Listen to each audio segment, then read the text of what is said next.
A very warm welcome. Delhi is cold. Delhi is really wet winter here, but with the warmth of all the people present joining us for this day, great day for us, I think it's going to be one wonderful day. So allow me to formally begin this session. And once again, it's really heartening to see 130 people already logged in and such eminent people joining in all through the day. So with the permission of my area head, I would like to begin the session formally. Go ahead, Sahani. Thank you. Um, so, books are the quietest and most constant of friends. They are the most accessible and wisest of counselors, and the most patient of teachers, said Charles Eliot. Good morning and greetings to all from BIMTECH Greater Noida family. We're delighted to host you all at the second virtual edition of BIMTECH Business Literature Festival, the first of its kind by any business school in India, and it is also completely student-led. So on behalf of Business Communication Area, Majlis Debating and Theatre Society, Media Conduit, and Editorial Conduit of BIMTECH, it gives me immense pleasure to welcome you all to spend this fantastic Friday featuring fabulous books of famous authors and a day full of enriching conversations centered around business books. We are very delighted to have as partners Mensa, our audio community partner, MBA Universe, our online partner, FMA Digital, the digital media partner, Bloggers Alliance, our contest partner, CHRD, community partner, Westland joining in as a publishing partner, and website partner Design Mantras. Well, it is the auspicious weekend of Basant Panchami and just the opportune time to celebrate books and writing. Let us invoke the blessings of Goddess Saraswati before we begin the formal sessions. So Nishant will play a video and we will invoke the blessings of the goddess. And the Nightingale of India is singing the Vandana for us in the video. We wish her great health too.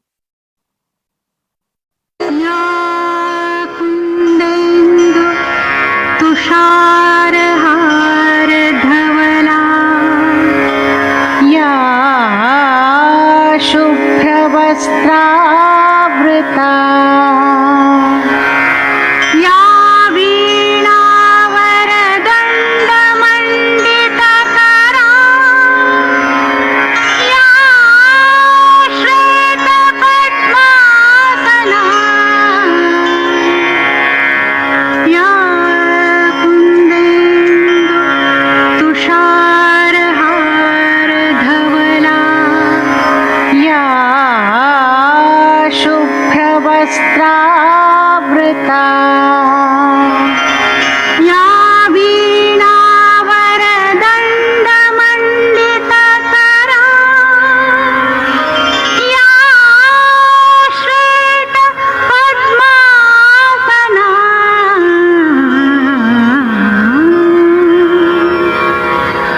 या ब्रह्माच्युतशङ्कर प्रभृतिभिर्देवैः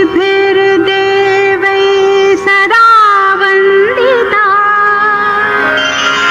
सा मां पातु Saraswati Saraswati Bhagwati निःशेषजाड्याः.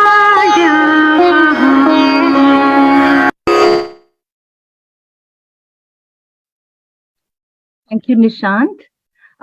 Starting the day on such pious notes. To those who have joined for the first time, we started this journey in 2021. And when we were curating this, little did we know that we'll have the best of people joining us and an army of more than 50 students, and it happened.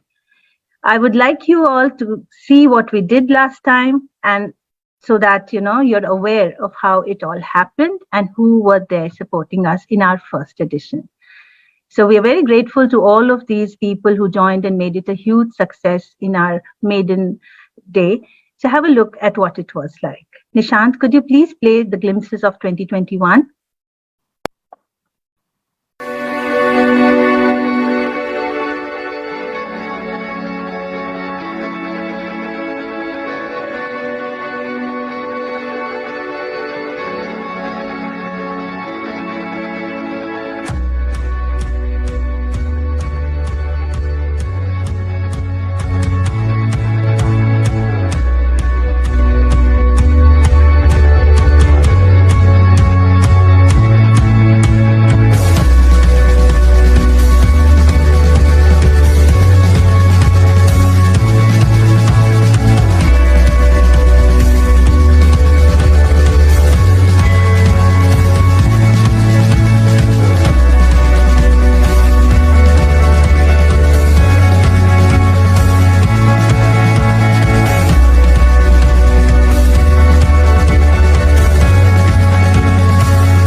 expressing gratitude to all those people who made the first edition happen, here am I presenting the festival insights of the 2022 edition. Second year, what it has for you as the day unfolds. Many people, myself among them, we feel very, very warm and great when we have a book in our hand and a cup of coffee. And the mere sight of a book, it really enriches you and inspires you to read and maybe in future also write. So, how the year was after the first festival for all of us. At BIMTECH, many students ventured into blog writing for the first time, and many of the faculty members also achieved creative writing publications. Maybe poetries were published, students even published poetry of their own. And remember that, this is a business school and all we think of is business, but there is space for creativity. And we don't want to miss that. So creative communication is something that we endorse throughout in our curriculum as well in the communication area. So as the day unfolds today, you're going to experience excellent conversations centered around business books. And you would be surprised to know that we can actually go beyond case studies and the regular textbooks to teach the students better. So it's not just about teaching, but also evolving with everybody's experience, which they chronicle in various books. And we have the support of Penguin Random House and other leading publications who connected us with eminent authors and the books which were just fresh out of the ovens. So we tried to curate the Business Literature Festival. And we would be starting with a wonderful session of Professor Debashish Chatterjee and with his book Karma Sutras, Leadership and Wisdom in Uncertain Times. And you will be enjoying a wonderful session with Mr. Samir Soni, the actor, director, and author, with his My Experiments with Silence in the Book Cafe. Wonderful book for all those who think being introvert is actually, they sulk at being an introvert, but that's not true. Learn how to come out of it and learn how this can be a virtue too. We also have very new book which will be pre-released. So you'll have a preview in the author speak with Dr. Vivek Mansingh. He's a global leader and in later sessions, you will experience another wonderful session which is powered by Atal Incubation Center, powered by Atal Innovation Mission. And in that, we have various sectors being represented. So we have a wonderful book, Breakthrough on the Dairy Industry. So do not miss Mr. Harish Damodaran, Dr. Malvika Dadlani, Dr. Anil Wali, and Dr. Kaushik Mukherjee in the session on entrepreneurship and innovation. And you'll be surprised to know that we have Ms. Satya Saran, who's famously known for her writings on Bollywood. But you would be wondering, why is she here today? We wanted to feature autobiographies. And whose autobiography we have today? Ritu Nanda, the famous entrepreneur from the insurance industry who led the world beyond the heavy surnames and affiliations of the Kapoor and Nanda. So we didn't want to miss that opportunity. The book has just recently. It's an inspiring day for us to learn from her journey. We had designed some master classes because the intention of the fest is to curate new books out of everybody's knowledge and experience. So being an author is an important thing to now achieve as well for all of us. So please do attend the masterclass Brand Leadership and Beyond. And we further have actually organized a national level blogging competition for this fest to encourage more writing, and it actually starts with a blog. So we have another masterclass today on blogging. Blog your way to author your own book one day with Dr. Amit Nagpal. In masterclass, we also had curated one based on the mythology Bhagavad Gita, corporate lessons, and this was by Mr. Atul Satya Kaushik. It was planned for today, but due to some reason, we rescheduled it, and it was held yesterday as a preview event in a very short notice, and we had amazing presence from the student community and corporate professionals also there. It went very well. And we will be announcing some awards today because it was a national block competition. So the awards will be announced. Plus, we also have our own student army working very hard, more than 50 working really hard. And some of them came up with very creative promotions. So we are going to actually announce those awards as well, just to ensure that the creativity, grows. And it's actually an honor to have the support of so many students. Their enthusiasm rubbed on us as well. Post lunch, look forward to panel discussions, Renaissance of liberal arts education in Indian B schools, a very relevant topic. So we would have Dr. Gitanjali Singh Chanda and Dr. Deepa Sethi with Dr. Amit Basole, and in moderator's role, our area head, Dr. Archana Srivastava, will lead that. We will further discuss some books centered around future of work and skills managers need to excel. This is powered by MBA Universe, and Mr. Amit Agnihotri, the founder, will be moderating the session. The speakers and the featured books would be from Ms. Anjana Menon, Ms. Sagarika Verma, Mr. Subir Verma, and Mr. Pradeep Chakravarti. And you will be introduced to the partners briefly in the evening. And another wonderful session. We certainly wanted the women authors to be featured. That's coming up to be a challenge. We don't find so many, but we found some really good authors, and they will be featured in the women authorship section. My colleague, Dr. Shraddha Kavra, will be moderating, and the speakers in that session are Ms. Rajni Sekhri Sibal, Ms. Ruchira Chaudhary, who actually launched the book in the last fest of ours, and we'd like to know in the 1 year how it was for her as an author. And then we have Ms. Sudha Menon and Ms. Renu Mattu in the same session. This fest is not just for us in India.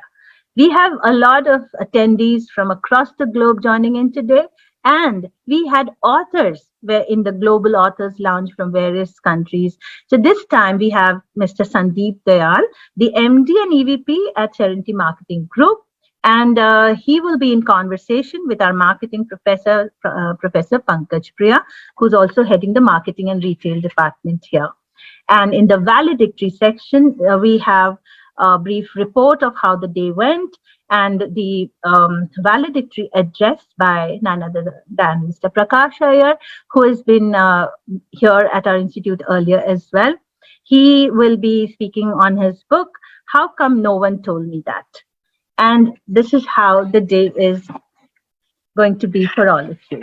So I'm sure you're going to be excited, and please remain with us and continue the conversation in the QA. We'll try to take it up with the authors.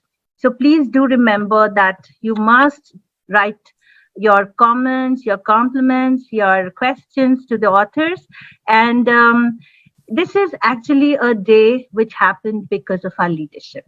It's not something that we could have achieved otherwise. So the vision behind the Lit Fest was by our director, Dr. Harivansh Chaturvedi, who's also the alternate president of Education Promotion Society of India. He always said that this is what we should achieve, where lots of authors come and speak to the students, they write about their books, and we eventually learn and grow together. So keeping that in mind, he, representing the Board of Governors on behalf of the chairperson who could not be here due to some pressing commitment, I invite our director, Dr. Harivansh Chaturvedi, to present the formal welcome address. Thank you, Professor Saloni Sinhaji. I'm very happy and delighted to see one of the topmost thought leader in management education of our country, who has agreed to join as the chief guest. We are all looking forward to listen his inaugural address. My colleague, Dr. Anupam Verma, faculty colleagues, our guests from different parts of the country, even some of the students from IIM Kozhikode, they are listening it. And we have a few friends from the industry and also from our alumni community who are connected. So on behalf of BIMTECH family, I extend a very cordial welcome to the chief guest, Dr. Devasis Chatterjee, and other guests from industry and academia. And very briefly, I would like to state that this has been a journey organizing the second edition of BIMTECH Business Literature Festival, BBLF 2022. But we have been in habit of seeing dreams and big dreams. And I can tell you that the seed for this festival was planted way back in 2008 by a professor of our institute, who is superannuated now, Professor K.K. Krishnan. And he thought about starting a club for debating, book reading, and theater activities. And he found the name from the history of India's freedom movement. And the leaders like Jawaharlal Nehru and V.K. Krishna Menon, they were in Oxford, and they formed the Majlis, a union or a forum of students from Indian subcontinent. At that time, India was undivided. And that forum used to debate and discuss the future of India. So that title, the name was picked up by him. A seed was planted. That Majlis Club grew leaps and bounds. It has become one of the most popular club in our institute. After some years, Dr. Sangeeta Sukla has taken over as the in charge of the club, a mentor of the club. And of course, now it is being looked after by Professor Saloni Sinha. So I started asking the faculty colleagues from communication area. They were very enthusiastic, very young, all of them are, that they should go to the literature festival, Jaipur Literature Festival, and take the students. So since 2012 onwards, we have been sending our students, around 20 students and 4 or 5 faculty, to go to Jaipur and attend to the Jaipur Literature Festival for 2-3 days. They used to go in a bus or some train, by some train, fast train. And we have also requesting our faculty, those who are organizers today, to join the first Business Literature Festival started by a journalist, senior journalist, B. Parmanand at Bangalore. For last 2-3 years, he has been organizing. We are supporting him by some sponsorship and sending our faculty. Later, this idea grew in our mind around 2009 or 10 that we should have the first B Schools Business Literature Festival at BIMTECH. We planned it, but we could not organize it in 2010. And then last year only it could be fructified. So this is the short history of this festival. Many people have supported, like Mr. Arun Maira, like Mr. Ambi Parmeswaran, Mr. Prakash Iyer, our chief guest for today, Devashish Ji, who has lent his blessings this year, and many more authors who are avid readers or writers of the book. And one thing we want to cultivate in the young minds, that if you want to become big in your life, in your career, you need to become book readers and also authors. Some of the very prominent CEOs in the world and in India, they have a common habit: reading books or writing books. So along with their usual hectic life, they are finding time. And I have been told that some of the CEOs like Bill Gates, they have the habit of reading 60 books in a year.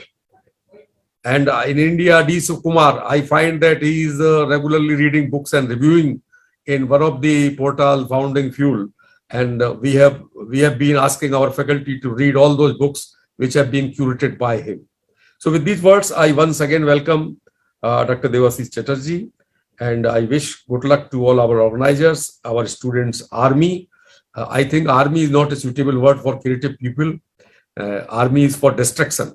So we should find out some good name for this group, and they are Ginger Group or Vanguard or some creative people, those who are taking this cause. Thank you once again to communication area, and we will discuss with Devashish Ji. We want to rename it the liberal arts area. Instead of calling it business communication area, we would like to restructure, reinvent, and rename it as liberal arts area. We would like to take guidance and help from people like Devashish Ji. Thank you. Thank you so much, sir. So, with the permission of our patron, I take the privilege of unboxing the treasure of books and stories being featured in BIMTECH Business Literature Festival 2022. It is an absolute honor to have Professor Debashish Chatterjee amidst us today to deliver the inaugural address. Professor Chatterjee is presently the director of IIM Kozhikode. While you know him as an Indian management professor, institution builder, having been, at the helm of affairs at various business schools, today we host this thought leader and management guru in his author avatar. He's here with his book, Karma Sutras, Leadership and Wisdom in Uncertain Times, which is published by Sage. I think we'll first start with a glimpse of the theme that he's here with. So let's watch a short video.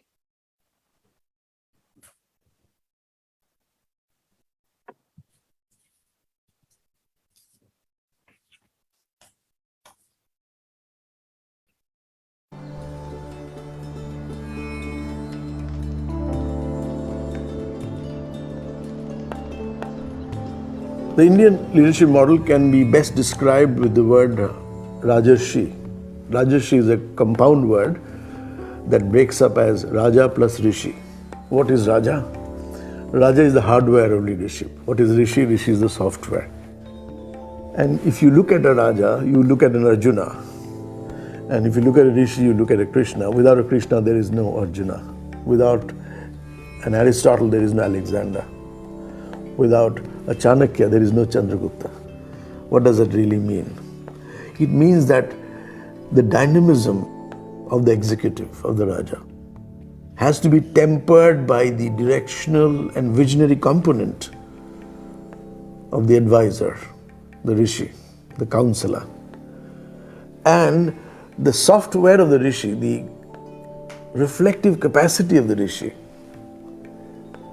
has to engage the active component of the Raja. So just as there is no Arjuna without a Krishna, there is no Krishna without an Arjuna. You have to understand it from the other angle as well. Indian civilization conceptualized the Rajarshi as the ultimate synthesis of two faculties of the human being, the active and the reflective. If the king did not have the reflective capacity of the Rishi and the saint, the king would burn himself out in activity, in action that is sometimes mindless.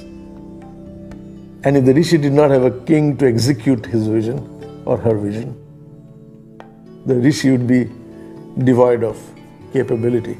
So the two together, the Raja and the Rishi, is what India enshrined as its highest model of leadership. And it has come to stay.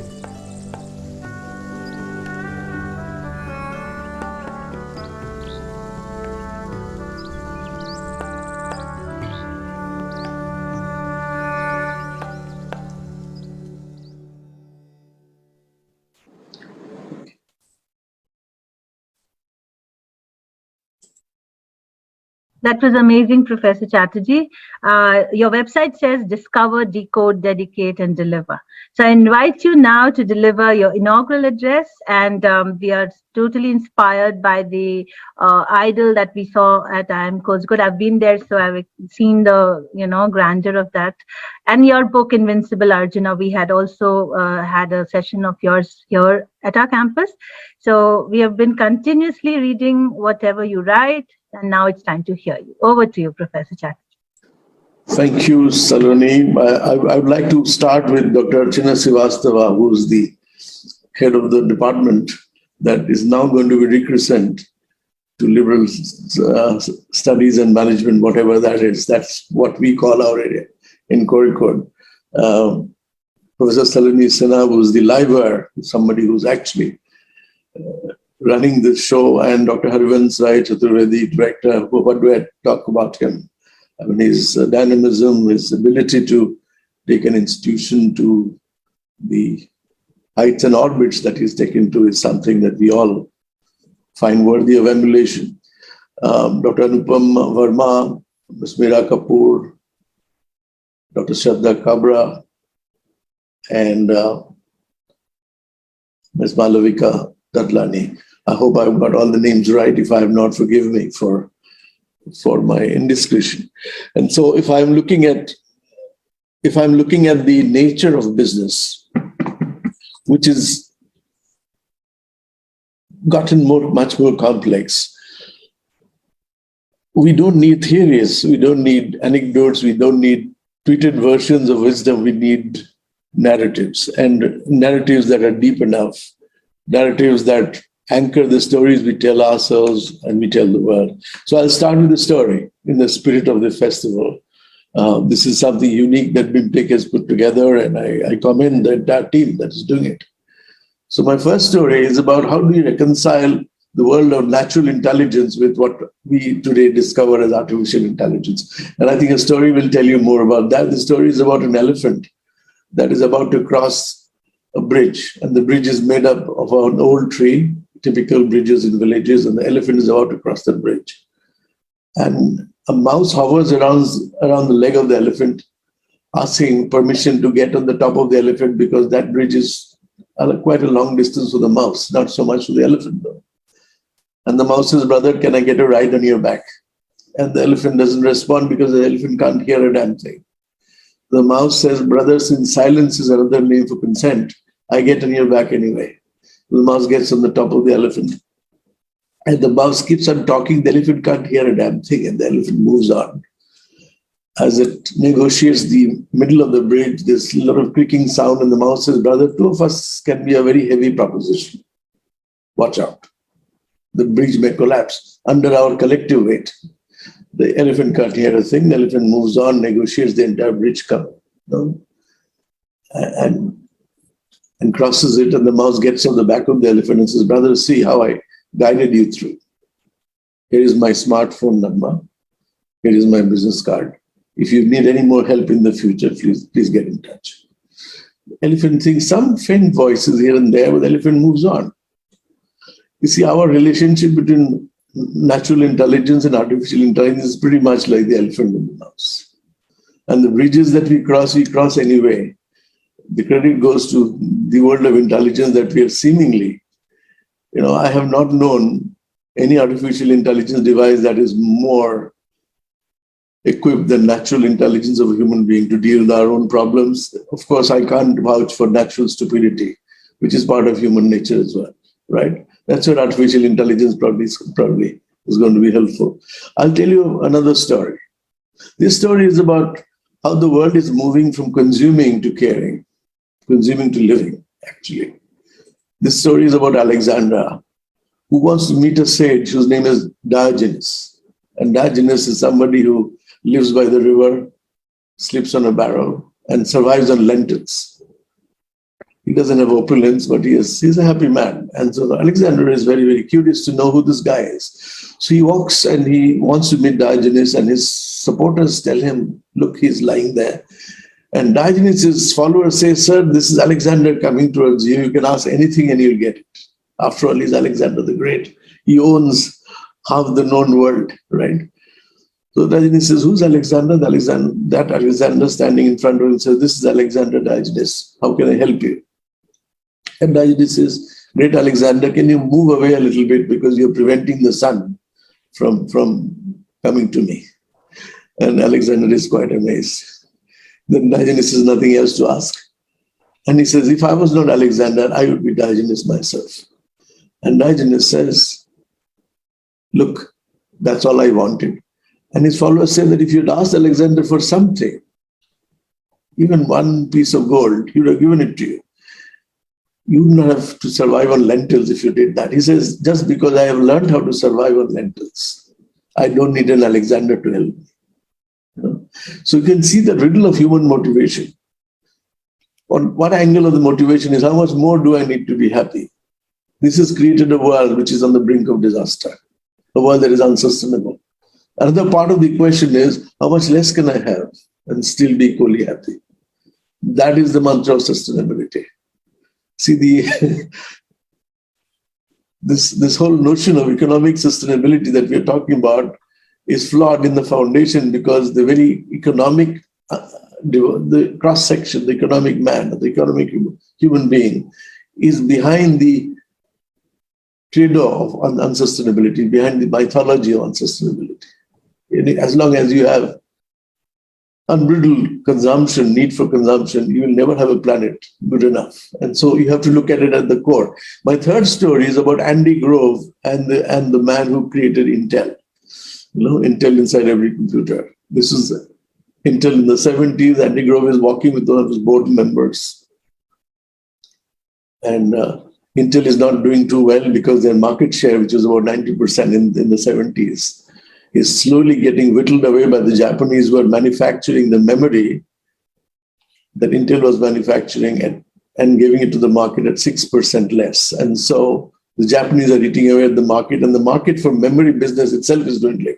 So the Intel board is worried, and the CEO, Andy Grove, is worried. They're walking back and forth inside a room, and Andy Grove asks the CEO, suppose we continue to do business in memory in the way we are doing now, what will happen to the company in the next 5 years? And his board member says, why? The company will go down. It will disintegrate because there'll be no market for memory business anymore. He says, what will happen to the two of us if the business goes down? He says, we'll be kicked out of the board and we lose our jobs. And Andy Grove says, why don't we lose our jobs right now and get out of this room? As two incumbents, and they went out of the room, literally. And then they came back as the new avatars of the two of them. This is, we are coming back as two new recruits who have been recruited in place of the ones that have been kicked out. What would the two new people now do? That was the question. And they said the two new people must move Intel lock, stock, and barrel from memory to microchips, which is the future, which is what we see today.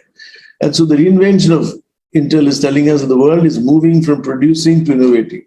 You look at mass production, mass consumption. That world is not sustainable, and that's not the development model of the world anymore. And you have to understand that this story, three stories that I shared with you, it's precisely the power of a narrative that captures so much knowledge. Knowledge comes from analysis, wisdom comes from synthesis. Knowledge is about inquisitiveness. Wisdom is about insight. And if you have to understand business literature from the perspective of wisdom, then you have to see that we are looking at this work that I'm supposed to talk about, Karma Sutras, from a very contemporary interpretation of the word karma. The Karma Sutras is about decoding habits and exploring potential. It's not about fate. Conventionally, karma has been condemned to be called fate by a huge civilization that thrives on the bovine as well as the divine, Buddha as well as the Buddhas all around us. So karma fundamentally is context. Karma is what you find yourself here and now because of the context that you yourself have created through your actions and thoughts. Now, if two cars meet with an accident in the middle of a road in Delhi, you hear somebody saying, oh, that was my karma, fate. My car is met with an accident.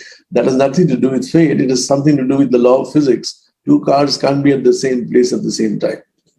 And if you try to do that, you will meet with the accident, no matter what your fate suggested. So the word fate has to be seen in terms of the context that we ourselves have created through our repeated thoughts, through our repeated behavior, through our repeated habitual responses to reality. So karma is a pattern of thoughts and actions blended together in the past that impacts our behavior, thoughts, and actions in the future. So if I develop a coffee karma, I'm addicted to a cup of coffee in the morning and I can't do without one, then I've developed a coffee karma. I've created the context where coffee becomes integral to my existence. And if one day that coffee is missing, my karmic chain is broken, you can see how uncomfortable I get. That's the power of karma. In Kerala, if you see how they train elephants, they tie that elephant with the chain when the elephant is a baby elephant. And as the elephant grows up, it remembers that it is tied and it can't move. So even if the elephant is tied with a rope, thin rope, which it can break anyway, the elephant does not do so because it is bound by a mental model that says, I can't break out. And so fundamentally, the chain of karma is what we create through our repeated thoughts and action frames. So if you look at what happens to business? When you say business does not work during this pandemic, you are saying that business as usual does not work anymore. Karma of business of the past does not reflect on the demands of the future. We are beautifully prepared in the world of business for a future that does not exist anymore. Trust me. And so if you are reconciled to that reality, stark reality, you've broken the chain of karma. Now I'm going to take you through only 3 insights from the book, and I think there'll be enough fodder for questions that Saloni is prepared to ask me. I don't know if anybody else has a question, but you're most welcome to do so. The first law of leadership is clarity. Fundamentally, most people think of this word as though it is something out there. So first of all, we start with the human body. We're looking at the physical dimension of clarity, the mental dimension, and the awareness dimension of clarity. Like charity, clarity has to begin at home, which is your own body. This home is who we really are. We're the light of clarity that gives meaning to our world. Clarity is our spontaneous state. Think of this body of yours, for instance. Most of us harbor this mistaken identity that we are this dense mass of flesh, blood, and skeleton that sits on a sofa, all 70, 80, 90 kgs of this mass, sitting on a sofa listening to some inspirational music, for instance. Yet look at the dense body that is transformed into a lightness of being, a feather light sense of who we are, as the music transports us to a sublime state. So are we the physical body, or are we the refined intelligence that holds different parts of the body together? If you ask that question, are you this body, or are you the intelligence that accumulates all the ingredients that make your body, a composition of the elements, right? Leadership is the ability to get out of the I am the body idea to I am the spirit idea. The fundamental flaw in leadership is that the moment you think you are the body, you do everything to attract attention to the body, but the very core of leadership is influence, right? And that influence comes not from the physical, but from something that's happening within the body. I'm going to tell you the story of 2 painters. One of them is an icon, a veteran painter, the great teacher, Guru, and the other is his disciple. Both are equally great now. It's like Tendulkar and Virat Kohli sort of affair, right? And so both are equally good, and the king of the kingdom says that one of them would be awarded the Painter of the Nation award with that award. And so how does one decide? Both of them have their fan following. So the head of the kingdom says, okay, we'll have 2 separate walls, separated by a curtain, white walls inside the same hall, separated by a curtain in the middle, and they can draw on those 2 separate painters can draw these 2 walls without looking at each other. And after 7 days, the jury will come and they will compare the 2 face to face, and then they will decide who's the greatest, right? So after 7 days, the jury comes and these 2 people have painted their stuff there, and they look at the painting of the Sishya, the disciple, and it is such a marvelous piece of art. His followers say, sir, it is already decided. You don't even want to look at the other one because this is it. The head of the kingdom says, no, we have to sort of compare. So the screen comes down and they look at the Guru's painting and they are equally and even more astounded. What has happened there?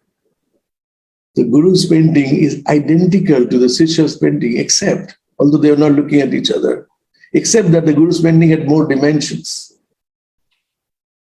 And so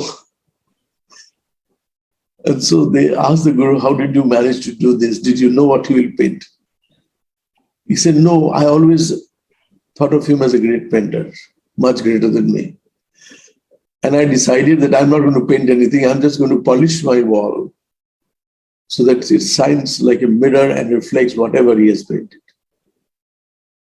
This capacity to reflect greatness, capacity to appreciate wealth, wherever wealth is the beginning of leadership. And if you understand this with clarity, then you have the wisdom component of leadership, not the managerial component, which is what is around. Now, if you look at the mind from the perspective of clarity, clarity comes not from the clutter of information, but from austerity of thought. Exactly the opposite. It comes less through your information base. It comes more through insight. And so less thoughts per minute you have, the more clear you will be. This is what you might call the Arjuna syndrome. Arjuna is asked this question, what do you see, Arjuna? He said, I see the eye of the bird. Don't you see the bird? Don't you see a tree? Don't you see the river flowing? No, not even the bird, just the eye of the bird. One thought. And look at that power of clarity. Look at that power. And so we are talking about clarity from the physical, clarity from the mental. Now we're talking about awareness of who we are not. Clarity from the awareness perspective. We lose clarity as we carry the baggage of our personal agenda or our self-importance on our heads too much. As you grow in organizations, you'll see people trying to defend their own significance to an extent that they forget that there are others out there. And so you lose the distinction between self and your role. This is very important at the level of awareness. Most of us don't see the distinction between ourselves and the roles we play. If Saloni is wearing a beautiful cotton kurta or sari, whatever she's wearing, I can't see properly. Probably shalwar. And she says, this is cotton salwar. I'm wearing a salwar. But if I cut the salwar in the shape of a handkerchief, it will no longer remain a salwar, it will become my handkerchief in my coat pocket.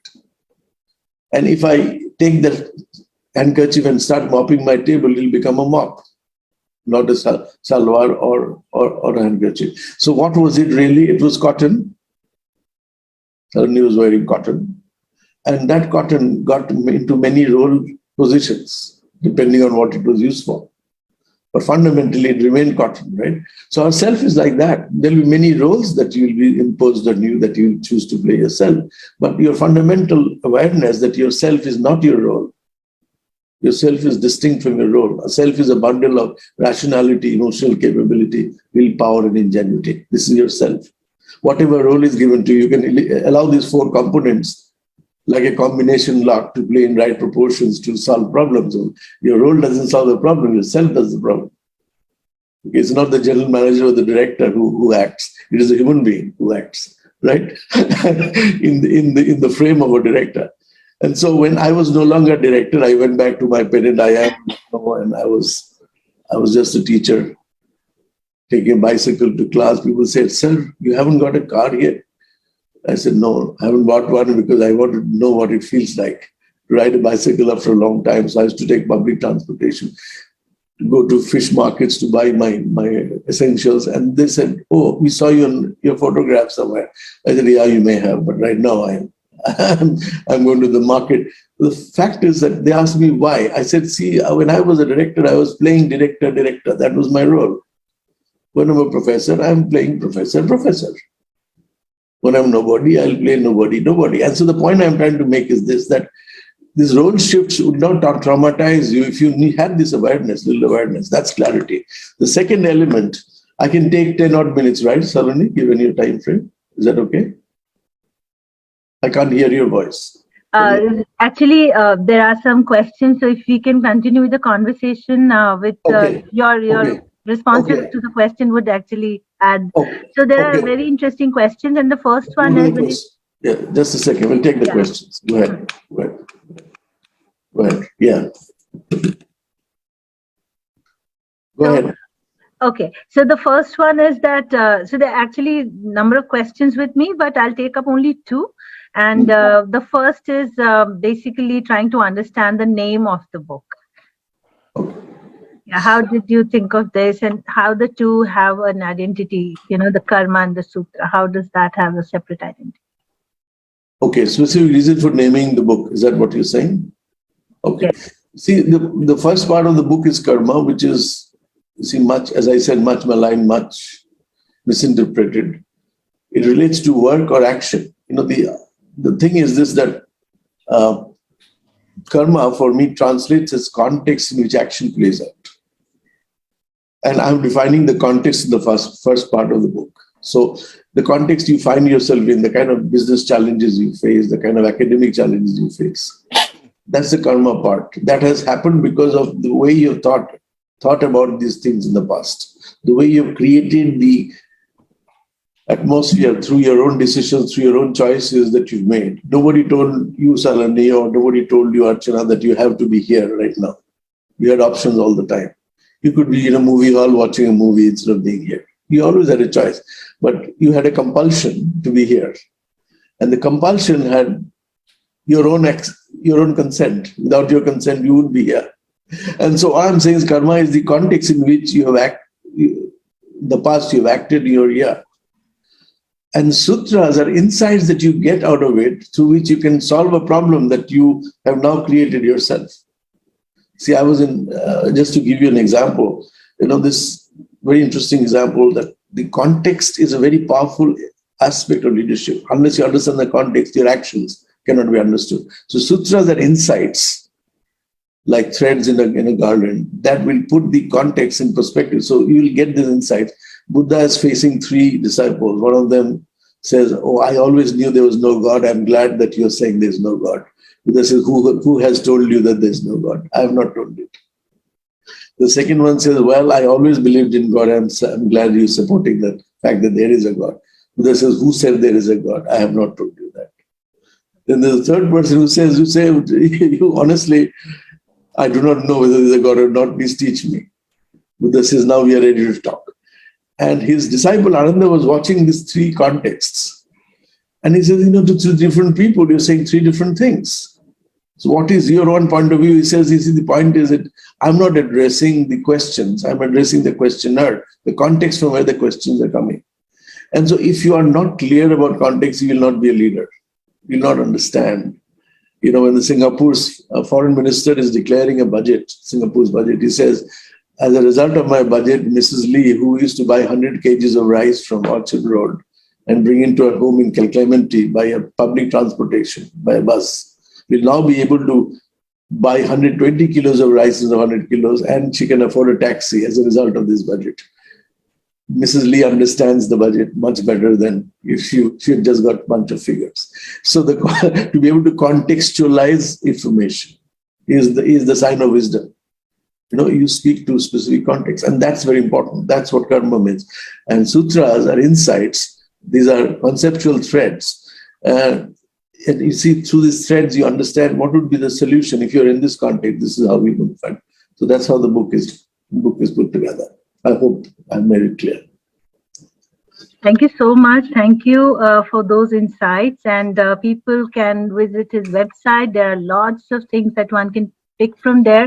And as Professor Chatterjee says that, leaders can be taught as well. So I think we'll all learn from you further. Thank you so much for finding time for Fest. And I'm sure everyone is carrying back an agenda for self-growth after listening to your valuable stories and Karma Sutras. And also your website says, "Sir, the original voice of life is silence. All other noises of the world are mere echoes." So do continue with us in the next session. We already have our next speaker, Mr. Sameer Soni, with us. He is going to speak about his book, His Experiments with Silence. And my colleague, Professor Meera Kapoor, is interviewing him in our book cafe. So let's serve a book fresh out of the oven this winter morning.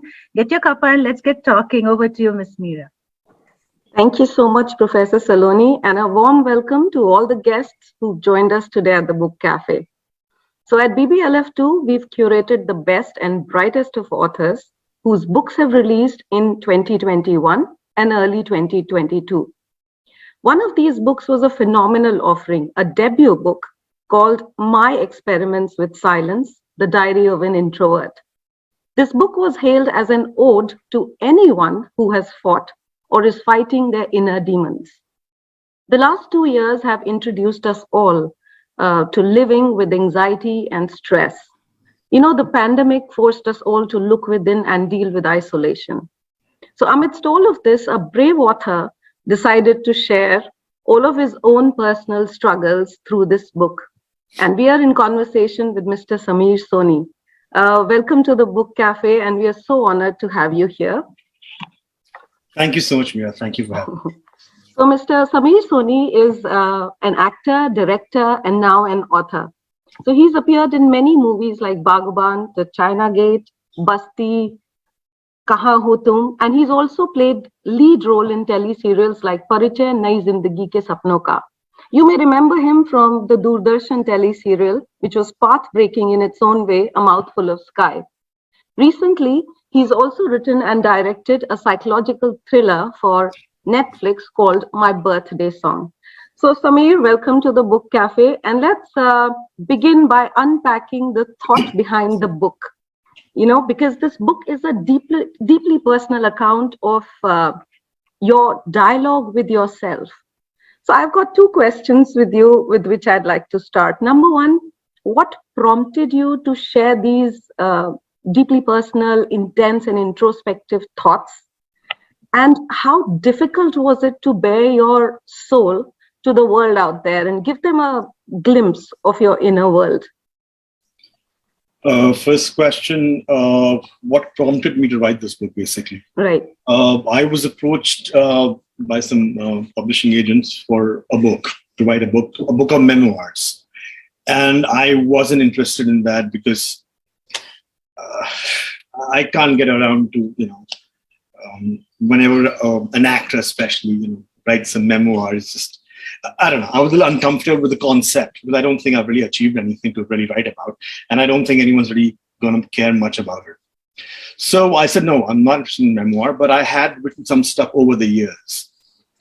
And I wrote that, which was actually part of my diary, really, because I went through a phase when I was struggling professionally and personally.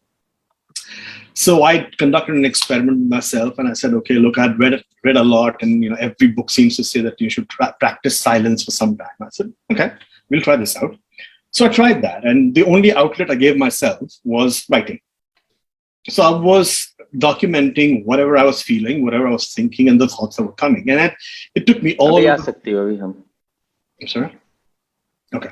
So it just took me all over the place, the thoughts, and they were very deep. Some of them were really dark. And essentially self-discovery, that who am I and why do I feel the way I feel and why do I want what I want? These are like basic questions which everyone has to ask, I think. So I said, I have this writings that I've done. And I think, especially in the time of pandemic, it is very relevant because what's happened is that during pandemic, you're forced to live a life that you may or may not be comfortable living. So what happens is for some people for whom, say, going out or socializing might be an escape. They don't have that. So that crutch has been taken away. You have to sit by yourself or with your family, in which case you have to deal with your relationship with your family, your relationship with yourself, right? So I said, I think it's important. And there were a lot of bad news around. There were a lot of people taking their own lives, and I lost a friend, actually. So I said, this is the right time to share this, okay? And they loved the idea. So that was the core of the book, around which we kind of developed the book, which had a lot of accounts of me going, my childhood and blah, blah, blah. So that was the thought behind the book, is to share this thing that I had written, which was so raw. It was the actual diary. I wasn't writing for someone. I was writing what I was thinking and feeling, which makes the book unique because very often you have somebody recalling how they felt. To me, it was what I was thinking at that moment. So when I was putting pen to paper, I did not know what I was going to write. And the thoughts would flow and would come to a logical conclusion invariably. So that was the idea. And I said, there are a lot of people who are there and they need to know they're not alone, in their own struggles. And I thought that helps. Sometimes you feel the whole world is, falling apart. Your world is falling apart. And, someone's going to say, why me? And, there's a lot of stress we're going through. So the idea was to tell people that you are not alone. There are people who, struggle. And especially if you talk about mental health or mental fitness, whatever the issue might be. And so I do discuss a lot of things in the book, which I talk about, introversion and extroversion, but I feel very strongly about. I talk about what does happiness really mean? What does success really mean? Before we decide how to be successful, we need to know, what does that mean? Do we have a definition for that? So these are the questions that I was raising through the book, through my own personal journey. So the idea was people will look into the journey and not into what Samir went through, but identifying, saying, hey, you know what? I thought of that as well. So it reinforces. So these are very, very valid questions in today's day and age where the stress levels all over the world is kind of increasing. And was I uncomfortable? Well, I had written this a while back. So I had some time to deal with it. And no, I think I'm in a stage in my life that I'm fairly comfortable in my own skin. I really don't care how people judge me. It is what it is. And I have come to that acceptance, and it's taken me a while. And so it was, to me, more than thinking, oh, how would people see me? It was more about how it can help somebody else. Somebody else is going through a dark phase. How can it help somebody else? So yeah, I didn't really, it wasn't about me. It really wasn't about, but the idea wasn't that. Okay, great. So on that very note, would you have shared these excerpts from your diary, which you've gathered in a book, back when you were not so comfortable in your skin? Would you have shared it then? You know what? The thing is that at that point in time, I didn't even know what the merit was.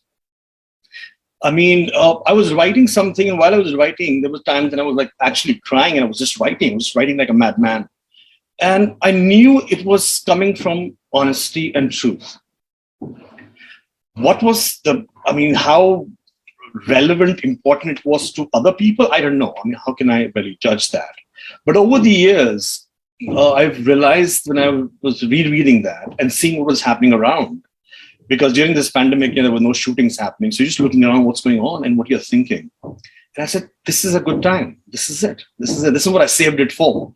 I mean, initially, the book was called Walking the Mist, and we kind of changed the title. So, yeah, I didn't, no, I'm pretty open about how I feel. I mean, Okay. Especially when I'm not talking about any individuals. To me, that is my concern, that I should not offend or step on somebody's toes. As long as I'm talking about myself, I'm an open book, and I have no qualms about that. That's wonderful. So you've described yourself as, and I'm quoting you here, a garden variety, ultra-sensitive introvert who's living in his own head. What's it like being this introvert in an industry like Bollywood? Oh, tough. It's tough. And not just this industry, any industry, because a man is a social animal. You know, whether you're in any industry, any business, you have to interact with people. You have to work with people. Okay. Right.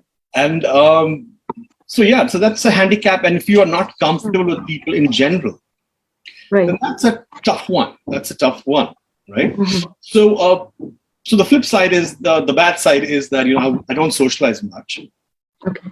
And I know in businesses, like most of the decisions happen to be taken over a golf course or a game of golf, you know, which is more of a social thing to do, right? So that's tough, because I don't have that avenue open, because I'm awkward, really. When I talk, if you want to talk about a specific subject, for example, if I was to go to a social party or a get together, I can't talk about who and what and where.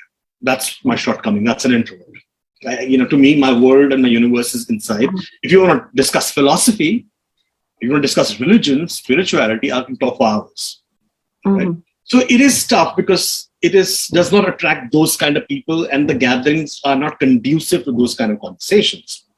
But the flip side is, I think most introverts tend to be, empaths, which also makes them good at thinking deeply about a specific thing or being more creative. So that goes with you. I mean, as an introvert, because you're so sensitive to energies and emotions, which does help me in my acting. Therefore, my acting tends to be more honest and truthful, because I can sense it, So that does make me a great actor. That's why you'll find a lot in Hollywood, a lot of people who are, the big stars, but they're die-hard introverts. You'll never catch them, socializing, and they're open about it. I mean, if you see a talk show, Johnny Carson never socialized. David Letterman, nothing. Robin Williams, whatever, So there is fine examples, because there is a flip side. The thing is that to create, you have to be sensitive, whether you paint, whether you act, draw, whatever. But to survive in this industry, you need to have a thick skin, because you're going to be judged fairly vocally in front of everyone. So it has to, so it's like, that's the tough call. I'm good because of my thin skin, and I survive because of my thick skin that I developed over the years. So yeah, it's a catch-22. So, what advice would you give to our students? Because we groom them to be leaders who go out there in the world and manage others. And before they manage others, they need to manage themselves. And if you're an introvert, that becomes a big problem. So, what's your advice, and what sort of coping mechanism should these individuals call into play? See, What helps? whether you're an introvert or an extrovert, that's irrelevant, quite honestly. You have to know who you are and not just categorize an introvert and extrovert. What is you, in terms of not getting very spiritual or abstract, is who are you and what do you like? And whatever you like, why do you like it? You have to ask these questions to yourself, because you might be doing a wrong thing, a right thing for the wrong reason. For example, you'll have tons of people who get into acting, for example, right? They work hard at it, but their motive to get into acting is the glamour and the money. So that's not going to last. You have to enjoy the process. Therefore, you have to question yourself that I want this, or I want to work in this company and I want to do this, but why? A big question could be because I want to be rich. I would ask you another question, but why? I like to ask the most fundamental question: who says very often when you use the word success? We talk about, financial, cars and nice houses and, vacations and blah, blah, blah, blah. But whoever said that will lead to happiness, which is the eventual goal, whether you accept it or not. Right? So who defines success as that, which most of you business people do tend to do that. It's, I can see that as an end goal for an entity, because you have to maximize profits. But I don't think that can be that could be an end goal for a human being, because you can have tons of money and be miserable. And then that money is no good for you, which means you're doing it for the wrong reasons. Right. So go on, okay. No. Please go on. Don't want to interrupt. So that, to me, is that the fundamental question you have to ask is very, very important. What do you want to do, and why? It's because you want to make a lot of money and stuff, because that's a sense of validation, so that you can be with people and say, hey man, I got this and I got that. If that's your reason, then you're never going to achieve it, because there's always going to be somebody who has more. Right? You'll be doing it for the wrong reasons, and you're not going to be happy. So I don't like the word success, personally. I like to focus on the word happiness. Because if you're a happy person, you will do what you do and do it really well. I like the fundamental questions are more important, because I think there's a giant leap taken from the earlier generation, because the earlier generation, they were trying to make ends meet. Right? We are more of a luxurious generation in which that is not our problem. That's pretty much taken care of. We are well fed and we have a home and everything. We have a security. And now we say, what do you want to do with life? That is our issue. Earlier generation, man, got to work hard, got to make ends meet. Okay. So those people only taught you one thing, that what you must do to be successful. Come first in class, get good grades, get into good colleges, get into good businesses. That was their way, their path towards happiness, because that's what they didn't have. But that's not true for us. We have food to eat. We can make ends meet fairly okay. So if you follow the earlier people's template, it's never going to work for you. Because pretty much by the age of 6 or 7, who you are is decided. You're conditioned. The map has been made. What your value system is, how you see the world, what is good or bad, what is right or wrong, is pretty much determined by the time you're 6 or 7 by observation. Right. Okay? And you use that until you get a major jolt and everything turns upside down. Mm-hmm. So, so you got to challenge that. I mean, in my book, I asked a question, which is, I think, very pertinent, which is your dream really your dream, or is that the dream you were sold? We talk about greatness. We talk about greatness as if it's very aspirational. Greatest pop icon we've ever had was Michael Jackson. Would you want to be in his shoes? The gentleman earlier said lovely story about an artist and a great artist. Vincent van Gogh was a great artist. Do you want to be him? Really? Died at a young age, was in a mental asylum. So what is this greatness all about? What is this? Is this not you? Because you've been thrown these images at you. The last day of Steve Jobs, he's full of regrets. So why? Because the media around you and people are just throwing these images at you and saying, this is desirable. Like I said, I mean, if greatness is so desirable, then why wouldn't you want to be Elvis Presley? He died in his 40s.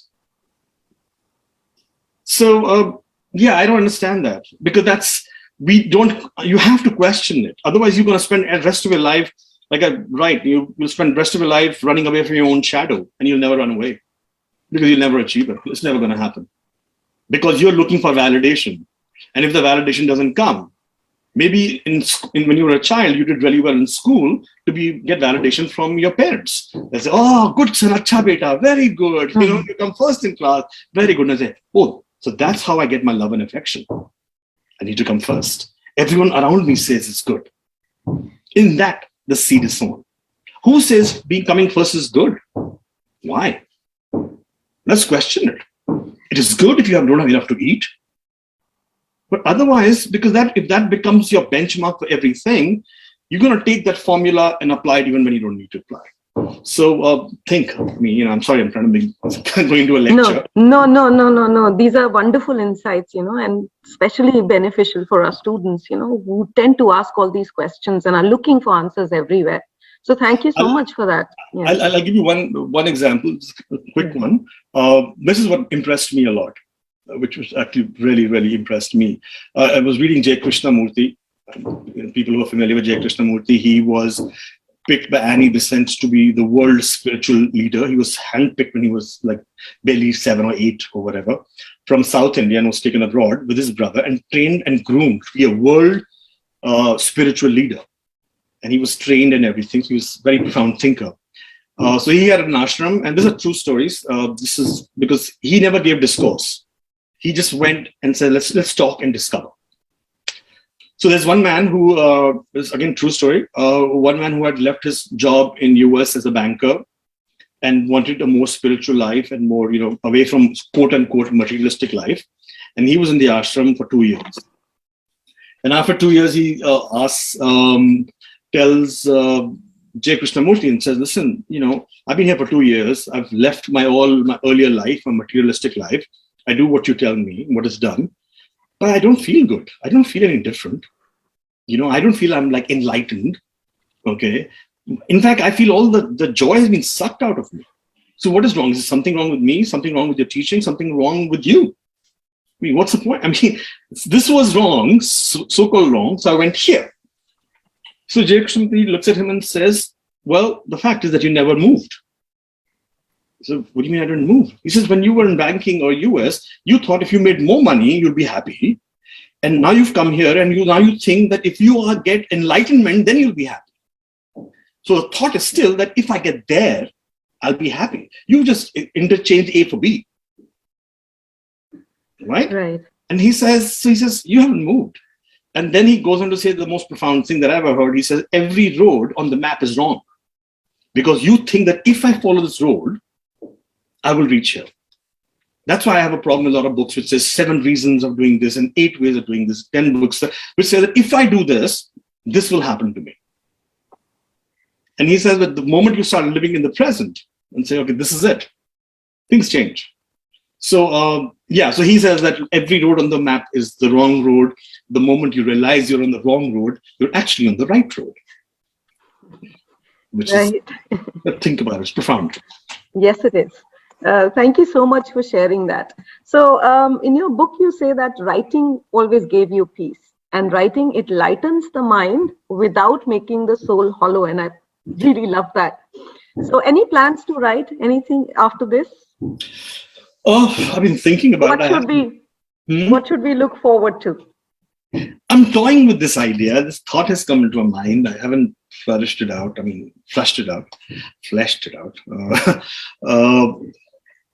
I just have a thought on This book, My Experiment with Silence, is far more deeper and a lot of anguish and angst, which is not meant for everyone. Some people say, "Oh my God," but the next one is gonna be my. I've titled it in my mind "A Crazy Little Thing Called Life." Okay, I think that's a wonderful title. Sounds exciting. Yeah, it's a crazy little thing. I mean, you put it in context, it's really small compared to everything else.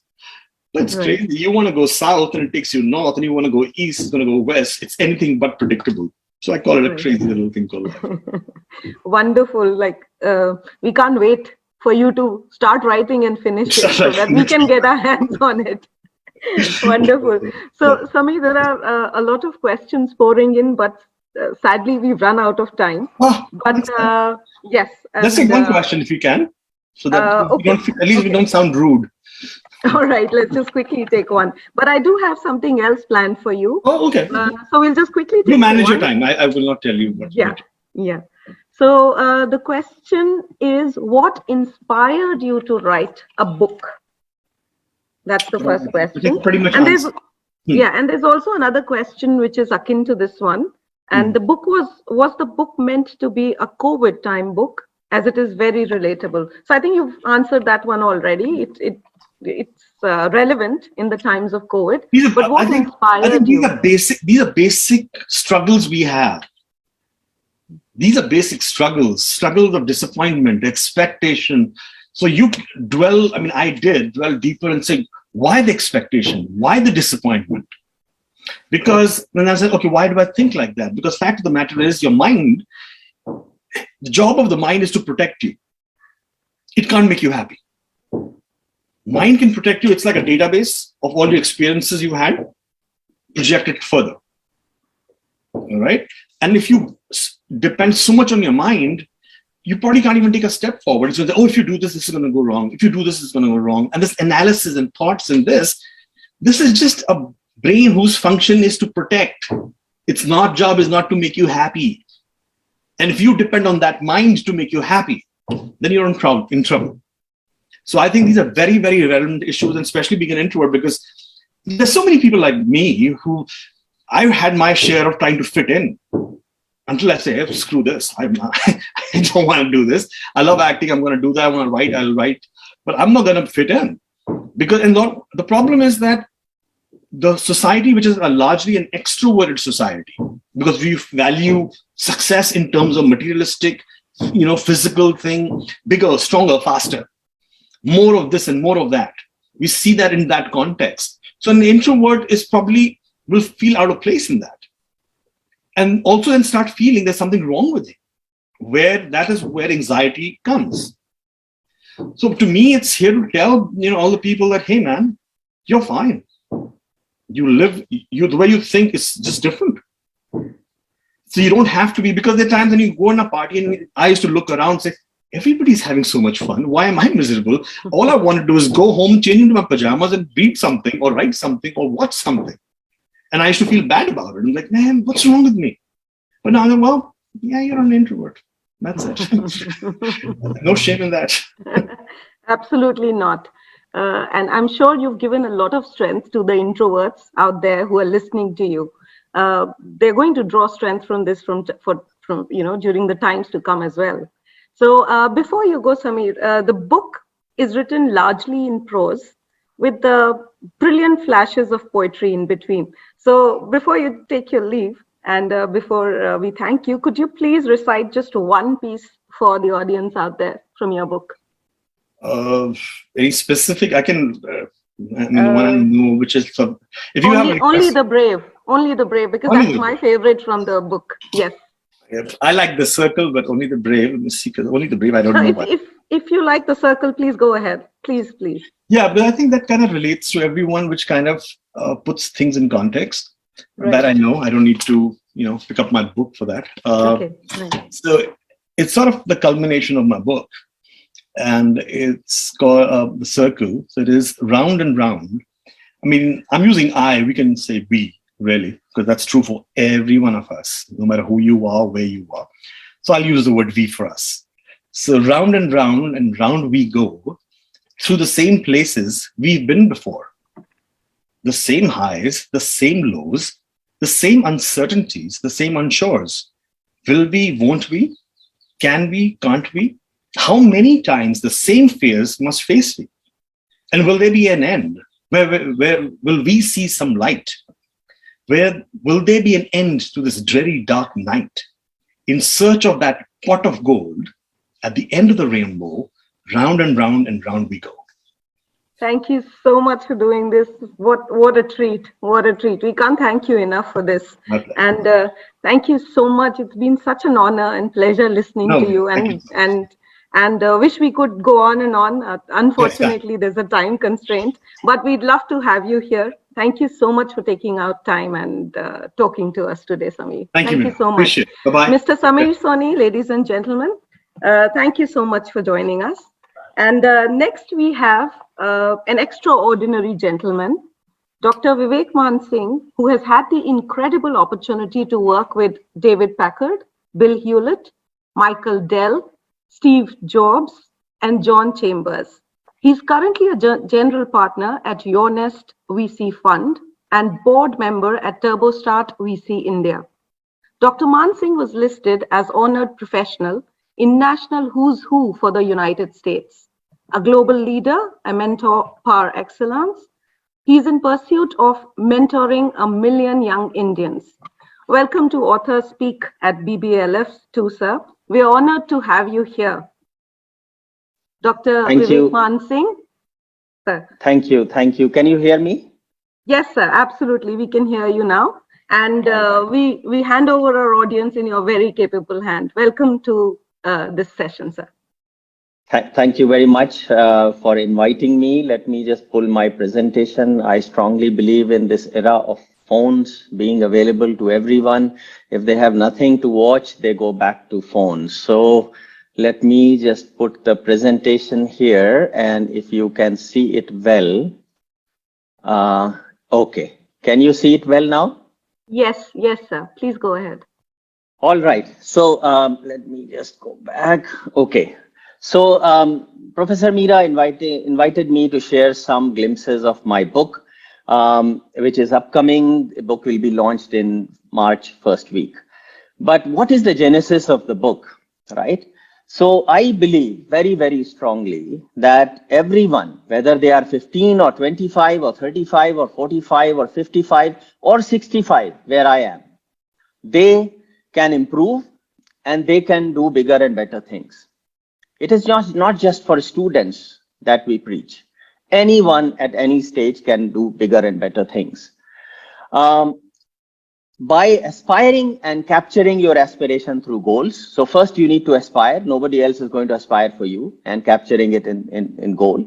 And then becoming worthy of that aspiration. Become the person who will succeed there. And that is literally what this is all about. Now, who can make this happen for you? For anyone is actually the mentor. Mentor can help you aspire more. Mentor can help you achieve more. And that is the sort of Mentor 1 Million came out of that. I have mentored hundreds of thousands of people over my 35 years of career all over the world. And then 2 years back, I said, okay, I want to mentor 1 million young people now. Now, how do you mentor 1 million young people? And core of that is actually the book. If the book can reach 1 million people, whether they buy or they get it, it doesn't matter. I can mentor. And so what I decided to do is 2 things. Take advantage of the digital part. So after reading the book, people can ask questions through social media or my website. Everything is free here. And the book profits are being donated to Chitkut Eye Hospital. So I'm not benefiting from sale of book at all here. But the idea is to impact 1 million people.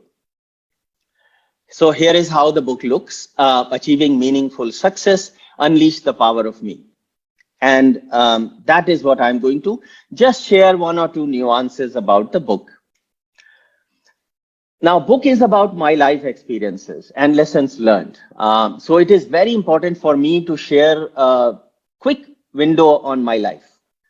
As Meera said, I have had amazing experience of working with David Packard and Bill Hewlett. You can see on the top left corner, Michael Dell on the top right corner, John Chambers at the bottom left, and obviously the famous Steve Jobs, who has given me, when I worked with him, the poster says, Vivek and team couldn't have done without you, Steve Jobs, right? So working with these phenomenal people, lot I have learned.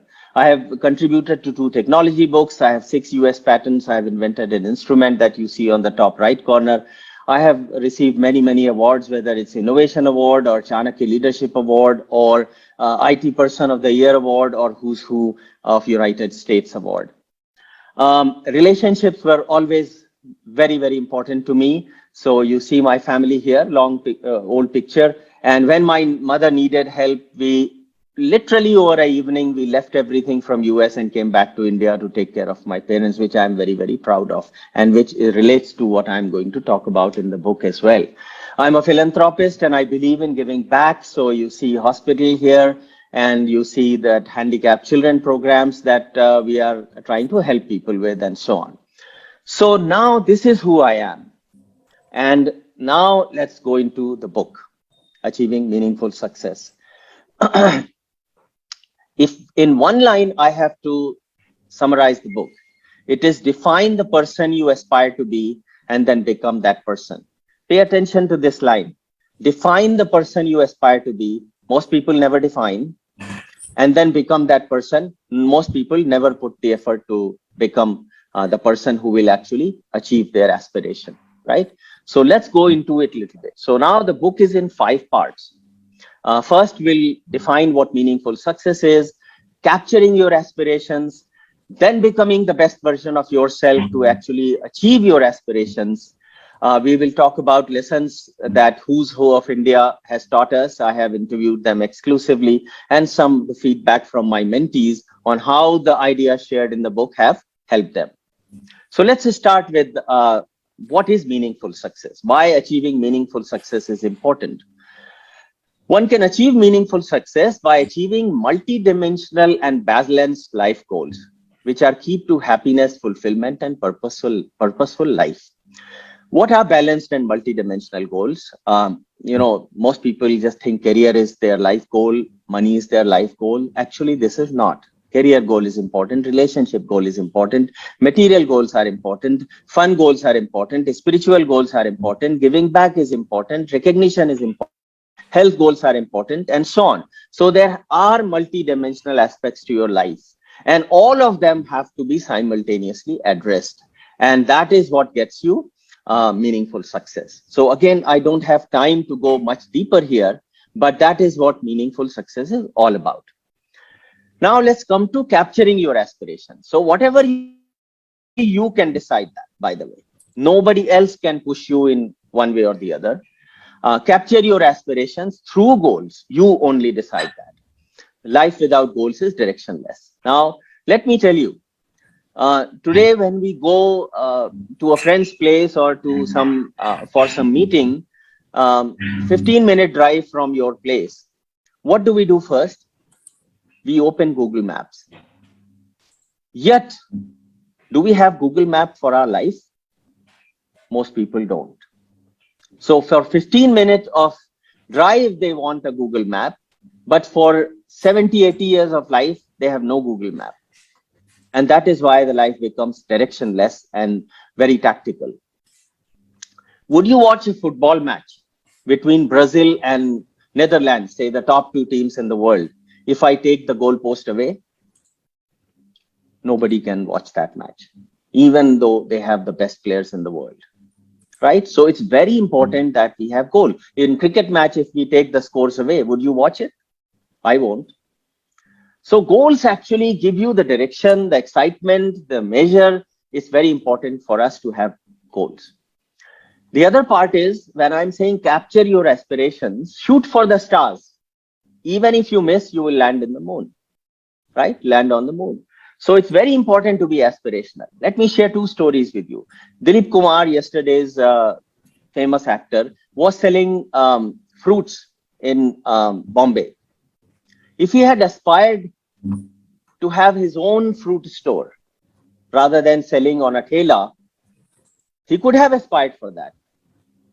But he aspired for something bigger, right? Mahendra Singh Dhoni, All of the young people are familiar with them. He was a ticket collector. He could have aspired to become a station master and said that, oh, wow, this is great for me. But he aspired for what? You all know. So aspire big. Don't worry about the constraints. And one message I want to leave, when you capture your aspirations, if you can't get rid of constraints, ye kaise hoga, ye nahi ho sakta hai, what can I do, and so on. Think if God appears before you and says, ask 1 or 2 or 3 things. What would you ask? That is actually your aspiration, which you need to capture. And that is the first very, very big part of it. In the book, I go extensively into how to make this happen. But if you haven't done this, you are just living life one day at a time without Google Maps. Then after you have captured your aspiration, you need to become the best version of yourself, because you will have to achieve this aspiration of yours. And then the book goes into these things: passion, excellence, thinking out of the box, leadership, entrepreneurship, take ownership of your well-being. All of these aspects that we talk about, it will go into each one of them and help you understand the concept behind it, how it works, and how actually you generate enormous power by learning some of these ideas and techniques. Let me share just one example from the book and my own example, the story of goals, passion, excellence, and innovation. When I was 30 years old, I started my job at Hewlett Packard. I was 30 years old. My wife was a homemaker. I had a small son. I gave a goal to myself that I want to be financially independent by the age 40. That was my aspirational goal. How am I going to achieve it? I had no idea. That is the beauty of goals. But once I put the goal down and I put the measure on what will I call financial independence, I actually then started working on it. And what I decided after doing a lot of what can I do type of thought process, I decided that, okay, I didn't have money to do a startup. I was working for HP full time and so on. Bottom line is, to cut the story short, after looking at a lot of choices, I decided to invent an instrument. It didn't require anything else other than tinkering on the weekend and coming up with innovative idea. And the picture you see on the bottom left corner is the invention of my instrument that actually was licensed to a Boston company. And I became financially independent because I earned royalty on that for 17 years. So 3 points here. Power of goals. If I didn't set the goal, I would never have achieved it. Power of passion. I was so passionate about this goal that I would have hard time sleeping. Ideas will continuously come in at night or on the weekends, and I will think about what if I do this, what if I do that, and so on. It is an example of excellence, and it is purely an example of innovation. All this is described in great detail in the book. So here is an example. If you put a large goal ahead of you and you are passionate about it, and you are willing to improve yourself and become innovative and put in some work to become excellent in what you do, amazing things will happen that you thought were not possible. Let me come to the other aspect of life, taking ownership of your well-being. It's very important. What if you are dead at 40? What is the point? What if you are very unhappy after achieving a financial goal or material goal? There is no point. So we go into ownership of your well-being as well. Again, I do not have time here to cover these things, but let me give you just example of relationship goals, right? So you see on the picture on the top right corner, and you see this US airline plane that landed in Hudson River in New York a few years back. As the plane was running out of fuel and the plane was aligning to land on water of Hudson River, most people who were sitting in the plane thought this is the end of it. The plane will shatter in pieces and we are all dead. What were they thinking about in those 3, 4, 5 minutes as the plane was heading to land on Hudson River? They were only thinking about relationships and family, nothing else. So More example is in the book, but let me talk about relationship little bit, because people think relationship is for granted. You know, we are doing what I need to do. I'm taking care of my family and da da da da da. So I'm okay. Are you? Let me question you a little bit and push you a little bit, irrespective of what age you are. So family is centerpiece of your life, right? No matter how important we think we are, you can be replaced at work at the blink of an eye. Any of us can. Your friends can easily move on, but you are at the center of your family and you cannot be replaced. That point is very, very important for you to understand.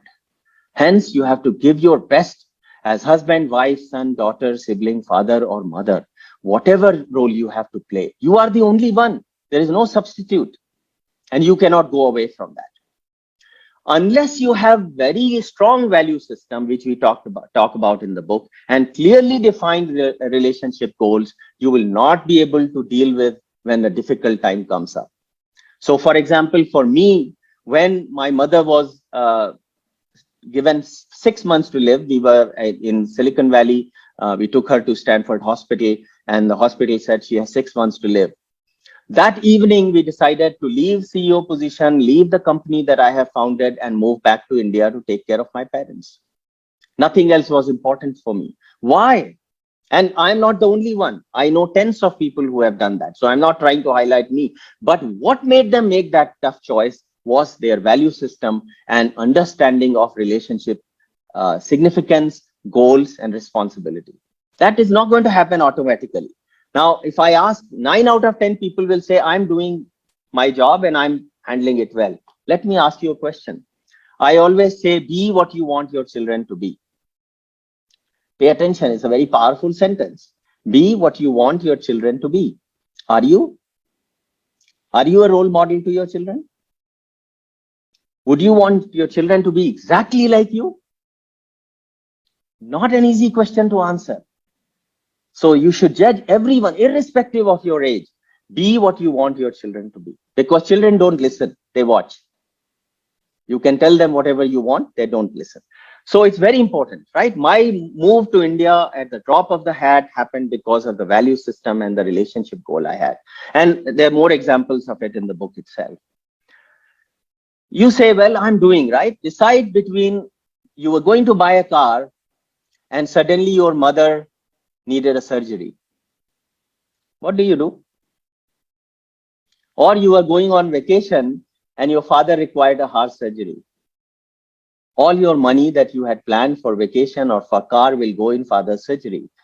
Can you make that decision? Do you have the framework to make that decision? Not that easy. Life tests us. So it is very important that we pay attention to relationship. And similarly, every goal that you will make will have clarity of thought so that you can lead your life well. Now, there are 4 gods that will help you in this journey. Most of us never use them. Who are these 4 gods? I call them. These 4 gods are in addition to the God. वो तो हमको चाहिए, the God. But 4 more. Who are these people? These are inspirers, role models, mentors, and books. If I ask you, who is the person who inspires you and why? Most, at least young people, can't answer that question. Who is your role model? Most people can't answer that question. Mentors, most people don't have mentors. And obviously, reading books or listening to podcasts or TED Talk and all that is important. Some people do it, some people don't. I don't have time here to actually go into each one of them. But in the book, I go through and talk about what is the role for inspirers, role models, mentors, and books. Now, mentors are very hard to find in India. The culture of mentoring is still new to the country. So you take advice from people who you know or who may not be in the best position to actually advise you. And that is the purpose of the book. Book will be your mentor and it will guide you through various stages of life, irrespective of your age or whatever profession you are in. So it's very important that we take help from these 4 mentors, these 4 gods: inspirers, role models, mentors, and books. Another unique feature of the book is that one chapter only, this is not the whole book, one chapter of the book, I have exclusively interviewed 11 people who I admire about what ideas I have shared in the book. You can see the picture of these people. These people are who's who of India.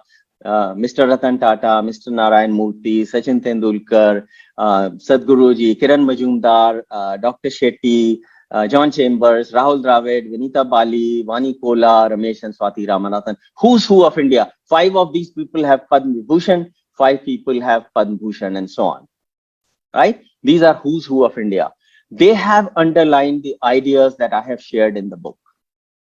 And these interviews are captured in the book as in one chapter. The whole book is not about talking to them. The whole book is about what I already described to you. But in one chapter, I wanted to talk to people who I admire. And it was so gracious of all these people to give me an hour and 45 minutes and so on to actually do the interviews. These will become available on my website when the book is launched. And I will encourage all of you to actually watch these, because these are the inspirers that you need. One of your God could be one of these people right in front of you. And then I say, once you have decided who inspires you, how do you go about and taking help from them and getting inspired from them? So it's very, very important. So I think, let me tell you, this sentence is very powerful. To achieve something that you have never achieved before, you must become someone you have never been before. Think about it. To achieve something that you have never achieved before, you must become someone you have never been before. But it can all be done by you if you follow what the ideas that I'm sharing in the book. Every reader, irrespective of the age, will be able to pick some golden nuggets that will improve their life.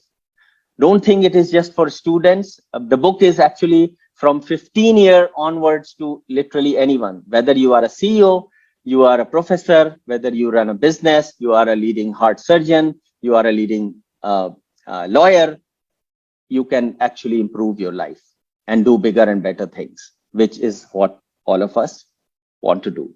So please get a copy right away and reach higher orbit. As I have said, I'm not trying to sell the book. I'm donating all the profits from the book to Chitkut Eye Hospital in any case. That is not my interest. My interest is to impact 1 million lives. And if I can do that, I would be probably the only person in the world. And India would be the only country in the world where this has become possible. So thank you with that. I'm 20 minutes exactly, Professor Meera. I'm happy to answer 1 or 2 questions if you would like. Sir, we've had a volley of questions shot at us, but what I will do is I will share these questions with you later, because some of them are going to take more time than we have right now in our hands. But thank you so much for such a brilliant session. I'm sure all the attendees it'll help all the attendees tremendously in becoming the best version of themselves, and also in achieving phenomenal and meaningful success.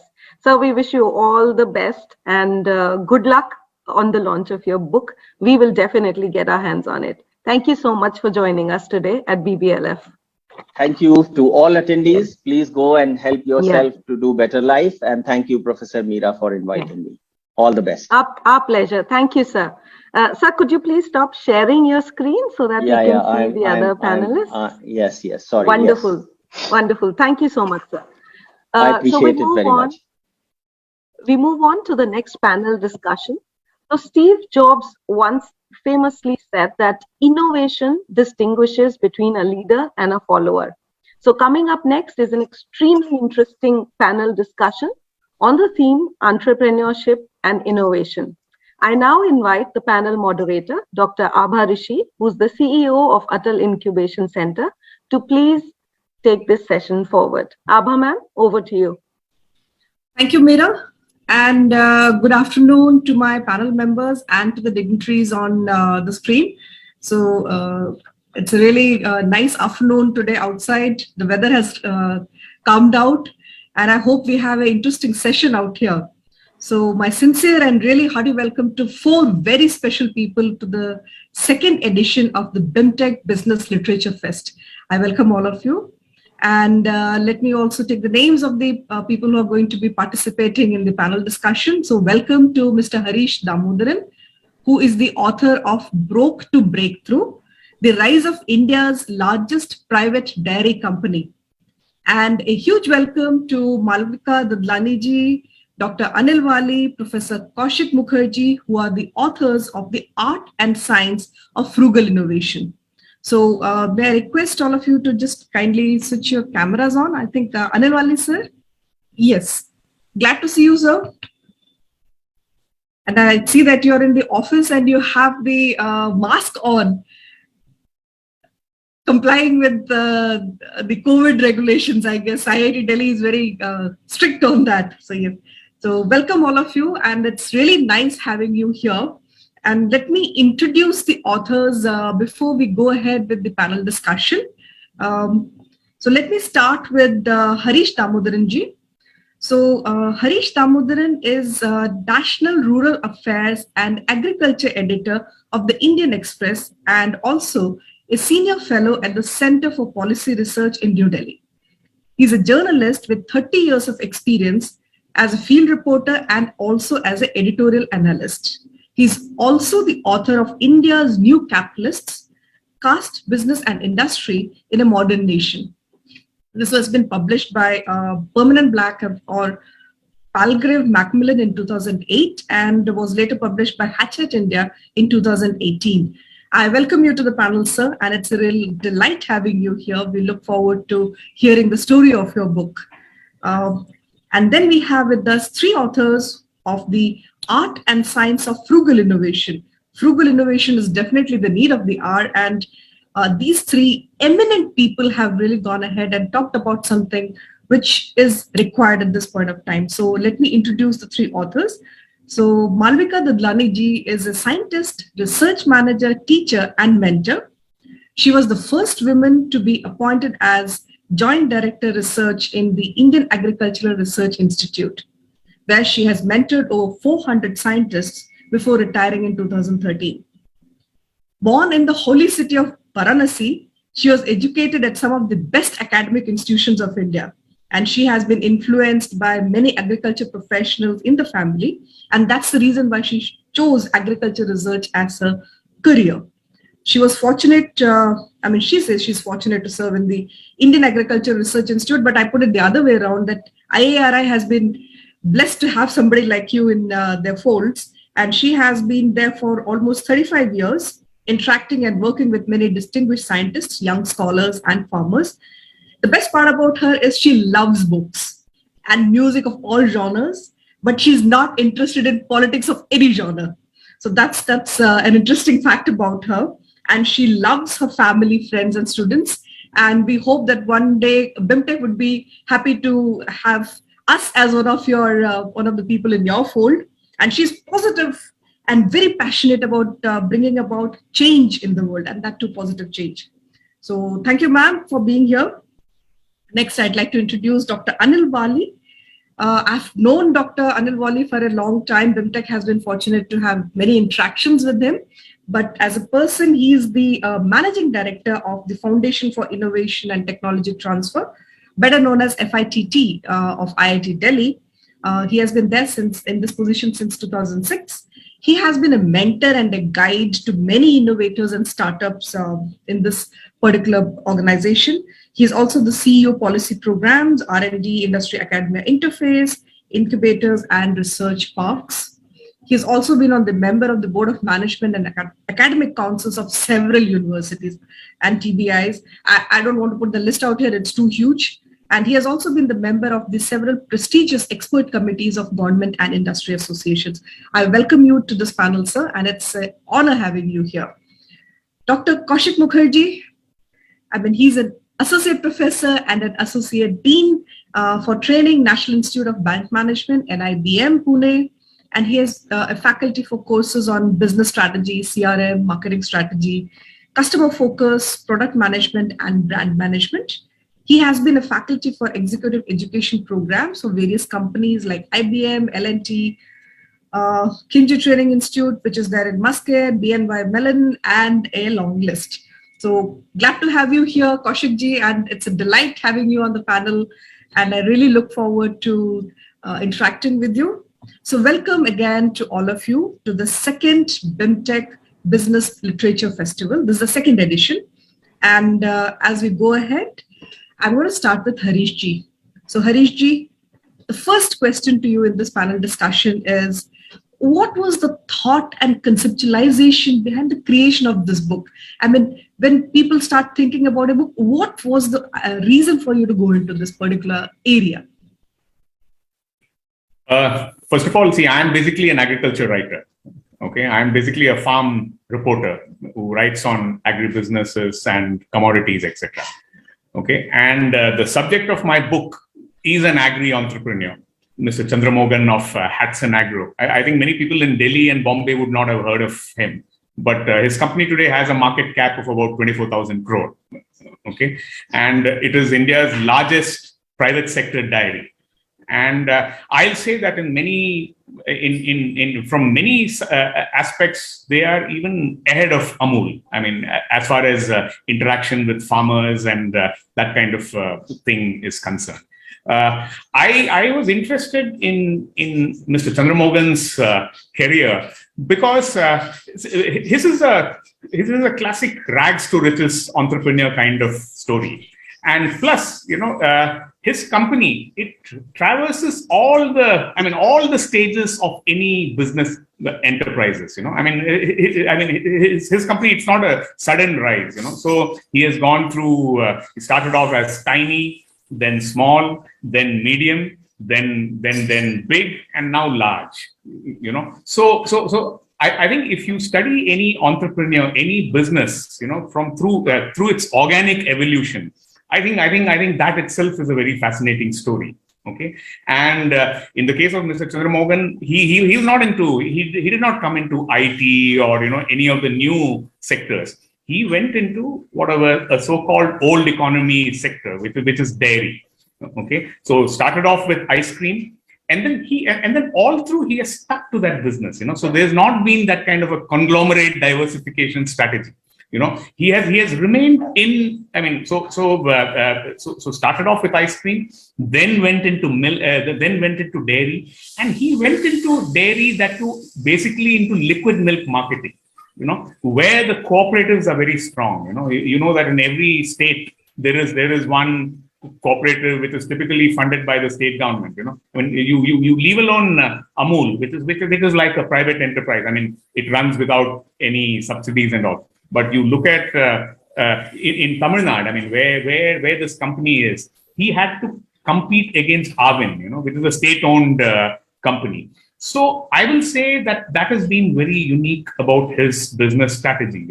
While most private dairies in the north went into commodities, into skim milk powder, casein, ghee, etc. He went into liquid milk marketing, which was a cooperative monopoly.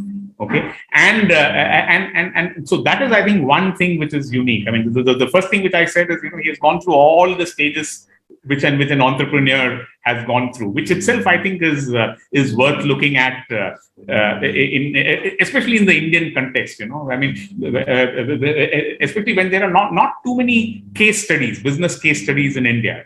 So this was one thing.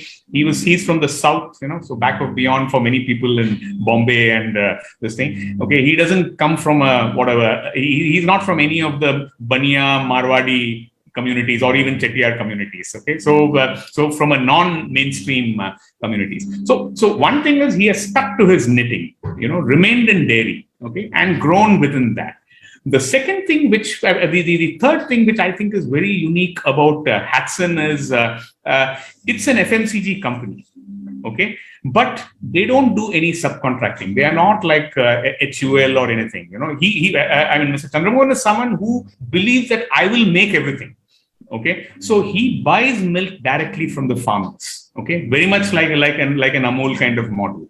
Okay, and he makes everything. Including the plastic pouches, the film for milk. right? And even the cones, okay, even the chocolate paste he makes, right? So nothing is subcontracted. So he wants, and same thing, with the power. The whole thing is renewable power. About 80% of his power requirements. Ice cream requires a lot of power. It comes basically from wind and solar. So a total kind of a vertical integration, which is very different from normal FMCG companies who just subcontract. Okay, and same thing I would say even in the distribution chain, the distribution channel also, he has completely compressed the distribution chain. There are no super stockists, there are no C&F agents. Just the company, then you have a distributor, and then the retailer. So I think in both these things, I think this is a very unique kind of a thing which he has done, and in the process, his investments are huge. If you look at his gross block, it is very large compared to most FMCG companies. Okay, but and so a lot of overheads. The fixed overheads are huge. Okay, initially, but then you build volumes. You build volumes. So which means you process more milk. Maybe 30 lakh liters of milk per day. So you spread over you spread the large volumes. Spread the fixed costs over large volumes, and plus very strong brand building. So because of the brand building, so I'm going to ask you to hold that thought, Harishji, because I remember about the whole story about how the organic growth was. Yeah. And let me tell you, I don't think there's any South Indian who has not had the Arun brand of ice cream. I mean, that's the way he has grown in the South. So, I mean, you didn't mention the brand, but let me mention you, it's probably one of the first ice cream brands that any South Indian has. And for me, Chennai always has had a very beautiful brand. That's right. So going on ahead to Malvika ji, I know you were the one who conceptualized this book, and then Dr. Anil Wali and Kaushik ji joined in. So let me ask you first, like, what was your thought behind the whole conceptualization which was there?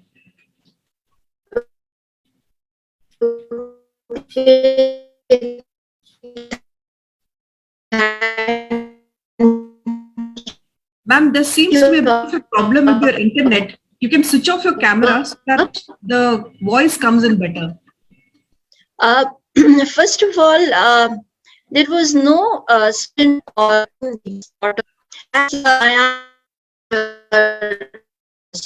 scientist. Can you hear me? Can you? Yeah, but there's a break in the voice, so maybe you can switch off your camera. That will help in the communication. So just see if it helps. Yeah. Yes, ma'am. Sorry, I think there was some problem. Technical. Am I audible now? Yes, absolutely. Okay. So as I was saying, that being an agricultural scientist or an agriculturist for that matter, the whole philosophy of frugal innovation is basic. Agriculture cannot survive without innovations.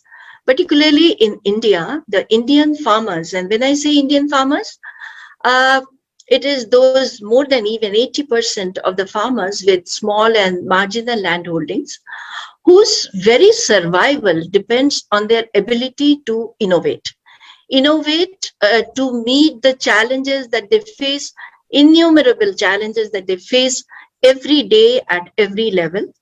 And they are so resource crunched.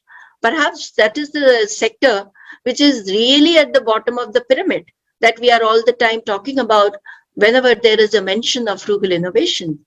And my being there in that field perhaps gave me an insight as to how important having an affordable, not one, but at all the time having affordable solutions, they have to innovate to survive.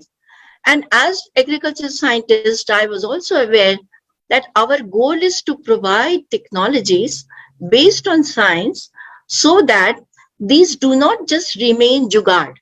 So that's the very difference, the scientific underpinnings that we have really tried to highlight in this book is what differentiates a jugaad from frugal innovation. So with the backstopping of the right kind of technology, which comes from very sound scientific foundation, you can build effective, affordable, and sustainable solutions to meet such challenges. There are many very good books by brilliant authors. I mean, we really are novice as compared to that. I mean, when we talk about, say, Navi Raju, sorry, or Jaideep Prabhu, or say Dr. Rishikesh, or even Dr. Anil Gupta. But we realized that the need for a very strong scientific backstopping had not really been much discussed about. And that's the whole basis for thinking about a book, to try to give another perspective to the frugal innovation. And then, of course, I was very lucky to have associates like Dr. Anil and Dr. Kaushik, who gave two very important perspectives to the whole process of how these innovations are made into enterprises, commercialized, and how it is diffused through a proper marketing. So I think we made three legs of a tripod to give a stable foundation. And that's how we began. Very nicely said, ma'am. Three legs of the tripod. And this whole idea about jugaad and frugal innovation being the same was up there. And I'm glad that your book addresses that and really like brings in that differentiation that jugaad is not frugal innovation. There have been lots of people, like you very correctly said, Professor Jaideep Prabhu and also Dr. Balram Bhargav of AIMS. I mean, he used to talk about this. So over to you, Dr. Anil. What is your take on this whole idea about frugal innovation? And like ma'am said, one of the tripods, one of the legs of the tripod. Strong thank you, Abaji. Yeah, I think it's been brilliant so far, and thanks for the introduction, kind introduction. And I think Dr. Malvika has given a very nice articulation of how the whole book started. And let me, let's say, expand on when she said the differentiation of frugal engineering or frugal innovation from jugaad. As a matter of fact, from very public platforms, I have been speaking a lot about this, wherein I said that while at one level this is good, but it should not actually get into the DNA of us as innovators, because at the end of the day, considerations of quality and things like that are extremely important. And this has been actually articulated by the science planners, the visionary leaders in this country, particularly in the scientific domain, so often. And now, if I just take, let's say, the first chapter of this particular book, and to give this distinction between what Malvika ji says. Now, it is about the definition which appeared in 2010 in The Economist, and I think we are quoting that in our first chapter, that is frugal innovation as products that are stripped down to their bare essentials, taking the needs of poor consumers as the starting point. Now, that is the key word, as the starting point. It's not the end. And this is the philosophy which we are trying to articulate throughout, that frugal innovation is not just jugaad, it's actually a philosophy. Now, whether you want to go for design interventions and interventions in materials, manufacturing, so on and so forth, this is actually which has to be appreciated when we try to bring in the scientific context of the frugal innovations in this particular book. And as Dr. Malvika said very clearly, there have been so many publications around this, but this is the key differentiator of this particular book when it comes to articulating the whole philosophy of frugal innovation. And second thing, which I want again as a quote from the book, it's actually the quote has to be ascribed to Professor David Billington. And now many people would not understand that if we give quotes of Bill Gates and those kind of personalities, everybody appreciates that, but now not these professors who are certainly working from the background. But the three key things which he mentioned, or the way he articulated or described, he said, now the three things that are attributed to him was he's considered as a proponent of structural art at Princeton University. It's about efficiency, economy, and elegance. Now see what he writes. He says efficiency means minimal materials. Economy, the minimal costs, And the third thing is brilliant. That is, elegance means maximum expression.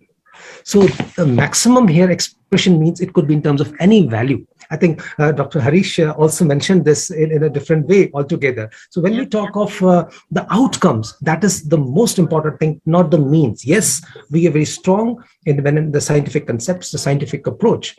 And 2 days ago, I think it's just a coincidence, Professor Balakrishnan Rao from IIT Madras, what was attributed to him was frugal manufacturing in smart factories for sustainable development. Now, this is another thing which we are trying to bring. I think there's a large attention given to this sustainable development. In fact, some of our one-liner quotes are also mentioning about frugal innovation at the end of the day being a sustainability endeavor from our side. So this is what we are trying to cover in our book. And the many examples, I don't want to get into this. There are so many of them. We have tried to capture just a few of them based on our actual experience, is what we have experienced at a short distance from ourselves. I mean, we have tried to avoid those examples about which we did not have first-hand information, excepting few, of course, which are there in overseas countries, but very well documented. So we have tried to cover them in our books, just to buttress this point, how the importance of frugal innovations with a scientific context for sustainable development. Thank you, Dr. Anil. And actually, you're very right that adding on sustainability to frugal innovation will make it go a long way, because that sustainability has to be embedded into the ventures or whatever institutions that we think about. So going on now to the third leg of the tripod. So Kaushikji, your inputs into the book, and what was your feelings when you went and worked with Anilji and Malvikaji? Yes, first of all, thank you very much, Dr. Ava, for having us, and it's a pleasure to be on this show. I would like to first of all mention that the traditional thinking about frugal innovations has been that it is for bottom of the pyramid people. But as we speak, we live in a resource scarce world today, where there is depletion of natural resources, and therefore the first aspect that we all need to accept is that going forward, frugal innovation will be for everyone. And we cannot only think of frugal innovations for the bottom of the pyramid. Traditionally, it has been thought that we only have to make it affordable, that's it. But what our research and our understanding helped us to prepare this book is that you have to ensure that it delivers value to the consumer. You cannot just make something cheap. And therefore, the context of the user. Have we absorbed the context of the user well enough? Have we created a business model which will help to create that kind of value for the user? For example, the Meesho app. The Meesho app is helping a lot of people who are poor, who cannot set up their own shops. But they are all online with their own shops today, thanks to Meesho. And it's creating a lot of egalitarianism in our society. So these are the basic broad things, and we have had lots of examples, not only from India, from Mexico, affordable housing, how they did it. So in India, we have this concept which RBI talks about called joint liability group. So in Mexico, they created houses for everyone through that joint liability group example. And even in India, microfinance, if you see the way Bandhan has done it, what they have done, it's not only giving small size loans, but also fitting it to the context of that consumer, helping the consumer to be able to repay it, not just giving it and then trying to get it back. So the last thing I would say is that because Dr. Malvika and Dr. Anil have both stressed upon this point of science, is that we are hoping that the magic of science will help create a better tomorrow for them. Thank you. That was a very nice quote that you ended on. Going back to Harish and also picking up from what Dr. Wali and Professor Kaushik have been quoting from their books. So from your book also, like, is there any specific things that you would like to quote to the audience, or maybe some experience that you had while writing the book that you would like the audience to know about? Yeah. I think what Mr. Kaushik Mukherjee said is very important. I mean, even when it comes to frugal innovation, the thing, it doesn't mean that your consumer has to be bottom of the pyramid, but still there is a need for you to reduce costs, and at the same time not come out with a shoddy product, so obviously I think all of us agree that that should not be the goal, and you should be able to do. So I would say that one very interesting initiatives which Hudson has done, which would probably interest Dr. Dadlani as well. He was very clear from the beginning that what should I do to reduce cost of milk production? Okay, so I go to the farmer. Okay, so as I said, he's an FMCG company who believes not in sourcing milk through middlemen, but directly from the farmer. So how do I ensure that I purchase at a price where it is profitable to the farmer also? So I think that is where his collaboration with the Tamil Nadu Agriculture University made a lot of difference. The Tamil Nadu Agriculture University has a department of forage sciences. So they had developed these very high protein and high yielding fodder hybrids, called Co3, Co4, Co5, etc. Okay. See, a typical cow, which is weighing, say, about 450 kgs, requires around something like 750 grams of crude protein, just for body maintenance, mobility, etc.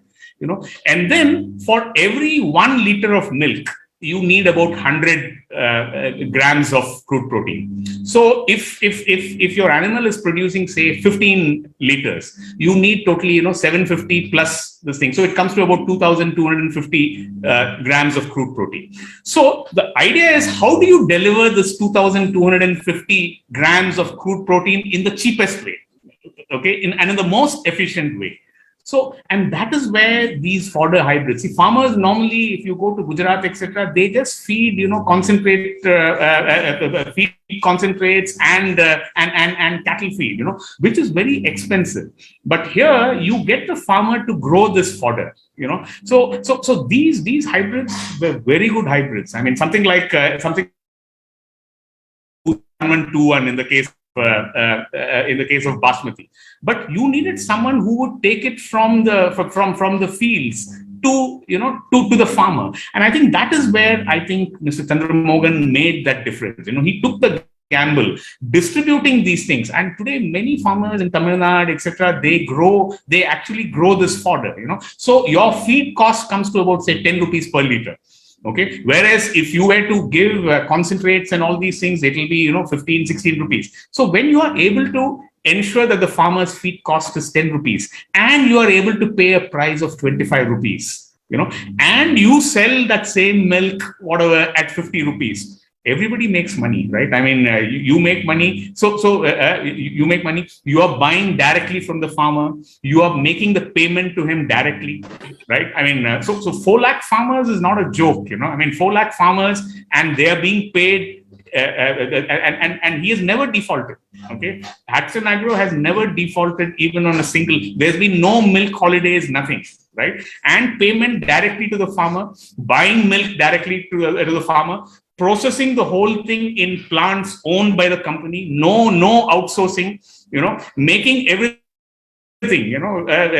even chocolate paste and everything, and selling directly to the consumer. Zero B2B business. Okay, it is B2F, that is buying from farmer. Okay, business to farmer, business to consumer. So you capture the whole profit, right? And this is, I think this is, I don't know whether you call it frugal innovation or whatever, but cutting down the middleman at every level, selling only to the consumer, so therefore you invest in the brands, so all this requires a lot of upfront investment, and And this whole thing has come through risk capital. Hudson Agro couldn't get money from NDDB. There was no grants, no government. This has been entirely risk capital, and long term. So which is why I think that this whole case study is worth it. And maybe I think all business schools should build many such Indian case studies. I don't know how many of our business schools actually does, and ideally there should be more case studies of regional entrepreneurs, not just Maruti and Bharti and Reliance. They should be such, and we should build many such a case study, a repository of such case studies in every region, and they should actually be held up. And I think this is the real whatever Atmanirbhar Bharat and that kind of a vision. We should look at success stories, go into depth, see how that enterprise has started, where it started, the challenges they faced. I think so. This is all the purpose of this book. I mean, I had no other thing. It's just that I happened to know him, and then he said, "Look, my company is now 50 years. Why don't you document it?" And it is all mostly first person account. So I'm not saying that it'll. It was actually quite amazing to see how the principles which the book about frugal innovation is reflected in your book. Because in fact, I'm waiting to buy this book. Yeah, I think February 7th is what it says, right? I mean, it's not out yet, right? Yeah.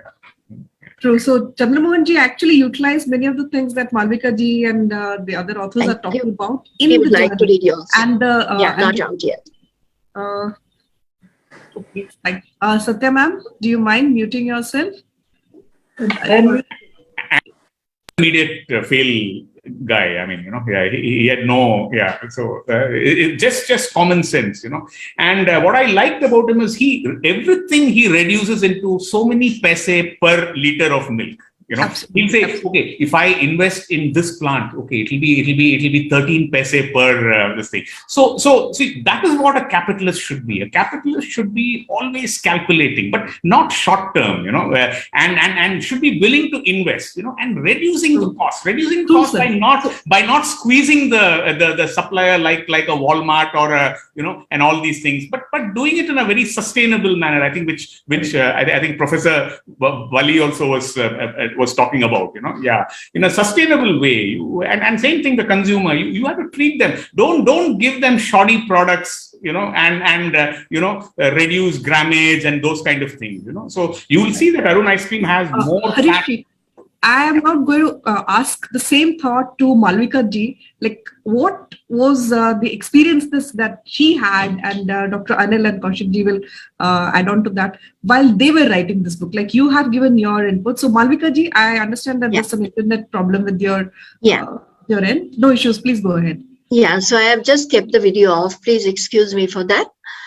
Our journey was actually quite eventful, Dr. Abha. In fact, when we started writing this book, I mean, when Penguin approached me and asked that whether I would like to write anything on this, and then we got together and started writing. So it was either becoming too scientific, with too many scientific references and, detailed about the research part because of our backgrounds. And then our editor kept saying that, no, it has to be something which is readable and which is for everyone to understand what frugal innovation is about. And then you can talk about its scientific, the need for scientific backstopping. So we had changed our narratives. I do not even remember, Dr. Anil and Dr. Kaushik, how many times we needed to change our narratives totally to come to a certain point which was acceptable to all of us as well as the editorial team. But during that, we realized that, of course, we have mentioned, I mean, the examples that you definitely cannot miss out on, whether we are talking about Tata's Swatch on one hand or Tata Nano on the other, or we take any examples of Nokia or anyone for that matter. But we thought that we will also try to highlight some of the examples which are not that well known, where we have some better understanding and some knowledge about the whole thing. Like Harish has just mentioned about the fodder hybrids that the TNEU, the Tamil Nadu Agriculture University brought up, which actually had played such an important role in this whole innovative business model, I would say. Similarly, we have talked about, given examples, like in our childhood, basmati rice used to be something only known to a certain sections of society, not every day, every people will be eating basmati rice. But now, because the productivity has increased so much, it has become so much affordable. So this Maharani or Dawat or all these names are now household names. And people have started using it, taking it.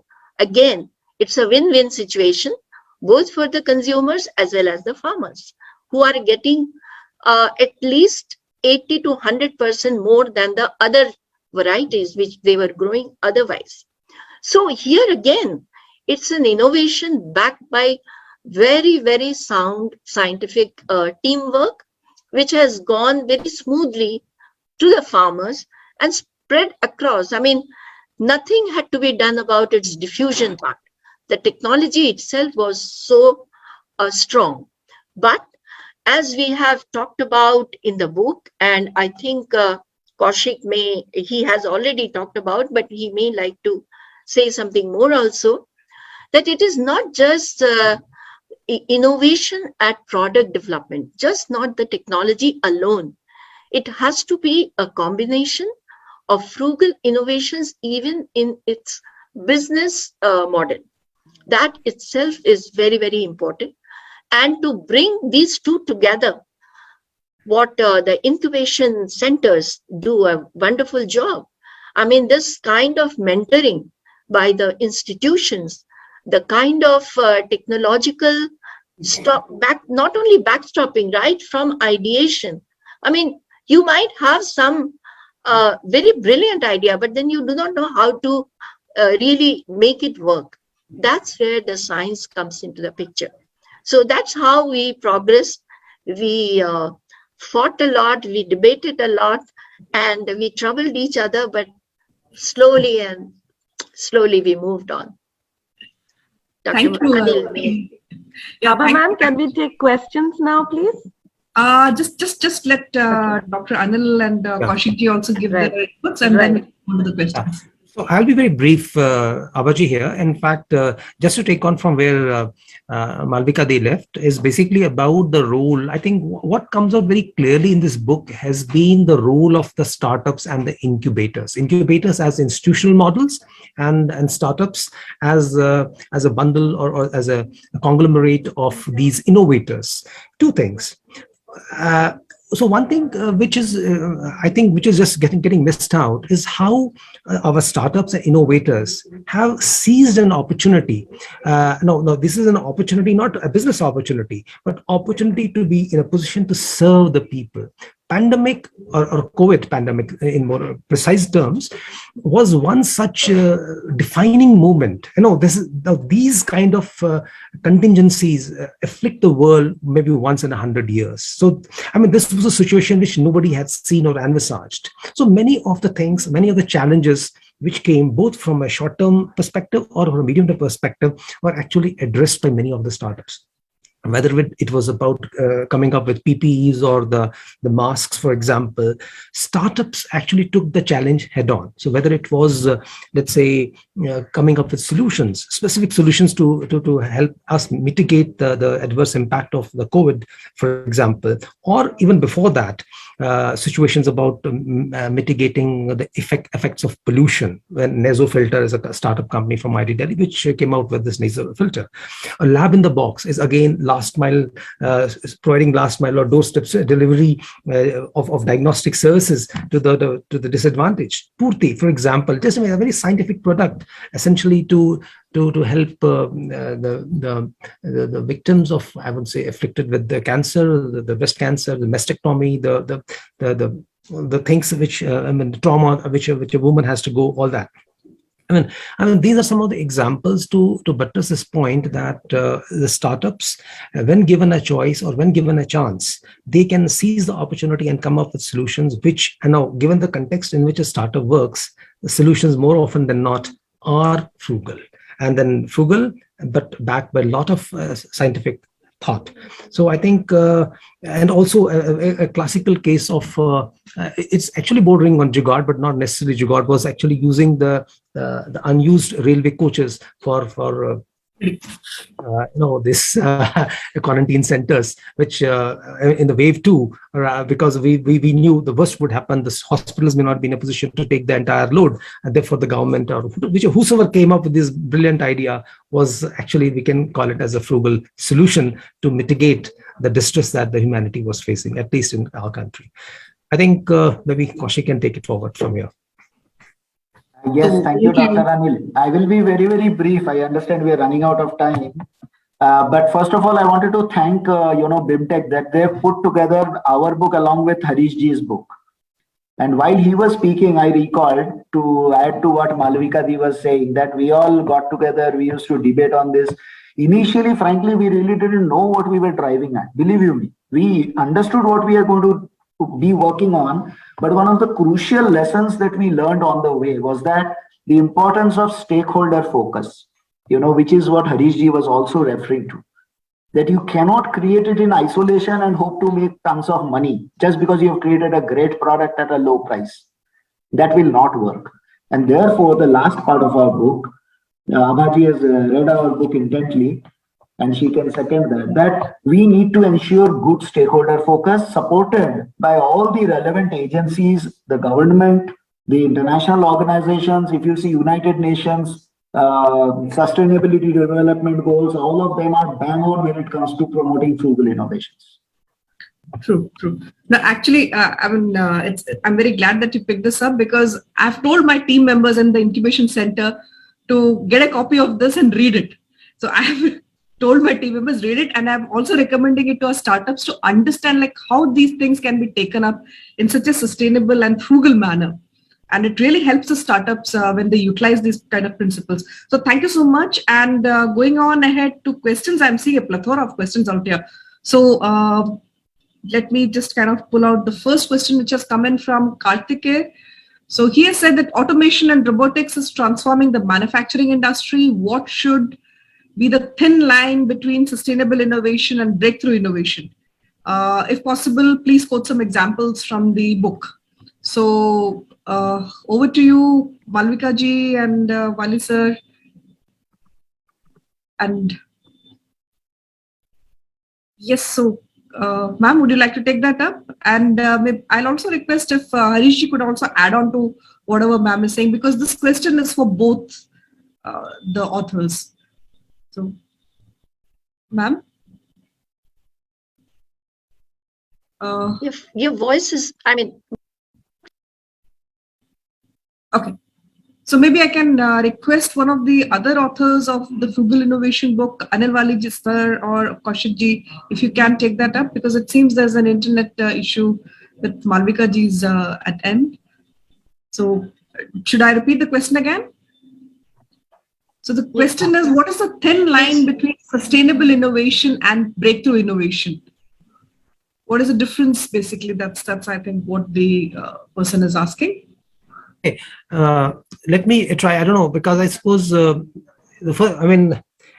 unless I am getting it wrong, but the thing is, when we talk of a stable innovation, it has to be incremental innovation or a breakthrough innovation, right? So incremental certainly means that you are certainly improvising upon what is the existing solution for whatever problem statement. And breakthrough here, we mean that we could be jumping or actually creating a very different kind of a solution altogether. Not if the solution may not be the same one, but we are actually working with, where we might be doing incremental, let's say, improvements on that. Breakthrough is much different. It could be in terms of a totally different functionality. It could be in terms of totally different design perspective. It could be the materials are very differently used. So it could be just about anything. At the end of the day, the cost of manufacture and the cost of goods as it costs to the customer has to go down. And besides the strong interventions at the flow level, where the whole the process of production is getting changed. Okay, may I add just one line? Yes, please, sure. I would like to only say this, that in today's day and age, it is better if the breakthrough innovations are also sustainable. Right. I think that very succinctly summed it up. So thank you very much for that. It has been a pleasure having you all here. And I know we are being pushed for time and keeping your busy schedules in mind. So just a heartfelt thanks for being here. Can I just add one thing? But very briefly, sir. No. See, I think we should not worry about automation and all these things when it comes to agri industry. Okay, agri industry by the very nature, milk can only come from the udders of a cow. Milk, right? I mean, so you take, for example, say a sugar mill which has a crushing capacity of say 10,000 tons of cane per day. Okay, so over if it operates for about say 150 days, okay, it will have to collect cane from at least about 20,000 farmers. Okay, so I don't think we need to. So I would very much welcome if the mill is completely automated. Okay, but it is ultimately you are getting a lot of cane from farmers. So same thing in the distribution, in transport. So I think you can create a lot of jobs there. You don't need to look at just the factory. I think we should look at the ecosystem. So and I think agribusiness is one industry where it can create many jobs. Whether on the farm, off the farm. So everything doesn't have to be in the dairy plant or in the sugar mill. Or in or in a rice plant. What's happening is that Just your half a answers minute, are adding can up I so have? many questions. Can I have half a minute just to supplement what Harish just said? Sure. That no matter how much automation has come up, even to make automation frugal, you need innovations. Innovations will be there and frugal innovations will be there because the whole world is not just the bottom of the pyramid. The whole world is resource crunched today, and it is going to be even more deeply so tomorrow. So everything from automation to agriculture has to depend on frugal innovations. Thank you. Okay. Thank you so much. All right, Abha ma'am, I'm so sorry we've run out of time. Yes, I can understand that. So back to you. Thank you so much. Thank you so much. Indeed, it's been a wonderful panel discussion. And we are really fortunate to have you here, Harish sir, Anil sir, Malvika ma'am, and Kaushik sir. Really wonderful listening to you, and we're blessed to have you here. Thank you so much for joining us. Thank you so much. Thank you. Thank you, Abha ma'am, for moderating it so beautifully. Thank you for being patient. We now, since we had science and we spoke about innovation and research, I'll take this opportunity to quickly announce that BIMTECH is scheduling Responsible and Resilient Business Research Conference and Doctoral Consortium 2022 on the 22nd and 23rd of April. A link for this is available in the chat. I request all of you to please explore this rare, enriching opportunity. And with that, we've come to the last session of our pre-lunch festival.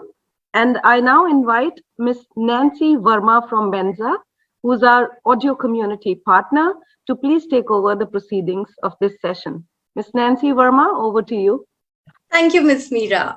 Hi, everyone. I am Nancy Verma, your host for the inner conversation session of BIMTECH BizLit Fest 2022, which is powered by Menza. It's a live audio conversation platform. Now, we've got audio communities engaging on Menza by exchanging stories in this 20 minutes live conversation format.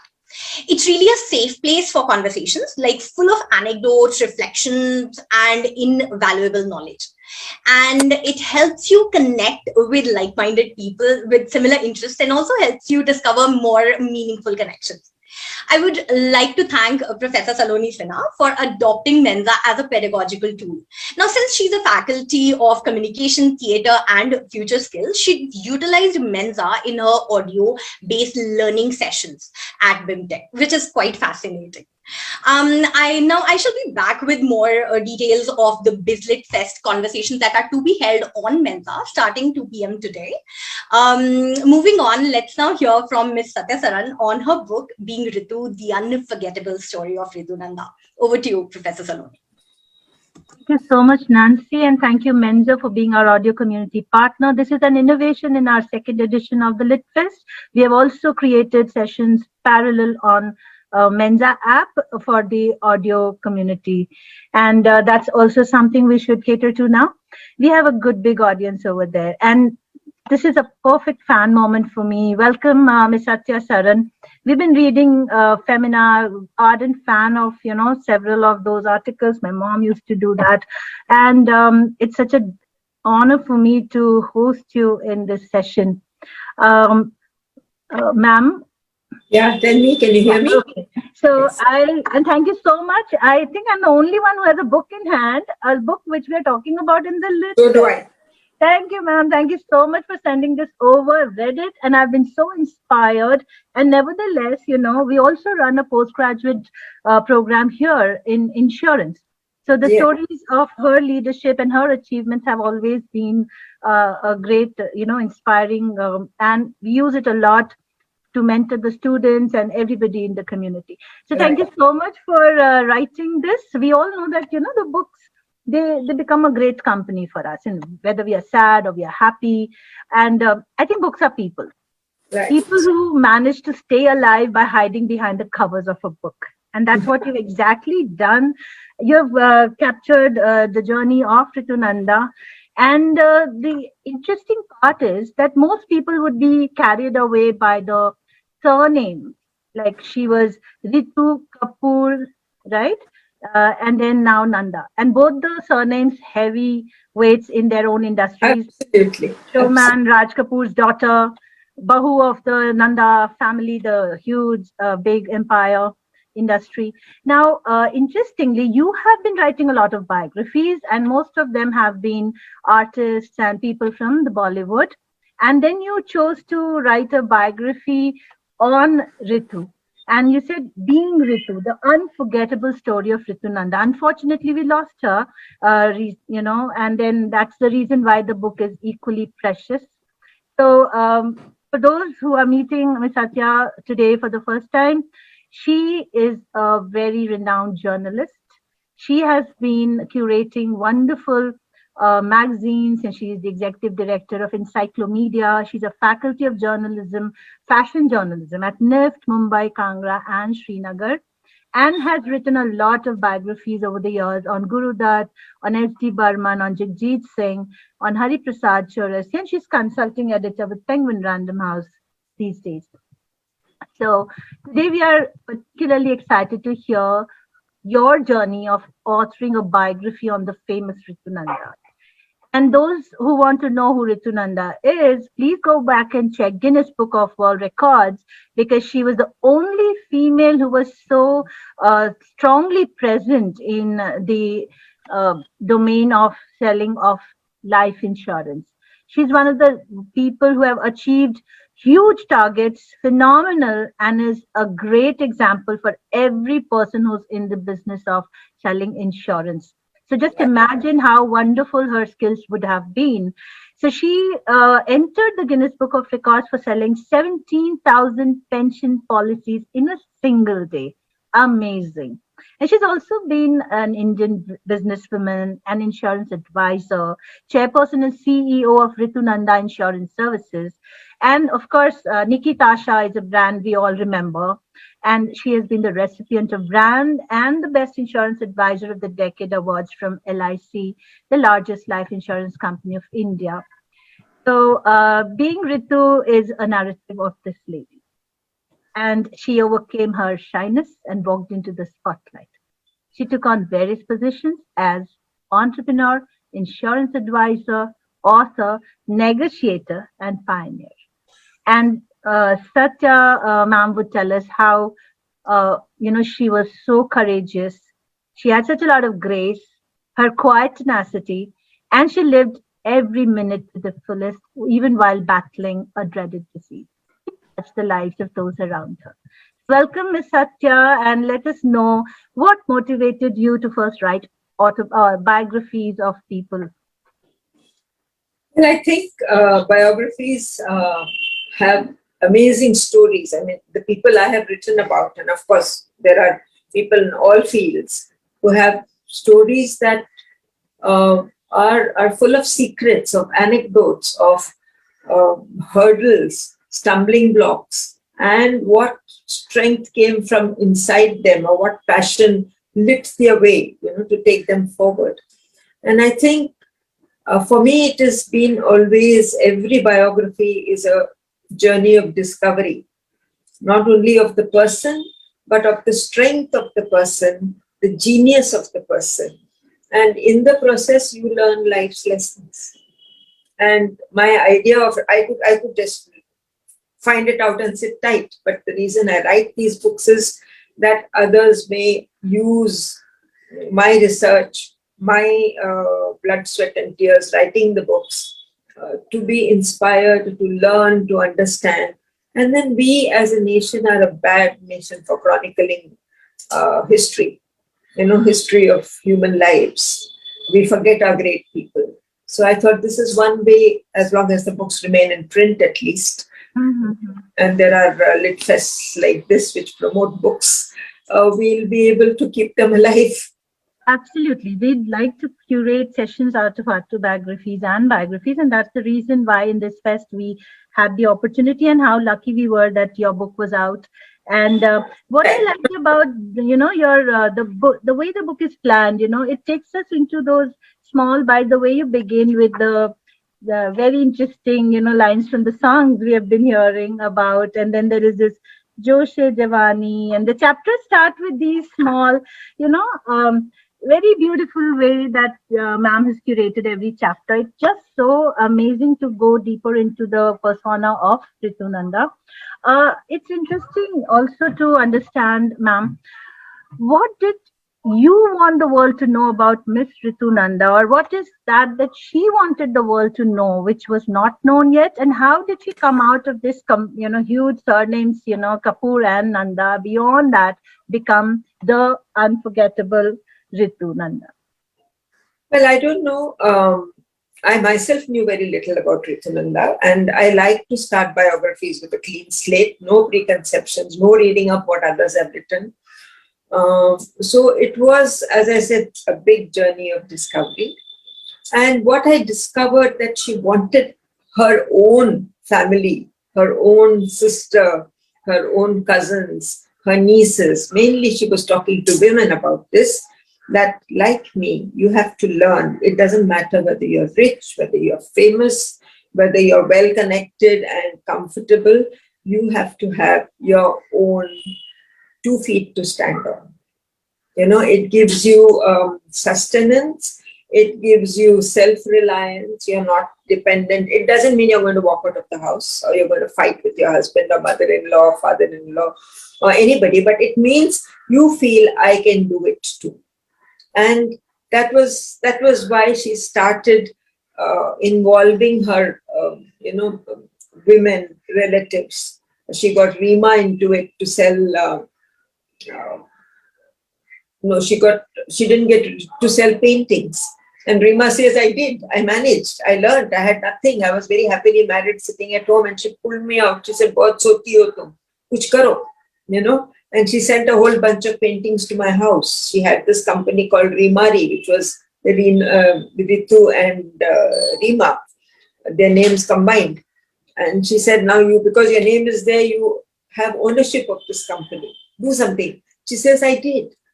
And the same way, she involved a lot of her other women relatives, and she wanted women to stand on their own feet. So I think that was her most important lesson she wanted to. And then there was also this lesson that when you decide to do something and you decide you have to do it, nothing can stop. Absolutely. And because I'm a teacher and I interact with the younger generation, the chapter 18 of your book really appealed to me the most. It's titled Next Gen. And you have written, because I must tell I don't know whether you can see the book well, but every chapter begins with 3-4 words of a song. And in this one particularly, it says tick, tick, tick, tick from Kal, Aaj or Kal. And the chapter is Next Gen. The first line says, Ritu Circle of Love embrace the younger generation too. Now, my question to you is that what is it that you think the entrepreneurs, the students in business schools, what can they take from this particular biography? Because we are talking about a person who, as you said, was always out there trying to create opportunities for others. And she would just want, I have read it, she wanted everybody to have their own identity, their own culture was of, go beyond the affiliation. So I think the younger generation, my students who are here, you must remember that the surnames, don't really matter much after a time because it's your persona that should dominate. So please let us know what are the takeaways for this younger generation and why should this book be a part of their discussion? This is a very interesting point, and it's particularly valid in Delhi and, in the NCR region, because the famous line we hear is, तुम नहीं जानते हो मैं कौन हूँ, मेरा बाप कौन है, मेरा अंकल कौन है, मेरा बाप दादा कौन है, So it's like younger generation thinks they can lean on these people to take their own life forward. But what happens tomorrow if your uncle is a minister and he's no longer in the ministry? Then who are you? Or if your uncle is a famous poet and he dies and people forget him, then who are you? And if you can't write a line of poetry, it doesn't matter, you're not going to get admission anywhere. So I think the lesson that Ritu tried to do was she encouraged the younger people a lot. Like Rajiv Kapoor used to say that when my serial came out, she would sit very seriously and watch and call me up and say, "Ispe ye acha tha." And she would never say what was wrong. She would only point, we are very happy today only finding fault. But she would only see the good points. And when you tell somebody, you were very good, but like if somebody looks at me today and says, you were dressed very nicely, but look at the freckles on your face, immediately I want to hide my face. But if somebody ignores those freckles and says, we like the fact that you have written a book and we love the color of your jacket, immediately I bloom, I blossom. So I think this is what she knew. This was a very, very strong psychological attitude that she adopted, that praise, never censure. If there was something wrong, she would probably guide the person, but she would not say this is wrong. So, and that is how she handled the younger generation. They just adored her and they learned from her. Rima, her sister, says we are chalk and cheese. She was quiet, she was graceful. I am a muh khor, she says. मैं तो बोल दूंगी, किसी के मुंह पे भी कुछ भी बोल दूंगी. I will shout, I will scream. And actually there's a lovely example which Nitin Mukesh, singer Mukesh's son, says कि जब वो लोग school में थे and they used to go to his house and his mother would, being a Gujarati, would only serve vegetarian food. So Ritu would help in the kitchen, give everybody the food, serve it. While Rima would say, क्या हमारे घर में आके तो chicken खाते हो, यहाँ क्यों हमको ये खिला रहे घास फूस. So this was the difference between them, but she embraced that. She said, doesn't matter if you're different, but you still have to walk the path to self-realization. So I think she took the younger generation. Yeah, this is beautiful actually. And we all talk about appreciative intelligence. We all must learn how to appreciate. There's always a, reason why somebody is behaving that way. It's good to critique, but there's an art also to present that critique and be a mentor, as you said. Right. And I'm happy to share that our institute also achieved a Guinness record a few years back where we had the highest pyramid made with paper coffee mugs. So it was a wonderful achievement. So we have things in common. And I hope you've stopped using them now. Yeah, of course. It has been dismantled, but the cups were definitely, the students did a great job.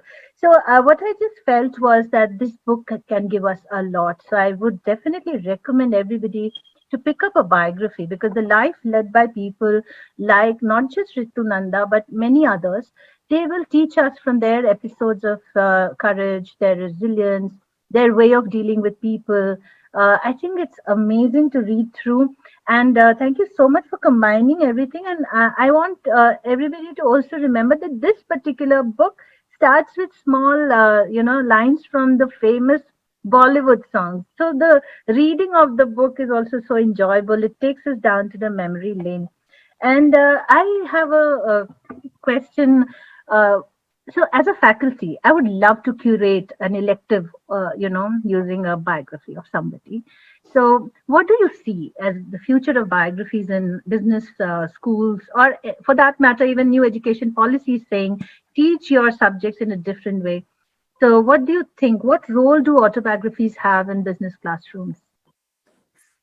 I think they're signposts uh, into how you as a future entrepreneur, whether you're going to join a company or whether you're going to do your own startup or whether you're going to manage a big business for someone else, it doesn't matter. The same rules apply. The same rules apply, and you learn instead of in the classroom, you can fall asleep. But if it's an interesting life told interestingly, and you are learning directly from somebody who says, if Mr. Ratan Tata says, at one day I felt, why am I doing all this? Let me just give it up. You say, oh hell, he also felt like this. So I'm not the only one. Or if tomorrow Mukesh Ambani says something, or even a small entrepreneur who's written his own book and talks about how being in a small town, he managed to make his business struggle. If you read the Jindal story, how they came out of Haryana to Bombay, how they suffered, struggled, and built today, one of the biggest companies in India, and how fathers handle if they have many children. Now, this is another lesson that you learn from an autobiography. If a father writes, I did a biography of a diamond jeweler's family, and he started as a broker and became one of the 10 biggest companies in India, and he had 3 sons. So what did he do?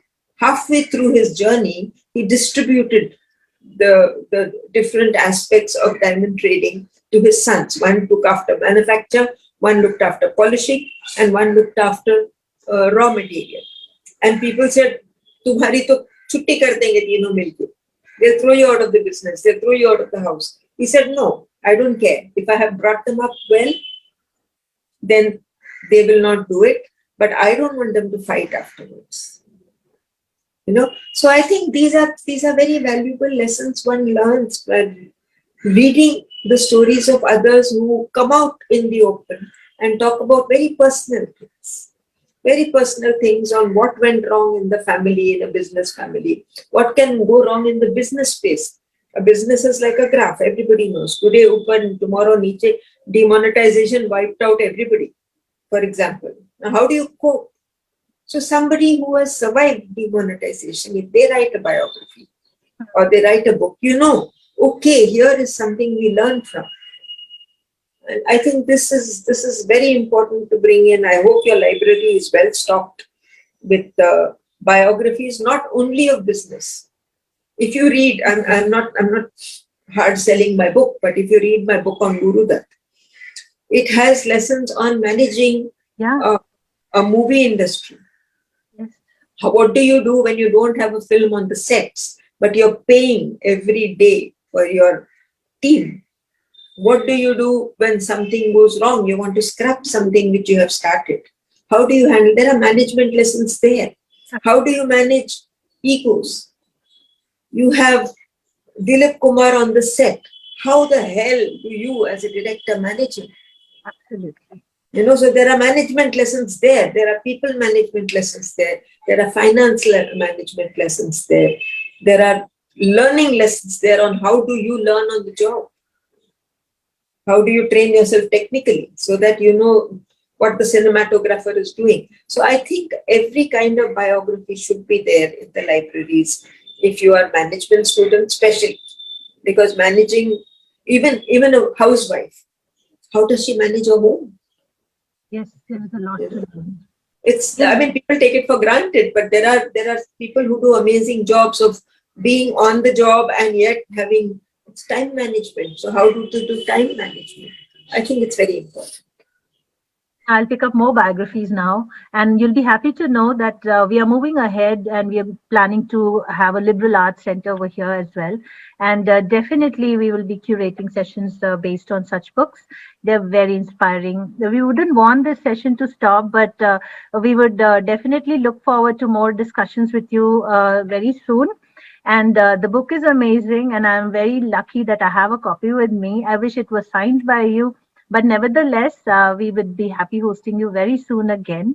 And like you've shared stories, and I mean, this very song, चलत मुसाफिर मोह लिया रे, so चलते चलते जिंदगी में लोग अपनी जिंदगी जीते हैं और लोगों को मोहते हैं.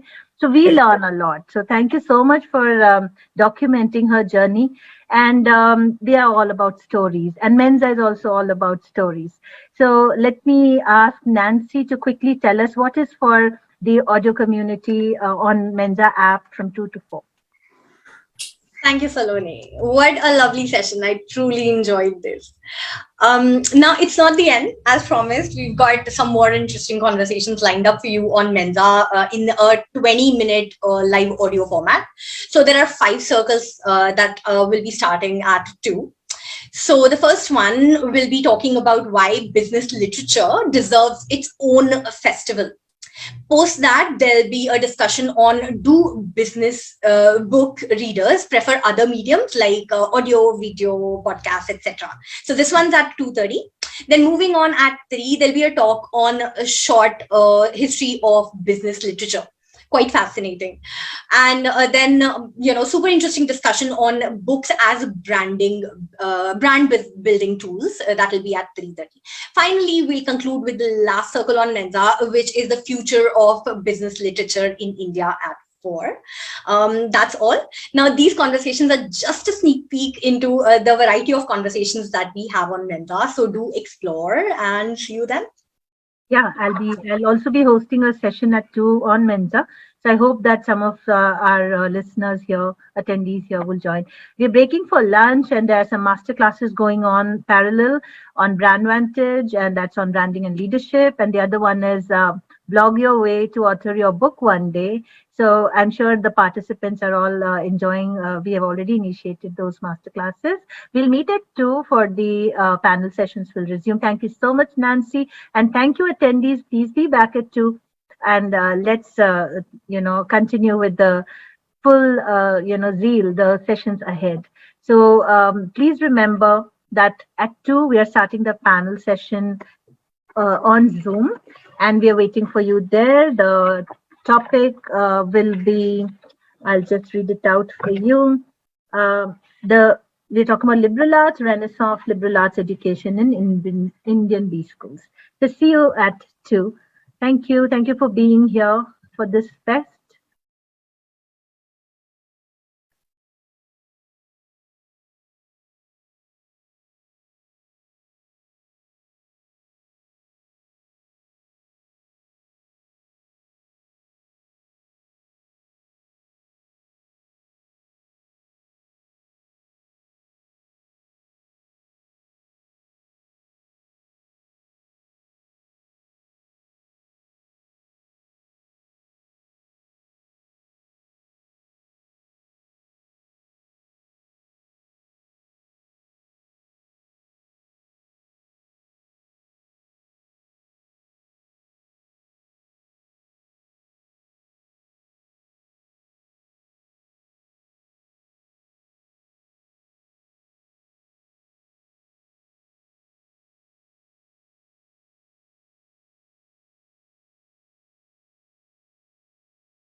अब भारत ने एक बड़ा लक्ष्य रखा है, देश को $5 ट्रिलियन की इकोनॉमी बनाने का।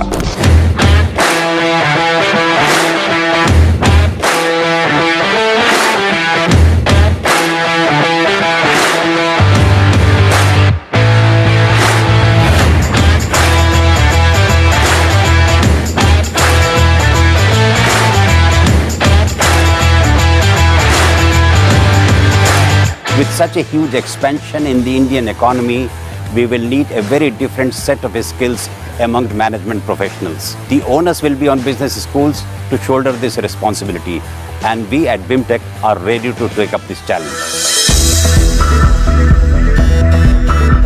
The Birla Institute of Management Technology, BIMTECH, proudly producing outstanding and industry-ready business professionals for over 3 decades now. As one of the legacy institutions of the Birla Group, excellence with values has always been in the DNA of BIMTECH. Ranked 6th among all private B schools and accredited by the NBA and NAC, BIMTECH is the first B school in India to get the prestigious Business School Impact Survey label from EFMD, Brussels. We have completed quite a few milestones to achieve AACSB accreditation. An eminent board of governors consisting of renowned thought leaders and professionals led by the Srimati Jayashree Mohta guides BIMTECH in achieving its objectives. We are now reaching a stage where we are being considered rather above than some of the new IIMs which have come in, and we still have some way to go to reach up to the IIM and ISB fame, but we are there.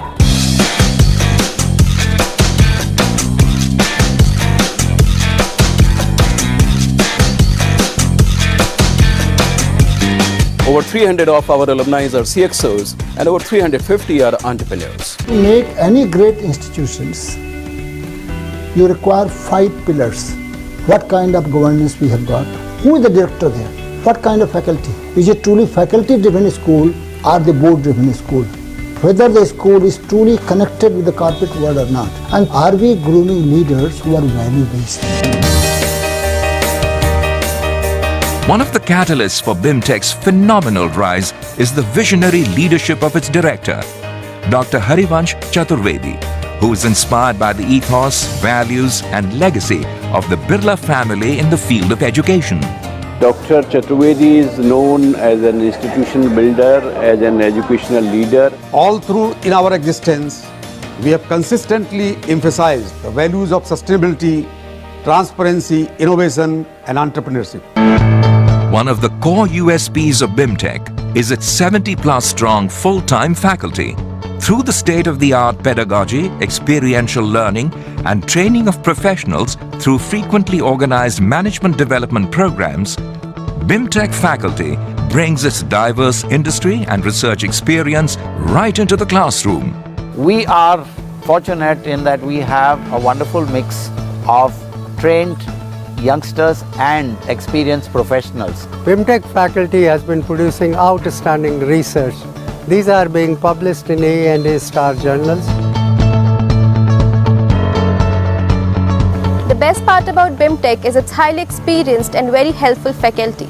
You can take their mentorship and guidance on any time, be it academics or industry exposure. We do not hesitate to reach out to even the most senior faculty members. Thanks to its robust corporate and industry interface and a consistent quest to innovate in its curriculum, BIMTECH's main focus has always been on the industry readiness of its students. We would like our students to hit the ground running when they go to the corporate world after completing their education with us.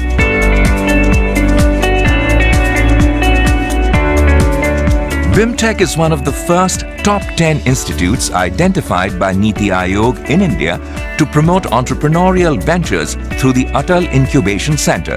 AIC or Atal Incubation Center, as it is more commonly known, is part of the mission of the Government of India to create entrepreneurs across the country. The students at BIMTECH often work on short-term assignments and even undertake full summer internships with startup ventures being incubated at the Atal Incubation Center.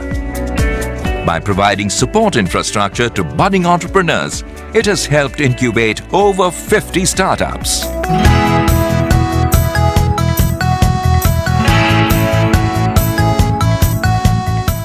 Today's event of Lyceum at BIMTECH has a lot of relevance. It provides students the opportunity to interact with the industry. We place a lot of emphasis on development of soft skills at our campus through events like Lyceum, which is for presentations, and this is evaluated by industry experts.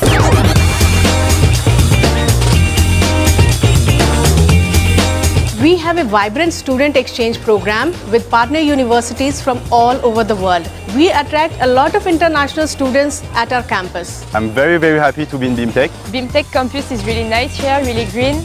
Faculties are really helpful and the Indian students are very friendly.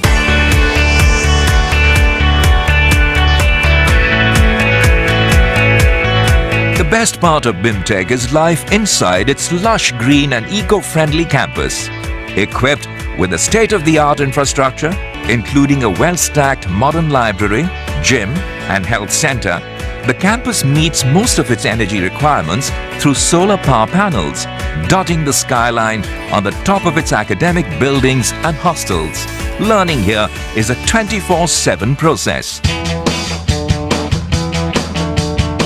With each passing day inside the campus, I felt more confident, learned new skills, made new friends.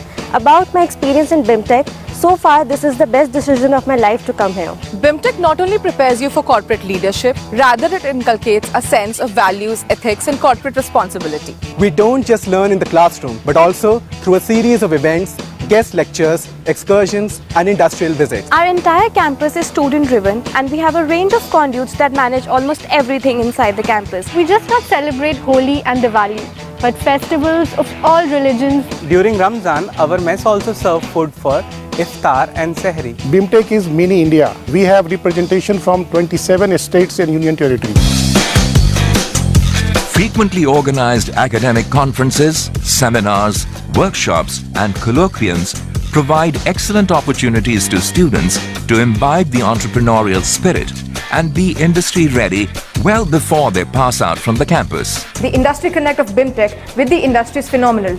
Be it collaborating with IBM, be it collaborating with international universities for student exchange, you name it, it's there. Every year, a large number of reputed Indian and multinational companies visit BIMTECH for their campus recruitments. See, BIMTECH is one of the most premium institutions and very progressive in the thought process. The students that we have recruited from BIMTECH at EY have been very good learners and they are also adaptable. At the same time, they are down to earth.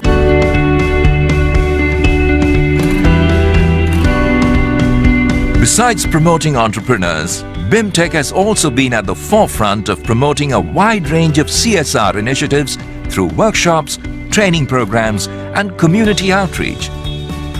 It has been supporting libraries in jails and villages, and education of underprivileged children through one of its most ambitious CSR projects, Protsahan Chiraiya. BIMTECH, Birla institute, देश में एक अच्छा पहचान वाले एक संस्था है. Over the years, BIMTECH has facilitated close interaction of its students with some of the most iconic leaders, celebrities, spiritual and management gurus who have been a great source of inspiration for millions of young people. This frequent high-profile interaction has further reinforced BIMTECH's emphasis on achieving excellence with values. One thing that BIMTECH always taught us was to remain grounded. BIMTECH is an excellent fit for somebody who is looking to learn in a very, very safe and very, very stimulating intellectual environment, is ethical in its outlook and does not fear from working hard. It's a great fit for that person. He will get excellent placements and he will be able to have a great career. It's been an odyssey of excellence for BIMTECH, which has enabled it to consistently climb the ladder of B-School rankings. Its proud legacy has led to setting up the Birla Global University in Bhubaneswar, which is now fulfilling aspirations of all those seeking high quality higher education in the eastern part of the country. As they say, the best way to predict the future is to create it. BIMTECH invites you to create your future now. नमस्कार BIMTECH रे आपण मानकर हार्दिक स्वागत. ఇక్కడ వాతావరణం చాలా అద్భుతంగా ఉంది.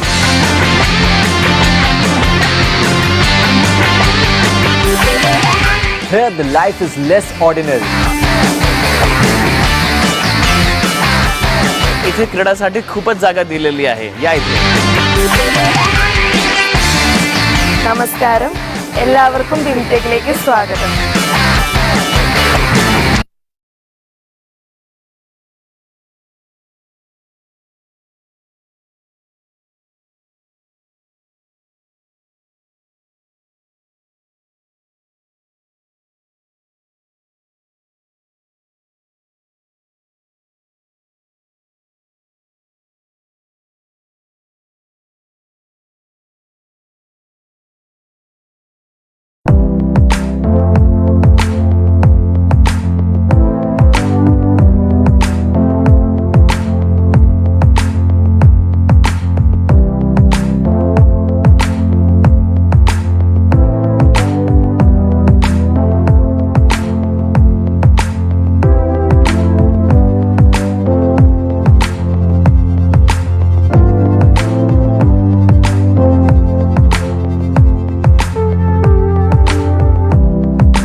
Good afternoon, Dr. Deepa. You there?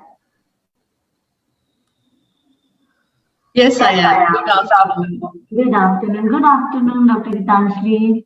Good afternoon. Afternoon. Good afternoon. Amitji is also there? Yeah. Hi, everyone. Yeah. Good afternoon, Amitji. Hello. Dr. Archana, I can't figure out why, but my system apparently doesn't support this virtual background. Okay. You'll have to make do with what I have in the back. No problem. That's completely okay. Same with me. Yeah. So Pradeep ji, you will be the panel member for the next session. That is right. So I'm just going to listen into this session. Then. Definitely. You're most welcome. You're most welcome. So we still have 2 minutes. So this was actually the lunch break. So audience will be joining in few minutes. Good afternoon, Dr. Gitanjali. It's a pleasure to meet you. Likewise. How are you, Ms. Sinha? Shetty, sorry. I'm good. Thank you so much. And so I definitely wanted to meet you because we share common interests and I also come from a literature background. Right. How have you been? I've been very well despite the pandemic. Thank you. Very nice. Yes. I think we've slipped under the radar of it. Yes. Yeah. And Dr. Amit has a very interesting thing to share. Even I'm keen to listen to what you're going to share about Ghalib. With economics background. Yes, with economics background. So there's a lot of interesting things that are going to happen. Yeah. Yes, definitely. We hope so. And I hope everybody will be awake after their lunch break. Yes. So probably Dr. Archana believes we are capable enough to keep them awake. Exactly. So she put us at 2 o'clock. I was about to say that. And that is why I'm having such, eminent speakers at 2 o'clock. Yeah. It's has the morning session gone well? I'm sorry I was unable to attend. Yes, they were like very well curated and everything went really good. Dr. Deepa, you attended Sir's session, inaugural one? Actually, when I logged in, something similar to what Mr. Pradeep Chakravarti mentioned happened with me. I was into the panel, so I thought I've got a wrong link. I had to log out. Okay. So there was no separate panel, separate link for attendees. Yeah, exactly. It was live on Facebook. It is going to be live. Our session also will be live on Facebook. Okay. Yeah. So I have shared the same link over my social media handles. So will it be an issue if the participants try to join? Which link? This link is the panel link. You have to share the link which is there on this schedule. That's for the audience. Okay. So I'm not sure whether they'll be able to join. We already have about 55 participants, I see here. Yes. That's good. We'll wait for 1 more minute and then we'll start. So we still have a minute or two, Deepa. If you want to change the link, you have time to do it. Yes, I'm trying to do that. So it's there in the schedule, Archana? Yes. It's there. Yeah. So that's so nice. Yeah. So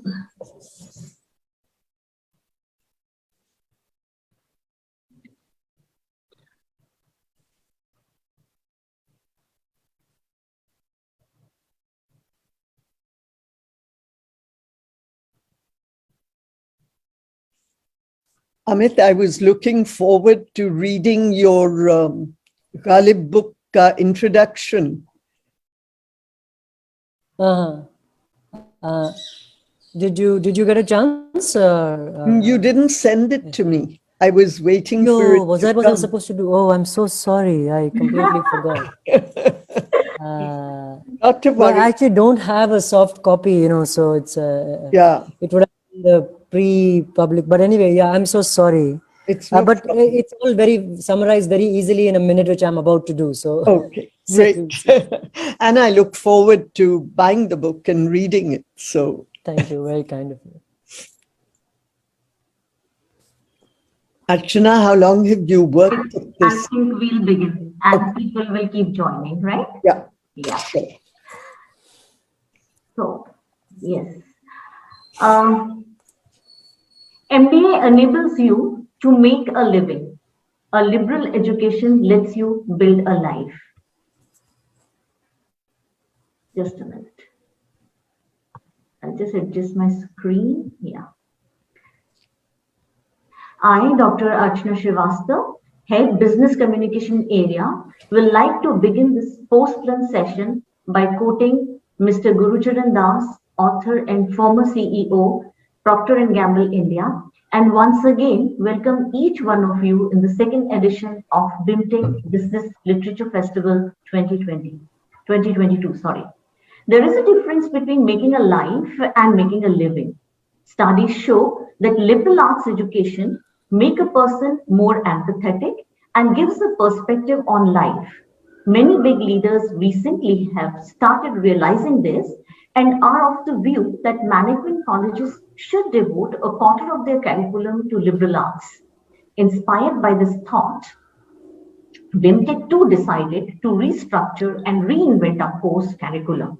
While it's just an idea, this platform, BIMTECH Business Literature Festival, will be a great place to start the discussion on its significance, implementation, and challenges involved in implementing liberal arts in management school.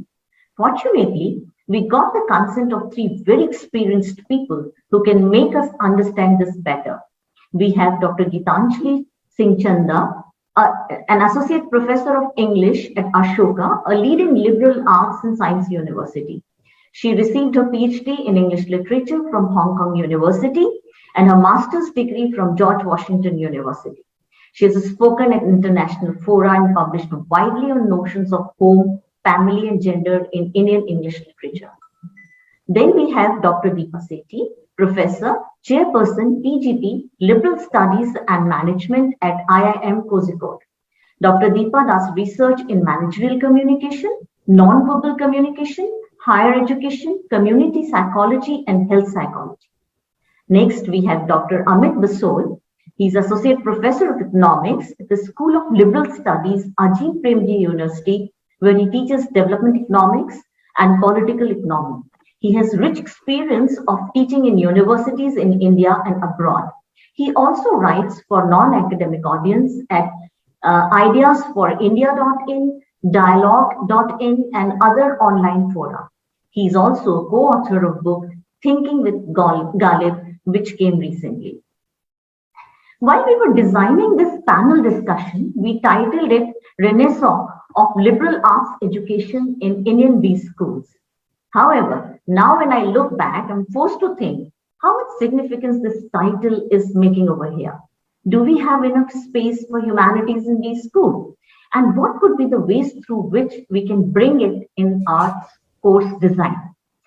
To begin this discussion, I first invite Dr. Gitanjali to share her views. Thank you, Archana, and thank you everyone for inviting us to this panel, and to Amit and Deepika for sharing this wonderful platform with me. When I saw the title of this discussion topic, I thought to myself, I wonder if they've forgotten to put a question mark there. Should it be Renaissance of Liberal Arts Education in Indian B schools, ? Or is it a statement? It could well be both. Because if it were a question, I would be tempted to say, actually, personally, and I have to admit here that I have no experience of business school. So I'm just talking about stereotypes. The stereotypical impression that I have of B schools is that there's no liberal arts and no Renaissance at all.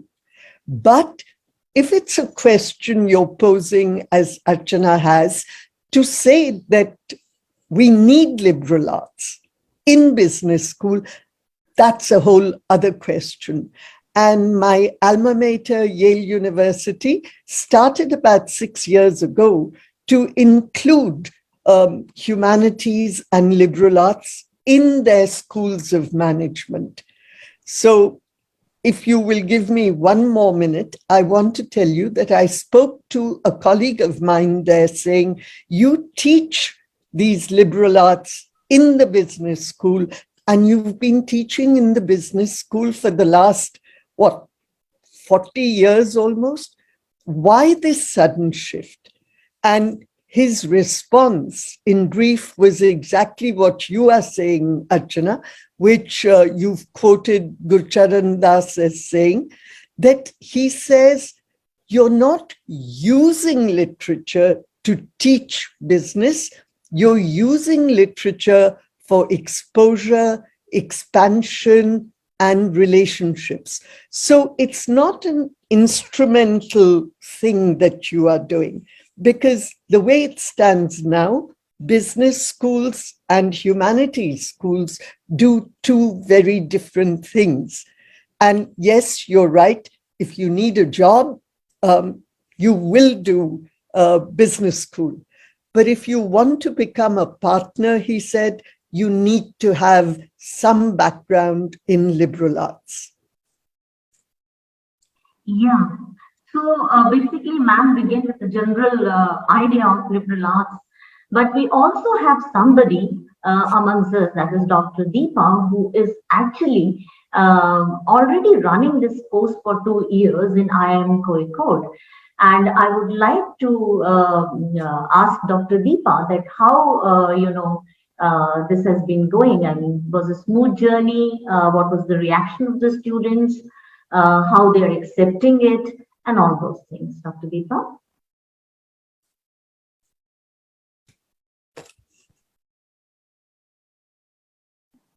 Dr. Deepa, you there? Yes. So thank you so much. I am thankful to you for having a panel like this, which is the need of the hour. And so I would like to share a couple of things. So in fact, I would like to begin by sharing the thought process which went into the evolution of the postgraduate program on liberal studies and management. So this program is a brainchild of our director, Professor Debashish Chatterjee, who says, and I quote, "There is a dire need for an alternative form of management education. The program on LSM is an initiative of IIM Kozhikode to equip the future managers with the earnestness to deal with human beings with equal effectiveness," unquote. So in a world evolving with every passing nanosecond, it has become imperative to adapt to thrive. So although we started with focusing on high IQ and then moved on to understanding how vital EQ is in terms of business education, it is time we accept that in order to remain relevant, AQ is the key, that is the adaptability quotient. So when there is a perfect blend of these, an individual not only thinks critically and behaves empathetically, but also modifies oneself to the VUCA world. That's the favorite word today. VUCA world business scenarios effortlessly. So one has high AQ.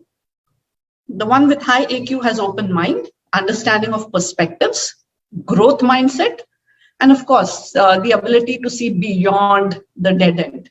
So the curriculum and pedagogy of B schools have evolved over time. And now it's no more just logic oriented and behavior oriented, but it's also approach oriented. So AQ, that is adaptability, may not be inborn. And even when it is, it needs to be nurtured. So IIMK realized this change and introduced the PGP LSM as a distinct management learning offering. And this program course structure includes, in addition to the regular management courses, a few more courses as a bouquet from the liberal studies.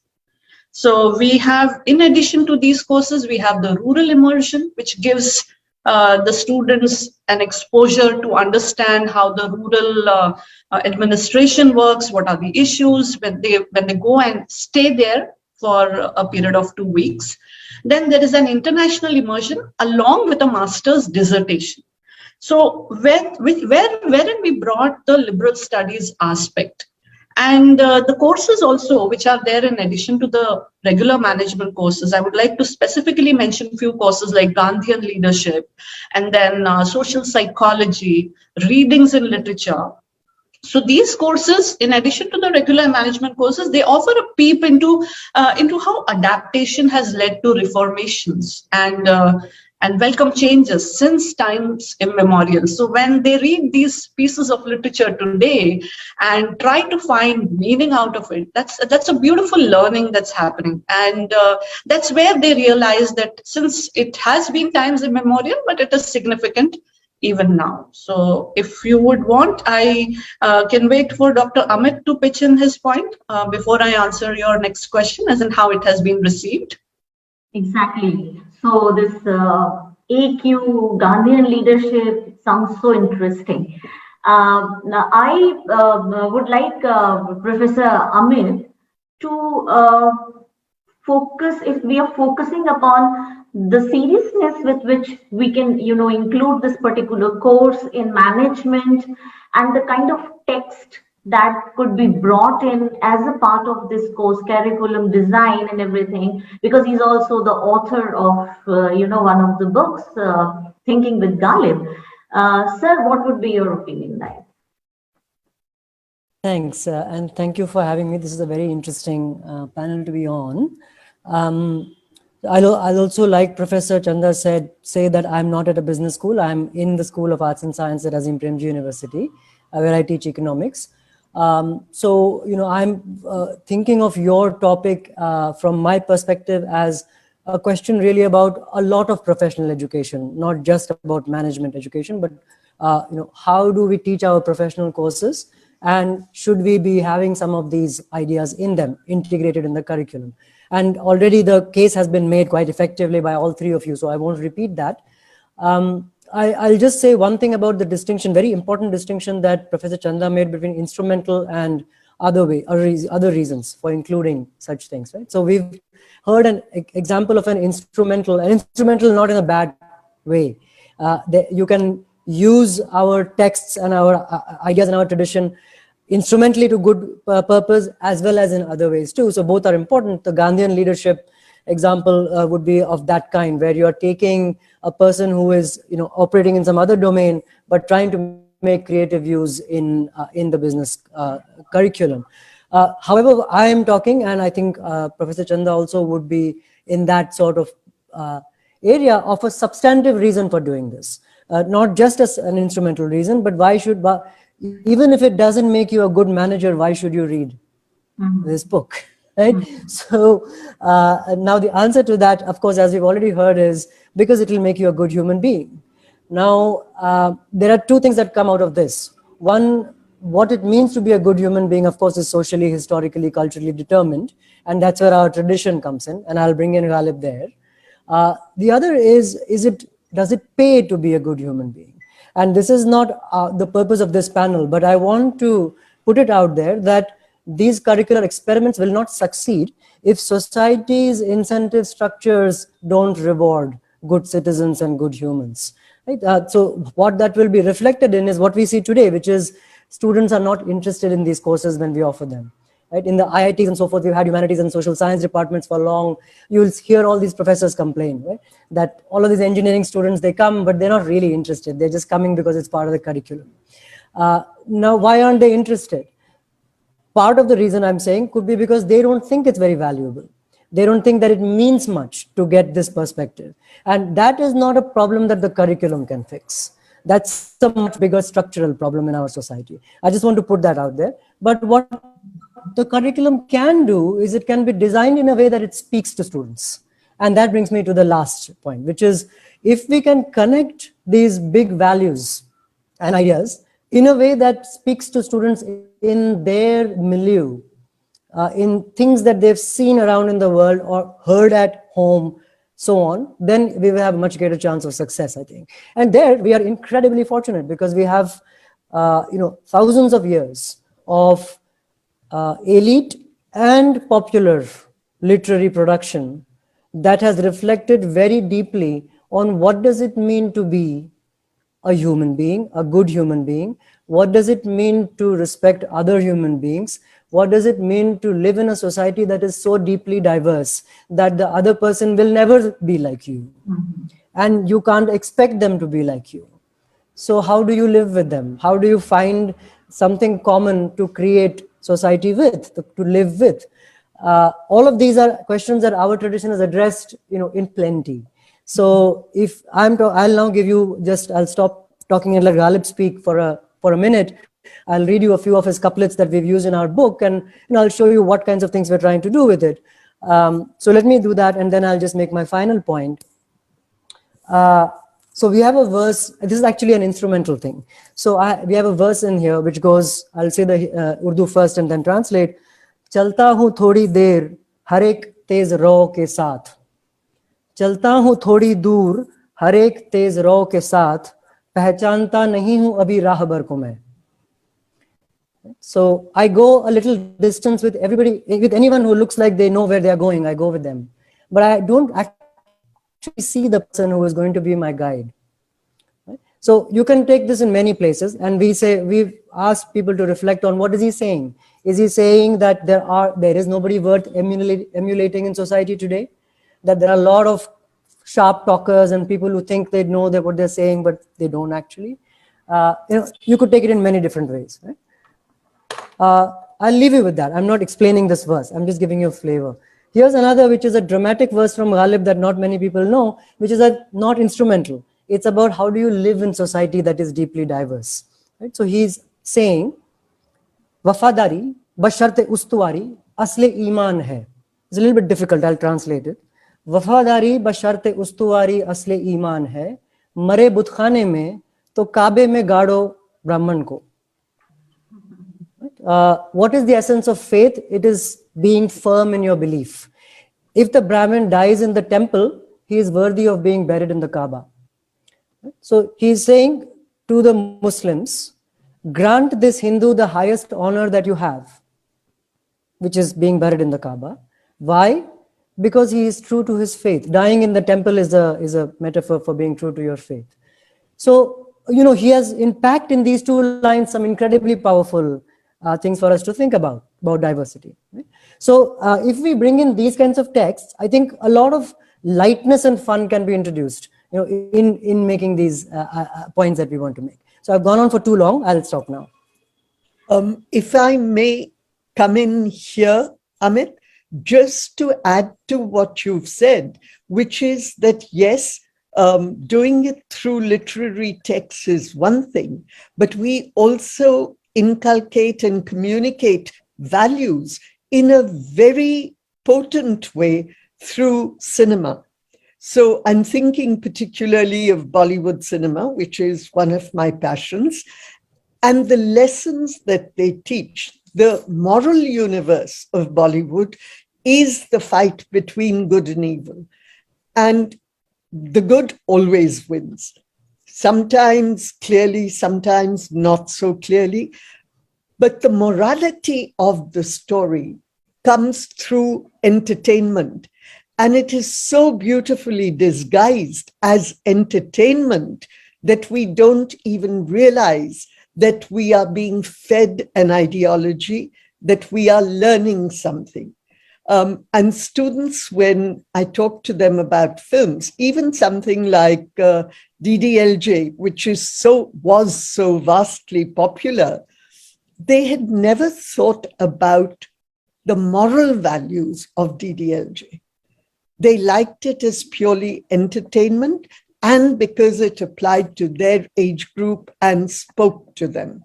So there are many ways of communicating these values and the humanity that we want to teach.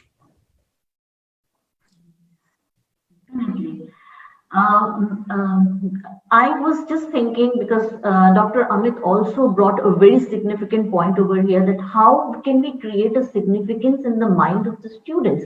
Because the moment we introduce a course, and the moment students start thinking of taking up that course, their ultimate goal is to get the placements.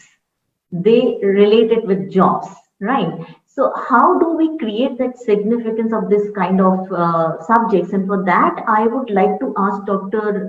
Deepa that how is it going in your institution? What kind of placements students are getting after doing this liberal studies course at your place?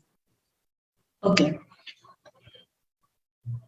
So when we started this course, as I said, in fact, I would also like to ask Dr. Amit's part where students are hesitant to take such courses, and then you added that the placement aspect is also there. So there's a bit difference between the courses that are offered by humanities area in the IITs vis-a-vis the course we are talking about, where the course is titled PGP Liberal Studies and Management. That is MBA Liberal Studies and Management. So when the students apply, they take an informed decision to study this amalgamation of courses, right? They have choices, and they deliberately choose based on their background at times, and at other times, in fact, we find a mix of engineers and non-engineers. So that is the beauty of the course, that engineers have themselves opted for the course, taking an informed decision, knowing the courses that are there, and in spite of knowing that it was a pioneer, like last year we started the batch,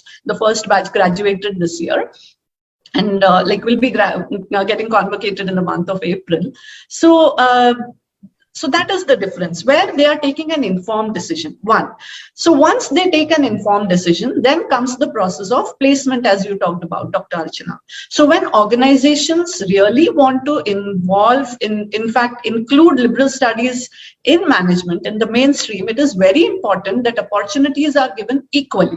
So right now we have one placement cell.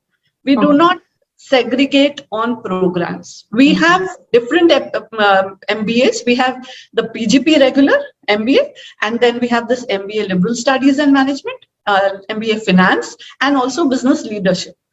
Right. So when the placement happens through under one umbrella, the profiles go, and the recruiters get a bouquet to choose from.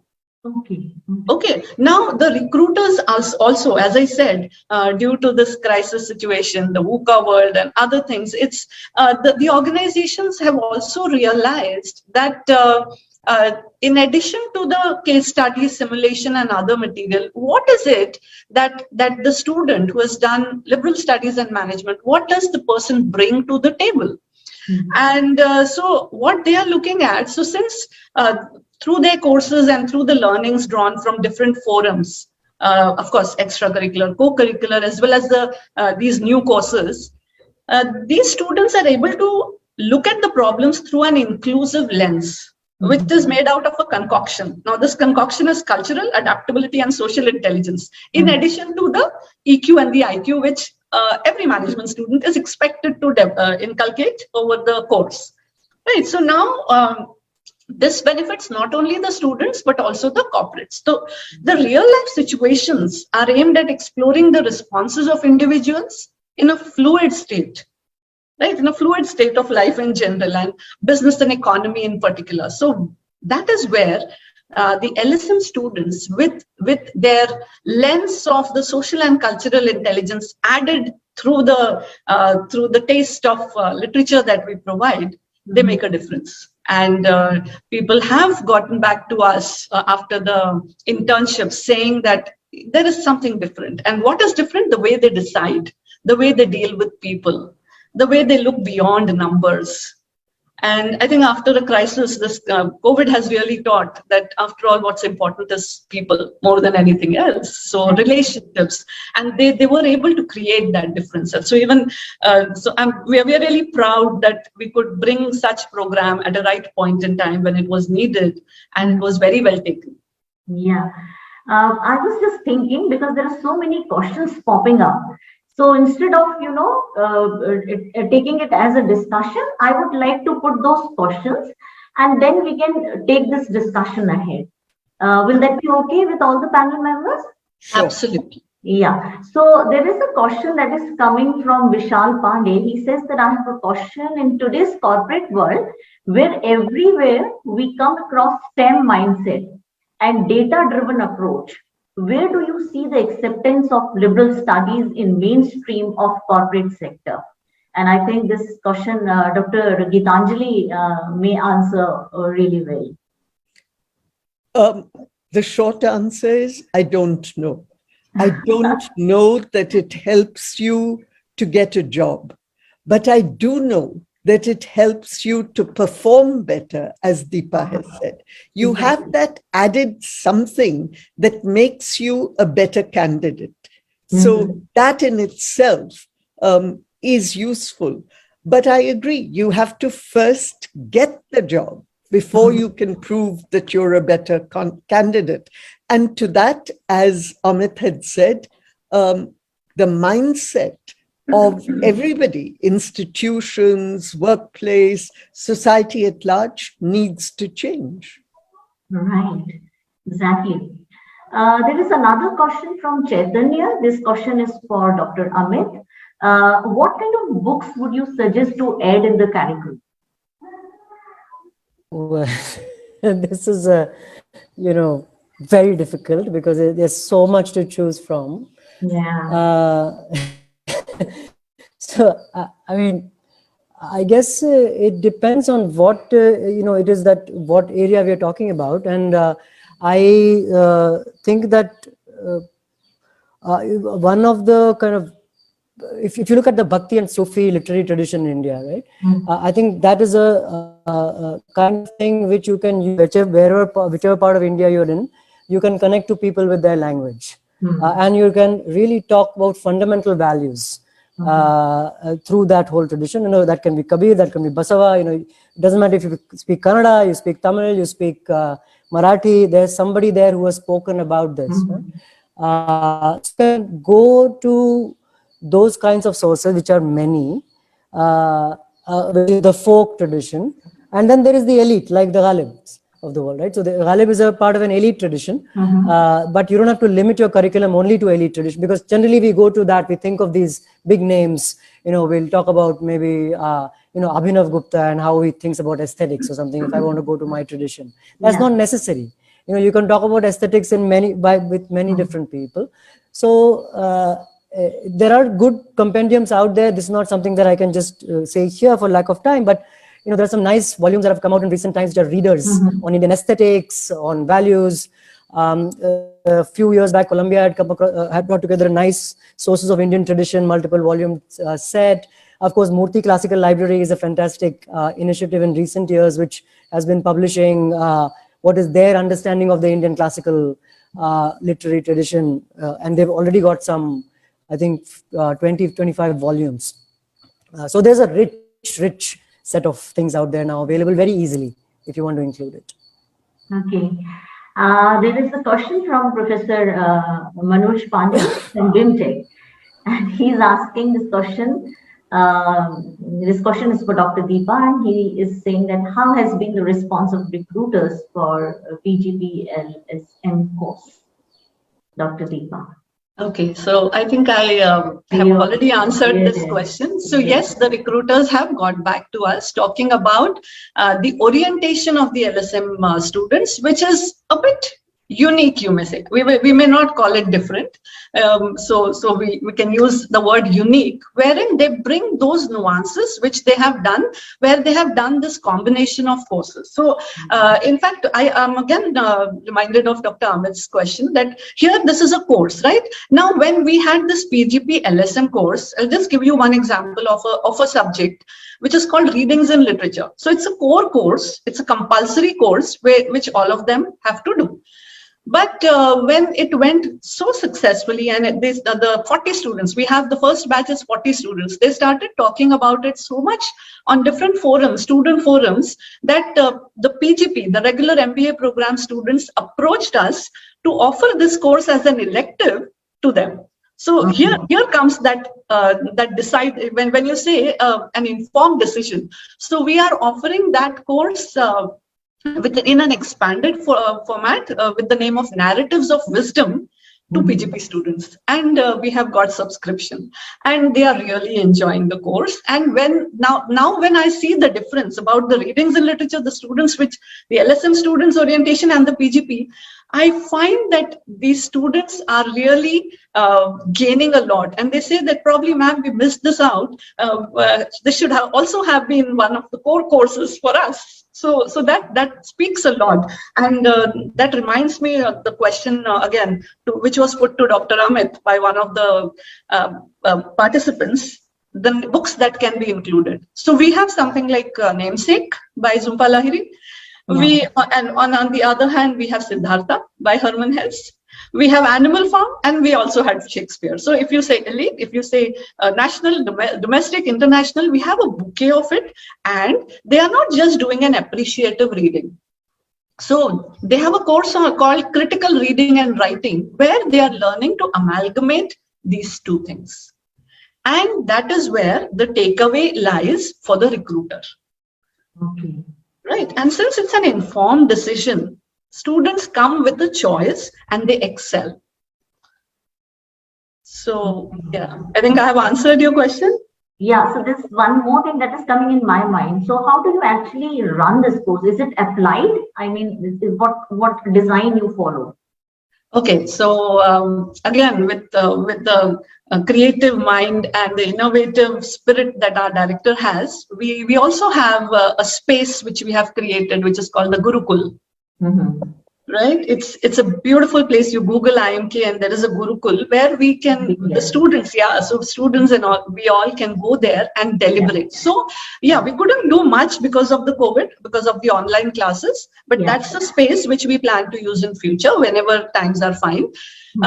But largely this course is focused on discussions, deliberations. The students read the books in groups. First, they read it individually, then they come together, do some deliberations before the session, and they are expected to answer three things. One, what is their learning from the book? Second, what is it they read and remember the most? And third, how are they going to apply it once they complete the course? So around this, they build up a narrative. So the narrative draws not only from the text, but also from their real life situations. So which makes it very interesting. And they are constantly in a healthy competition with each other. Who comes with the best idea, with a new idea, with a new angle. And at times they surprise us by the various tangents they look at the same text. So it's more experiential in nature. Yeah. Wow, that's great. Dr. Gitanjali wants to ask something. Yeah, I have a quick, since we have a little time left, I want to address the question of methodology. How do you actually teach, say, literature in a classroom? Do you teach it in a B classroom? So do you teach it as you would in a liberal arts university?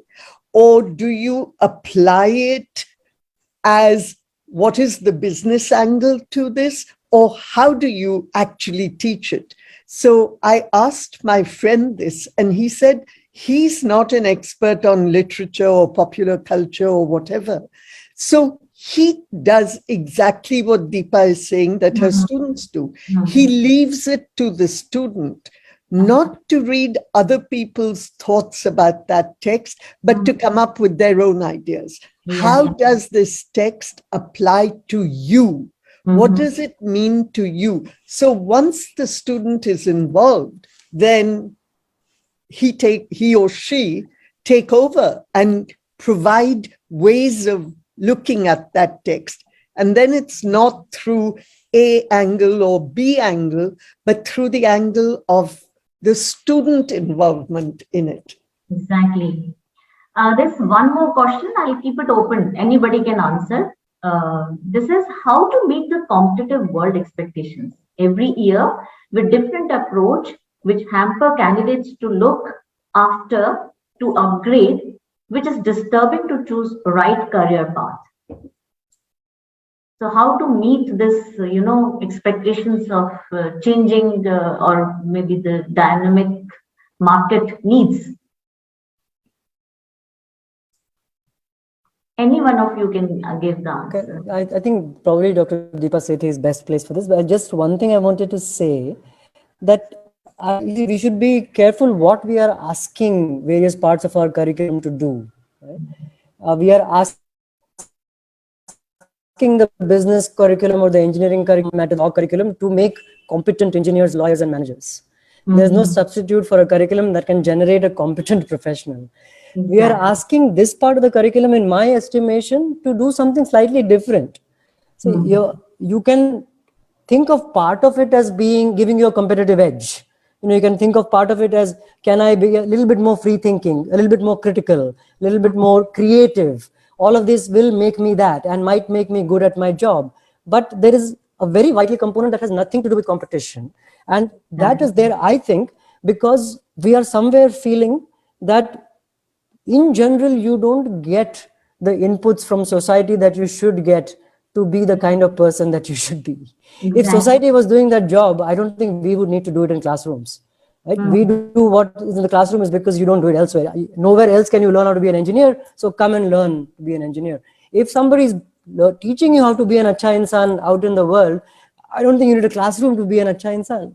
Exactly. But we feel that we are failing at delivering acha insans properly outside there, right? So I think that is we need to focus on as an important purpose of this. Exactly. We are left with only 2 minutes, and I have got another question for Dr. Deepa.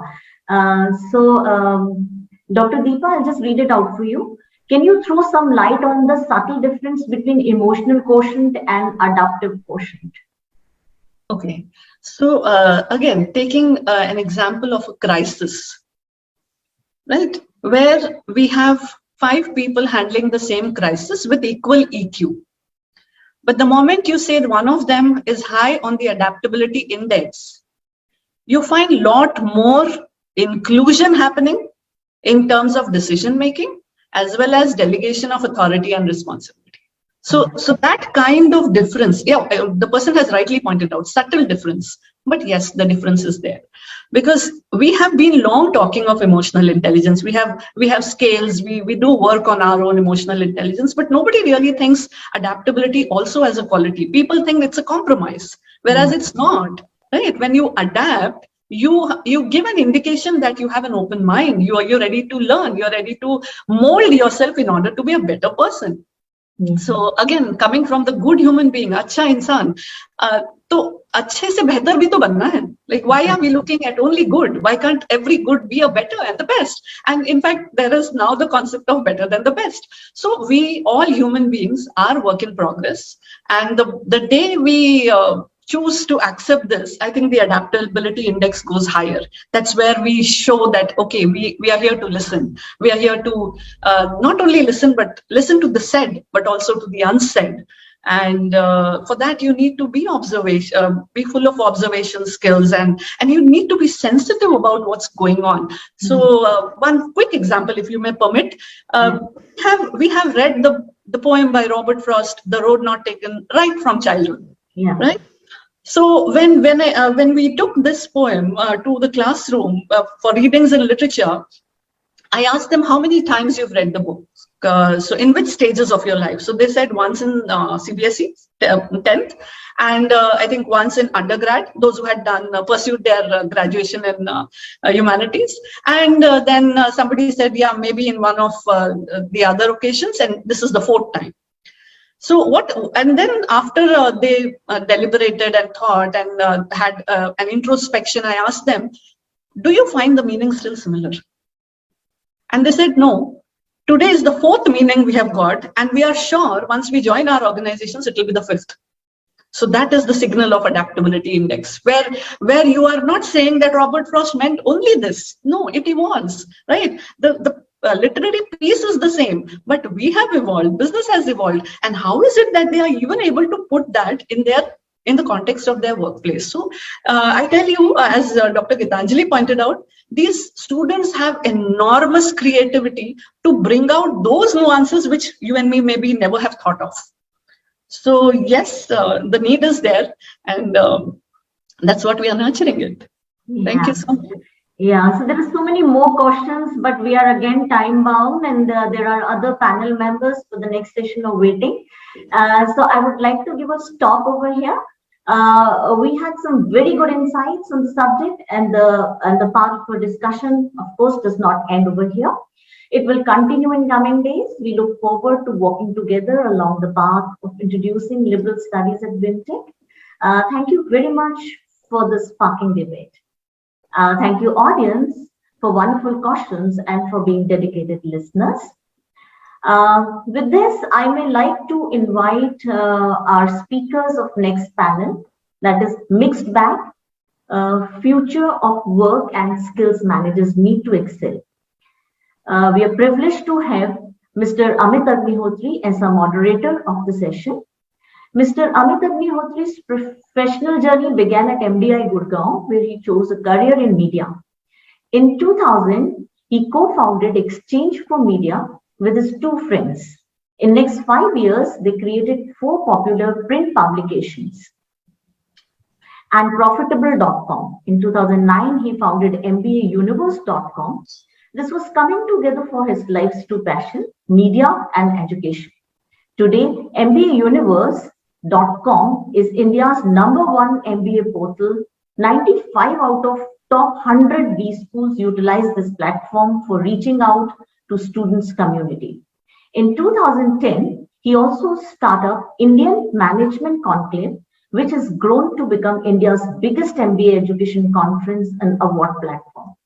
Along the way, he has co-authored many books on management education, including Envisioning Future of Indian MBA Education and Enhancing B School Competitiveness. He served as advisory committee appointment by management education regulators AICTE and IMA. Sir, we are delighted to have you with us and would like to hand over the screen space to you to take the discussion ahead. Amitji. Thank you. Thank you, Dr. Archana. Thank you, Dr. Saloni ji, Dr. Chaturvedi ji, and everyone at BIMTECH for organizing a great initiative that brings together lots of thought leaders. And today, in the next half an hour or so, we will hopefully have a very insightful session. The 4 speakers have contributed 3 books. And let me start briefly by welcoming Anjana Menon. Thank you, Anjana ji, for joining. You've got a very, very rich profile. Great to meet you. Looking forward to hearing from you. You are a print, video, digital, and social media content creator and a strategist. You won multiple awards in journalism and worked at Bloomberg, co-founded Mint, which is a great newspaper, and you advise a lot of companies and individuals about how they should be building their own social media profile and tell their own story.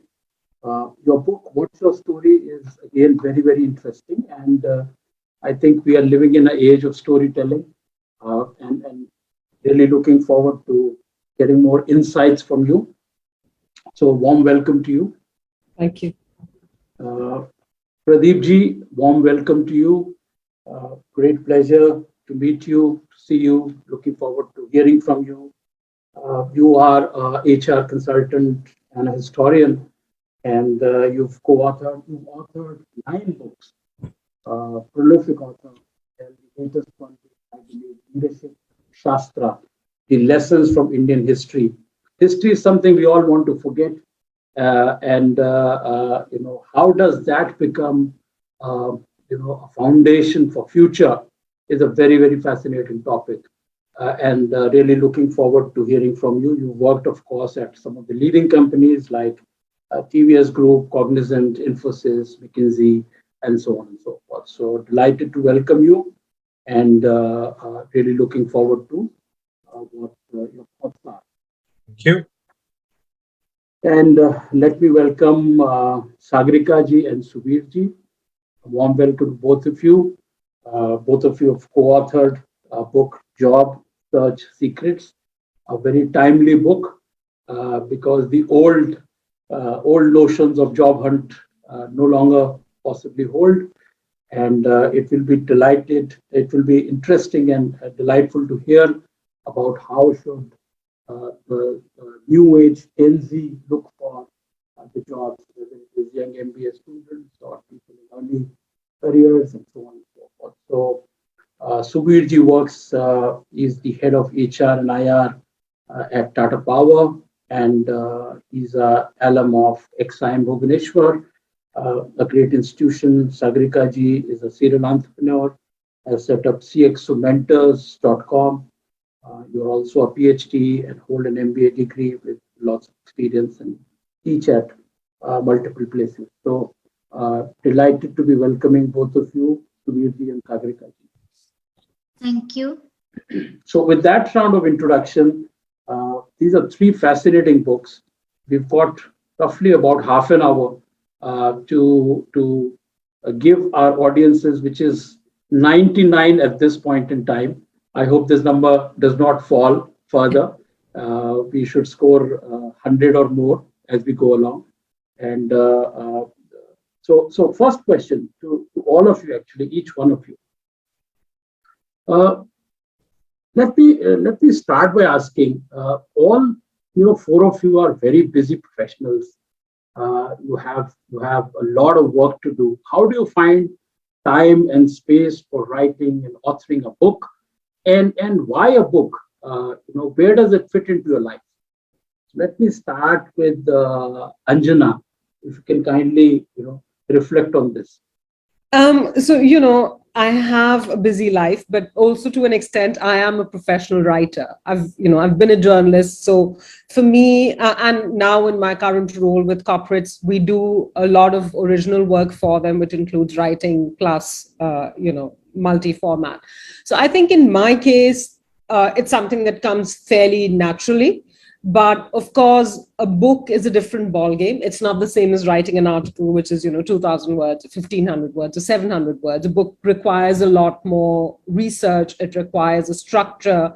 It requires a sequence to storytelling. So the one thing that I learned in my book journey, this of course is my first book that I've co-authored, but I've recently also released another book, which is creative nonfiction. It's not a business book. It's called Ornament and IT that HarperCollins has published, but with both the books, I think my writing journey was different in that my personal experience as an author was different. One was a business book and the other is really a light read on the pandemic. But the one thing that I think definitely held me in good stead was discipline. I found that I had to take 1 hour out each day, every single day, as long as I was committed to the book and write. And there are days that your writing isn't great. It's not what you want it to be. But I think the trick is to tell yourself, and this is true, that you can come back to that chapter. You can come back and revise what you've written. But it's almost like brushing your teeth, right? You have to get your teeth clean every day. So if you want to write a book, you need to take that time out, whether it's every day or a week or a fortnight. Great. So, practice and rigor and discipline. Yes. How much time did it take for you to write the last book? Oh, the last book almost, the non-creative one almost wrote itself. It just took me a couple of months. I think it was written over a 3-month period. The other book also was a fairly quick process because I have 2 co-authors in that. Yes. Audrey Bruckner and Mary Beth Sandel, both who were sitting in Europe. So I think between us, we took about 6 to 8 months to actually write the book after it was commissioned. Pre-commissioning, there was, of course, a little bit of a thought process which went in. But I would say roughly, if you give yourself a timeline of 1 year and you're able to stick to it, that's a good timeline, though authors are known to take a lot longer. And amongst the co-authors, do you sort of divide, sections and chapters and themes and topics and then put it all together? Yes. So actually, we had a huge advantage writing as co-authors because both of them have worked with me in Bloomberg Europe previously. And so we had a basic understanding of a certain writing style that we all had. There were do's and don'ts that we had learned from our years in Bloomberg, the rules of good writing versus bad writing. So a lot of the typical friction that develops when you try to divide work between co-authors didn't happen for us. It was a very smooth process. And once we had a structure in place, all of us stuck to our areas of expertise. So we said, we roughly did about 7 chapters each, but we stuck to our areas of expertise because the idea was to bring the best of our experiences and our top tips and tools to the audience. Great. Of course, I'll come back to talking more about the content of your book and the key message shortly. But before that, let me go to Pradeep ji and ask the same question: that why become a serial writer? 9 books over a after a very distinguished career. What is the role of books in your life, and why write? Thank you. I write to communicate. So whatever thoughts I have, ideas that I have, I would consider myself a fairly articulate person, but books tend to travel faster, at least used to travel faster. Most of my earlier books were on the cultural and heritage of Tamil Nadu. Some work on organizational culture as well, because that's the space that I work in. Anything connected with human behavior and organizational structure fascinates me. This book has been in the making for a while because I've always been a keen student of history. I've enjoyed history, and as you would read in the first chapter of the book, I have a very different connection with history, unlike many other people who've seen it as boring or uninteresting or irrelevant when they've learned it in school. I was fortunate to grow up in a home which is about 10,000 square feet and which had 6 generations living in the home. So my connection to family history, my connection to history is very different from others. And I believe it is about time that history becomes a lot more relevant for us in terms of the way we look at it. And the book is really about looking at a new lens. So a short answer to the short question is I write because I like to communicate. I think this is a wonderful idea for people to live into their full potential. And I feel today a book will spread faster than maybe an audio podcast or something, but I'm sure that will also happen. Thank you. It's always good to understand where we are coming from before we talk more about the content of the book. How about you, Sagarika ji and Subir ji? Why write a book? For us, I think we strongly believe in the purpose of human life is to serve. So we both are in this domain. Dr. Sagarika is in consulting domain, and I have been in HR domain for a long time. And we are bombarded with a lot of requests from students and job seekers about helping them for job. And I'm sure, like me, you and other panelists and many other people who are in industry, they are bombarded with requests that help me the job. So we thought that personally, we 2 or 3, 4 people may not be able to help large number of job seekers. And from there, the idea of writing this book came. So we thought that since we are in this domain, we will be able to benefit large number of people and help them in fulfilling their dreams by sharing practical, correct advice at one place. You would see that many advices are available at Google and YouTube. People who don't have even job, they start preparing videos and sharing articles about getting a job. So we thought that since we are in this domain, let's give a shape to a book which can reach to large amount of people and tell them exactly the tricks of the trade, starting to end, how they would be able to get a job and how they can fulfill their career aspirations. So it was basically need to serve, need to help others, what inspired us to write this book. Sagarika ji, your comments?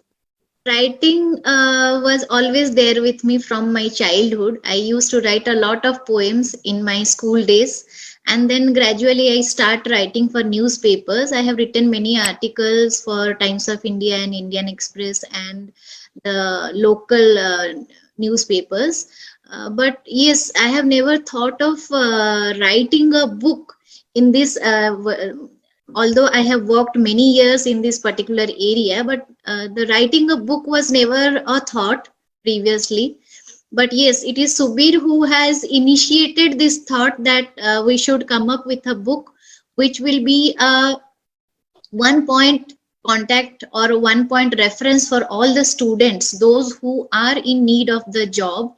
And as we have experience in this area, as we are working in this area, and we have gathered so much of informations in this particular domain, so why not to give benefit to the students, those who are basically, from tier 2 or tier 3 cities, and they don't have any mentors or a platform where they can get the proper guidance to get a good job. They might be having qualifications, but yes, how to represent that, how to come up with that in the interviews. But yes, contrary to this thought, it took us around 18 months to research, shortlist, and complete the book. We interacted to many senior people in industry to know their perspective. We interacted with thousands of students, or you can say the job seekers, to understand their problem area. Then arrived at the conclusion, like what to cover and what are the things which will be there in our book. So finally we decide that yes, this is the right time, and keeping the pandemic in mind, where a lot of people lose their job. So keeping everything in mind, we thought that this is the right time where we have got an opportunity to serve the people by writing a book. So we came up with this book. Thank you. Thank you. I think this sets the context very well. Let's now dive into three great books. Yeah, the main course. Let me start with Anjana ji. Your book, What's Your Story, is all about storytelling. So let me ask you very simple questions. What is storytelling? Why is it important in the current times where we've got explosion of information and explosion of all things around us? And then how do you become a good storyteller? So request you to please, in the context of your book, talk about storytelling, and also address, does storytelling have some negative connotations also? You tell a story, and the technical meaning of storytelling is perhaps slightly negative, and so on. Over to you. Thank you. So I think you've kind of part answered the question. The reason storytelling is so important now more than ever is because we are bombarded with a lot of information. There's trillions of bits of information on the internet. There are multiple channels of communication now. It's not like, say, 20, 25 years ago when, there were just 2 or 3 main sources of information. So there is so much of clutter that the only way you can get your message across or get heard is if you are maximizing the channel, the medium, and the tools at your disposal. So the book, in effect, What's Your Story, covers pretty much every medium of storytelling, and it tells you how to tell your story in that medium, how not to make mistakes. There are a lot of examples in the book. What are the right things that work and what are the things that don't work? And, people often think big companies don't make mistakes because they hire an army of people to deliver the message, and it's individuals who struggle. You'll be surprised. There's so many examples in the book in which, large companies have also made mistakes by communicating poorly or insensitively. So I think the book covers multi-formats of communication, and it's important because all of us are effectively communicators. You talked about this negative connotation of storytelling. I think some of that is because people think that storytelling is something new, but I always argue that storytelling is how we retain information. the idea of making something memorable and relatable. And one of my favorite examples is the Newton example. If you ask around, can you tell me what the formula is? People will say, we don't know. But the minute you say, do you know the story about the bloke who was sitting under a tree and an apple fell and the idea of gravity? Everyone says, oh, yeah, of course I've heard that. So what it does is a story makes a hard concept more tangible. And in a way, we forget that we've been storytellers for, generations and centuries. Whether it's a story that a parent told us because they wanted to teach us right from wrong, whether it's a story that a school teacher told us to explain a concept. So storytelling essentially is just a form of more memorable communication, and that's how we see it. Perfect. Pradeepji, the same question, to you. What is leadership in today's context, and why is understanding history important from a leadership perspective? Because the understanding could be that today's challenges are very different from the challenges of past. Today's tools are different, and so on and so forth. Why should we be bothering about history when it comes to leadership? Anjana has already talked very eloquently about what the challenges today are. I'm not going to repeat that. But I would think leadership is about driving performance. And if you look at driving performance, it's about improving two things. It's one about building relationships, and the second is about getting tasks done. The Indian tradition of how to look at improving performance is very different from the traditional management science of Western approaches. We tend to emphasize more on relationships and less on tasks. So if we look at history as a series of chronological events, or as something that was extremely interesting as a story that our teachers told us, doesn't really become very relevant for our performance today at work or at home. If we take a slightly different lens to history and say, fundamentally, human nature has not changed, whether it's in the past, in the present, or in the future. Whether we're talking in India, whether we're talking in Europe or in South America, regardless of the economic background or the cultural background, fundamentally human nature has not changed. If we look at it from that angle, then suddenly history becomes very, very relevant. All my book is really about that. I am a great fan of storytelling, so it is important that the 14 people that I've taken, I tell the story of their lives first, and then I look at from that story, and I think that's important in my book.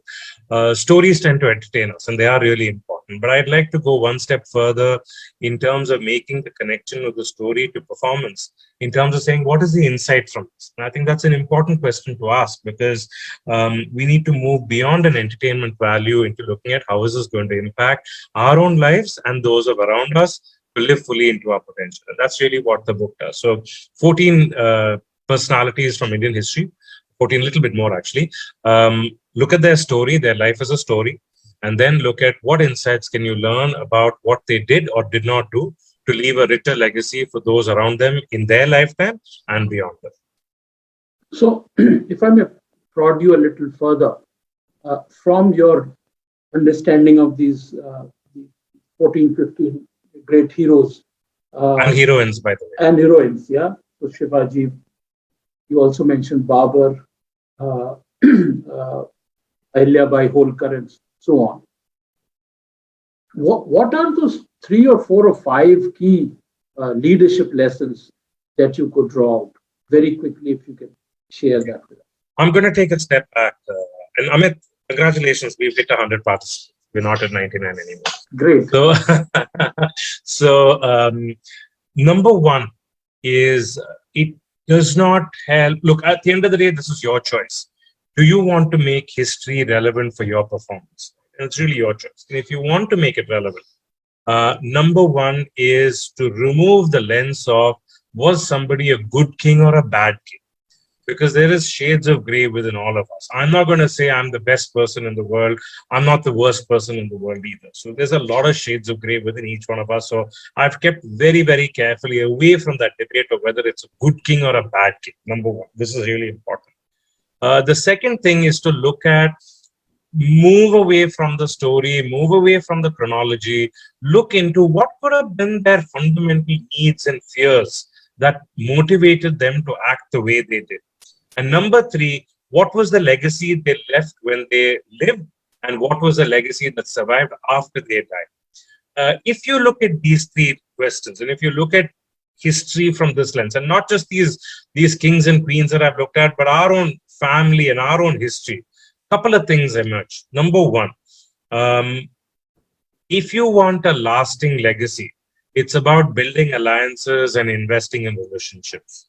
If you want a short-term legacy, it's quite okay to get your task done, to bulldoze yourself to getting stuff done. The choice is really ours. The second point is people who tend to achieve and make impact. They tend to be able to not just build alliances, but fall and get up very quickly. They learn how to turn adversities into opportunities. And the third point that I learned is people who tend to be adaptive, people who tend to espouse a larger cause than what they're fighting. So in this conversation itself, I can promote myself and say, buy my book, read my book. Yeah, it might get me some book sales, but if I flip the cause to a larger cause and say, look at the point of view of history and what you can learn from history, then immediately the battle becomes larger, the cause becomes worthier. I might still sell a few books. In fact, I might even sell extra, but the cause becomes important for everybody. And they can do it in their own way, which is okay too. I think there's enough in this world. There are, unfortunately, some of the stuff on WhatsApp University on history is not very accurate, unfortunately. But I'm sure intelligent people will find a way to navigate that. So really, the third point is about, do you fight just your battle or do you make it a larger cause? So these are the 3 points. Perfect. Entrepreneurship, adaptability, and fighting a larger cause. Absolutely. Moving to the Varmas, the book Job Search Secrets. What is the everybody intuitively understands to search a job, you have to go to some portals, apply, and you will get some calls and you'll be part of the interview process and so on and so forth. What is the core message of your book? Why is this simple understanding not enough? What makes this job search in today's context different and challenging?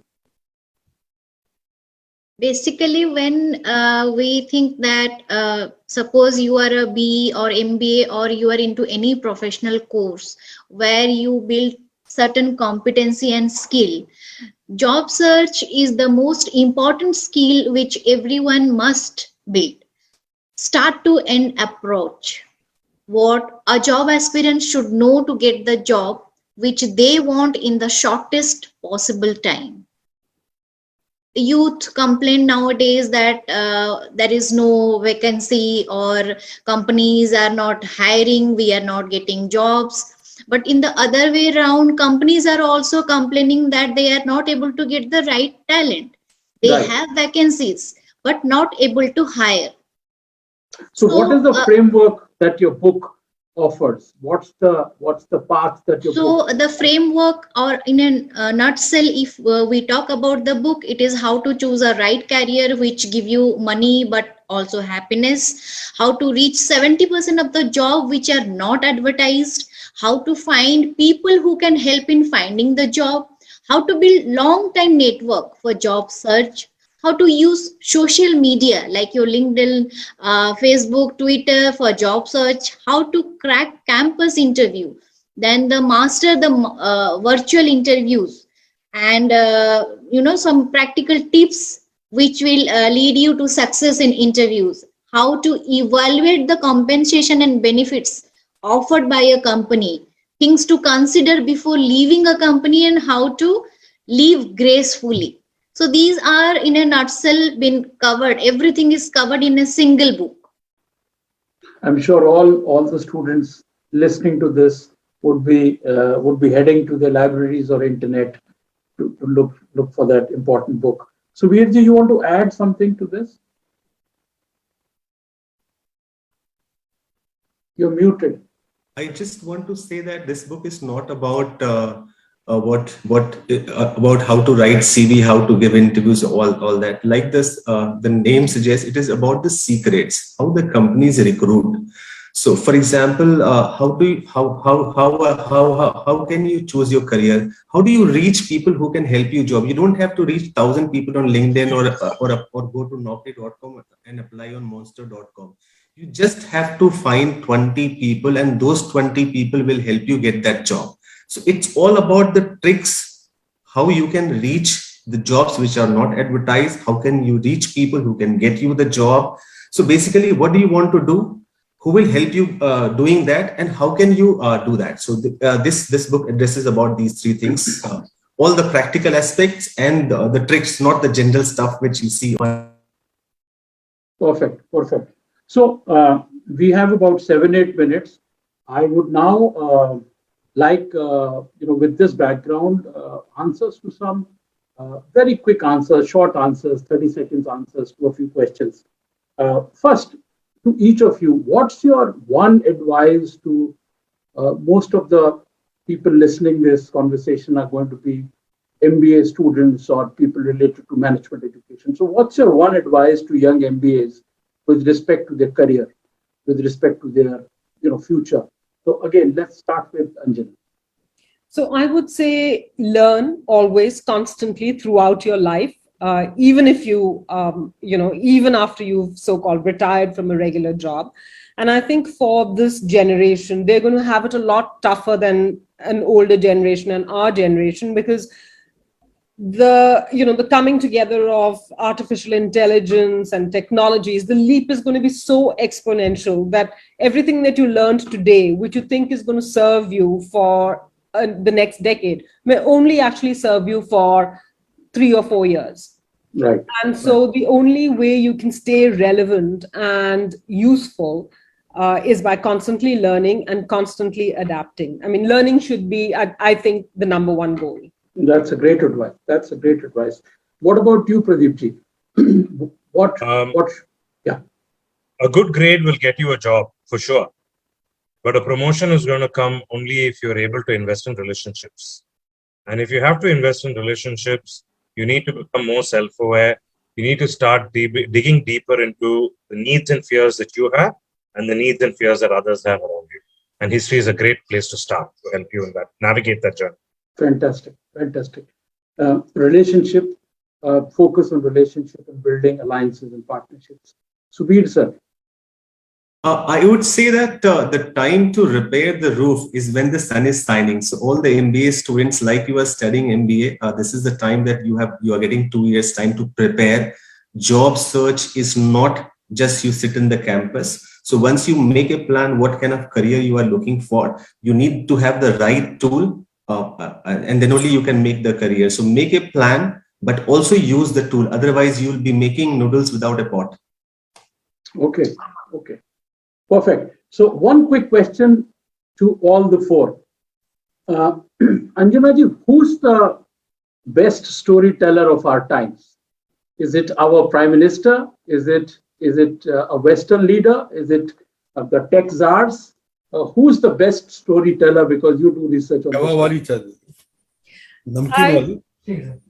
Sorry, I think the best storyteller is someone who tells a story that is memorable. And I think each one of us is a great storyteller. Something that is memorable, relatable, and honest is really what works. Any name that you would like to suggest so that we can learn looking at it from that lens? A couple of names who are great storytellers of our times. There are a lot of storytellers in corporate culture, but I would say the stories that matter and the stories that people will remember you by are your own personal stories in which you put people first. Perfect. Pradeep ji, who's your favorite leader from the history and perhaps living at this point in time? I'm going to be provocative and say somebody called Sarfoji II. And I know most people, if not all, will not know of him, which is a great reason to buy the book and read more about him.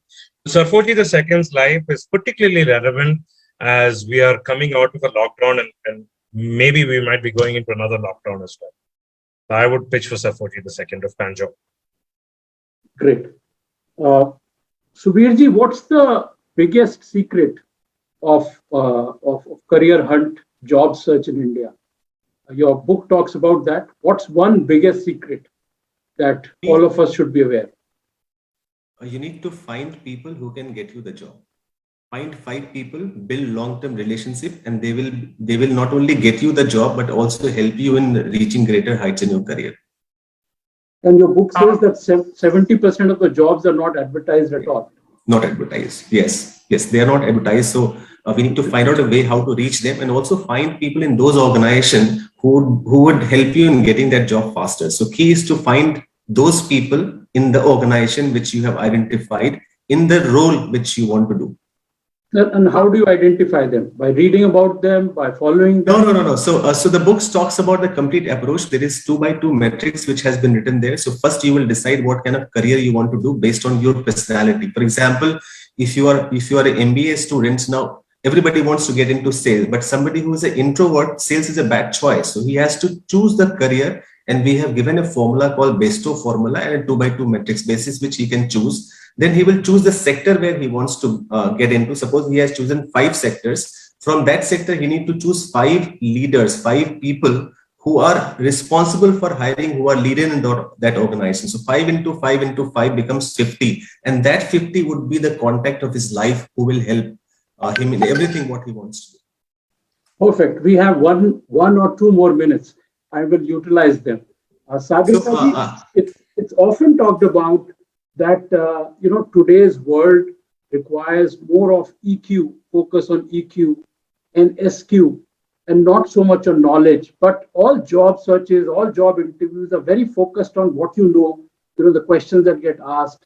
So how do you manage to show your personality in job searches? How do you capture your personality? Any thoughts on that? Basically, it's not that the kind of knowledge or the books, the preparations and the ideas which you have with you. It is most important that the way in which you are going to represent the same. So focus should be always on not what you have with you or the qualities which you have with you, but what the companies are looking at. Okay, thank you so much. Thank you so much. With this, I think we come to an end of a very fascinating discussion. I wish we had a few more minutes, but I think we'll have to keep time. Thank you so much, Anjana ji, for talking about your book. What's Your Story? We will all look up that book and know more about it. Thank you so much, Pradeep ji, for the book on leadership shastras. We've talked about some very interesting characters from history and what we can learn. And to Subir and Sagarika Verma about job search secrets. So thank you so much for sharing your knowledge, both in the book and on this platform, which is a beautiful platform which has been built by BIMTECH. My congratulations to BIMTECH and all the authors. Thank you, Mr. Amit. You have been a perfect host. We really enjoyed, and thank you very much, Ms. Anjana and Mr. Pradeep. It was lovely to have speaking on the same forum. Appreciate. Thank you very much. Likewise. Thank you very much. Thank you so much for giving us an opportunity. Thank you all the panelists. I would definitely love to read both of your books. Thank you so much. Thank you. Pleasure. Thank you. Thank you to all the distinguished panelists today, and thank you to Amit ji for running such a tight and time-bound ship. Bang on time, you've concluded. Thank you so much, Amit ji. It was wonderful listening to you and all the panelists. Thank you for taking out time. And I'm sure the advice that you've given today and the books will help all the listeners, the aspirants and the job seekers who are there in the attendance today at BBLF to get skilled up and achieve all their dreams. Thank you so much for doing this. And lovely to have you here. It's now time to honor the festival partners. BBLF is basically based on partnerships, and all our partners. You know, we stand tall and we see far because we stand on the shoulders of giants. So I'll take this opportunity to quickly acknowledge our partners, the knowledge partner MBA Universe, our community partner CHRD, the audio community partner Mensa, digital partner FMA Digital, website partner Design Mantra, contest partner Bloggers Alliance. We salute the support that each one of you has rendered. And finally, our event partner, Penguin Random House. PRH has been in the business of igniting universal passion for reading and by creating books and bringing it to people worldwide. Let's take a quick look at a video wherein PRH will show us the limelights that are coming up, the books that came out in 2021 and early 22. May I request Nishan to please play the video, Penguin video. Thank you so much.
May I now request Ms. Pallavi Narayan to please address the gathering today?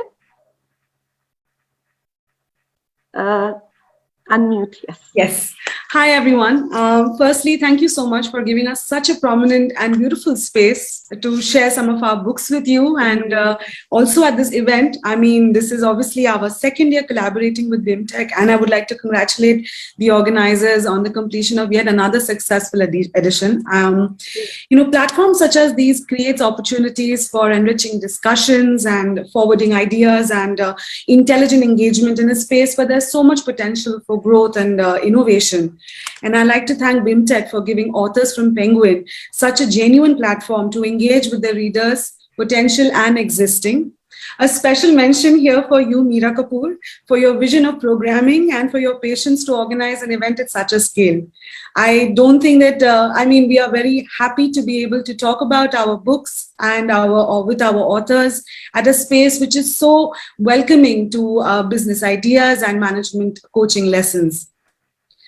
So that was all from me. I mean, we are very thankful for all the books that have gained prominence from BIMTECH. But more than that, I just want to ask you to welcome Manish Kumar, who's the commissioning editor at Penguin with over 12 years of publishing and onwards to becoming one of the more prominent business and management books editor in the publishing industry. Manish here will today talk to you about, in these few minutes that we have, we'll talk to you about his journey in publishing. He'll spill some secrets about how the best management books come out and whether we have a sprouting writer amidst our audience here today, and also let us in on some of his favorite books. So over to you, Manish. Please take the space. Thank you, Pallavi. Thank you so much. And I sincerely thank BIMTECH for this invitation today. It's indeed a pleasure and an honor to talk about my journey and also the books that I like and admire. So basically, I'm a business editor and I have been working with Penguin for 3 years now. I was earlier with Oxford University Press. I have had some wonderful experience working with different kind of authors. I have not only handled business authors, but also worked with lawyers, judges, because I was earlier handling law books as well. Basically, business books are really are really the need of the hour, I would say, because there is so much happening in India. Last year, in fact, India became the first country to, in fact, surpass China in the number of unicorns produced in a year. India has produced the maximum number of unicorns last year, surpassing China. So actually, this gives us really some sort of impetus to produce quality business books, so that we can fire the imagination of thousands of or lakhs of students that we have in India. I would urge every student to read at least some basic fundamental business books that will give them some kind of understanding as to how businesses work, and more importantly, they should read the books that fall in the self-help space. So I would recommend that some of the Penguin bestsellers are worth trying here. There's a classic book that comes to my mind by Dale Carnegie. It's called How to Win Friends and Influence People. That book has actually had a lasting impact on my mental makeup, my psychology, and it has actually changed me in many ways, and for the good only. Similarly, there are some other quality books that are available at a very affordable price. For example, there is one book, Rich Dad Poor Dad, that will actually teach you the value of money. So that's another very important book that I recommend people must read. And if I talk about our local publishing program, Penguin has been publishing some amazing books over the years. Our recent offering is Achieving Meaningful Success by Vivek Mansingh. So Dr. Mansingh is probably the first person who has had the opportunity to work with people like Steve Jobs, Michael Dell, and Hewlett Packard, and John Chambers. So he's right up there, and his mission is basically to mentor 1 million people on this planet. And we have just released his book. It's available for pre-order. It will be available across India at leading retail stores next month. And I'm sure you should have a session with Dr. Vivek Mansingh. He's such an inspiring person, and I have had a close relationship with him while working on the book. And I think that book definitely is important, and it will help thousands of students that pass out every year in India, and it covers a wide range. So basically, these are some of the books that we should encourage our young readers to read, our students to read, and I think reading is very important. Unless we read, we don't really understand what's happening around us. We don't really get to understand the underpinnings that the ecosystem that our ecosystem has. So it's really very important. And if I talk about business publishing, and particularly Penguin Random House's business publishing program, I would say that our idea is to disseminate information, disseminate knowledge, and create an ecosystem of scholarly activities. So that's our whole approach, and with that approach, we actually go about publishing. And in fact, our larger idea is to solve people's problems. And by producing books like Achieving Meaningful Success, Rich Dad Poor Dad, and our recent offerings such as Leadership to Last, we are trying to contribute towards our mission. In fact, I'm sure Pallavi has shared some information regarding our best-selling titles this year. I would like to end this speech by saying that people should also start reading investment books. I remember my author Saurabh Mukherjee, who is a leading investment guru, had this opportunity to talk to your students last year when he came with his best-selling book. But this year he has another offering. It's called Diamonds in the Dust. It's slightly slightly intense, but still it's a very good read, and it actually makes people understand the art of investing. So investing in today's world is very important. So we should definitely inculcate that habit right from start, so that going forward we understand the value of money and investing. So please read books such as Diamonds in the Dust. Coffee Can Investing by Saurav Mukherjee is another important book that will definitely help anyone, including students, understand the value of investing, the value of money, and the value of creating long-lasting wealth over a period of time. There is another book that comes to my mind, Yes. The Unusual Billionaires. I'm so sorry, Mr. Manish Kumar, but we're running out of time. I here understand. and delayed already. Yeah. But thank you so much for sharing this, and thank you so much, Pallavi. You know, our collaboration keeps succeeding and going from strength to strength, and we look forward to many more. Thank you so much for joining us today, Mr. Manish Kumar and Ms. Pallavi Narayan from Penguin. Thank you so much. Meeraji. Thank you. Thank you. It's a pleasure indeed. Thank you. Pleasure having you here. May I request Nishant to please play a video for Mensa? Mensa happens to be our audio community partner, and we've got Mensa circles running simultaneously in this fest. May I please request Nishant to play the video? Thank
Hey folks, wanted to share the news that we have raised a $400,000 seed round with IPV, which is an angel network of senior corporate executives.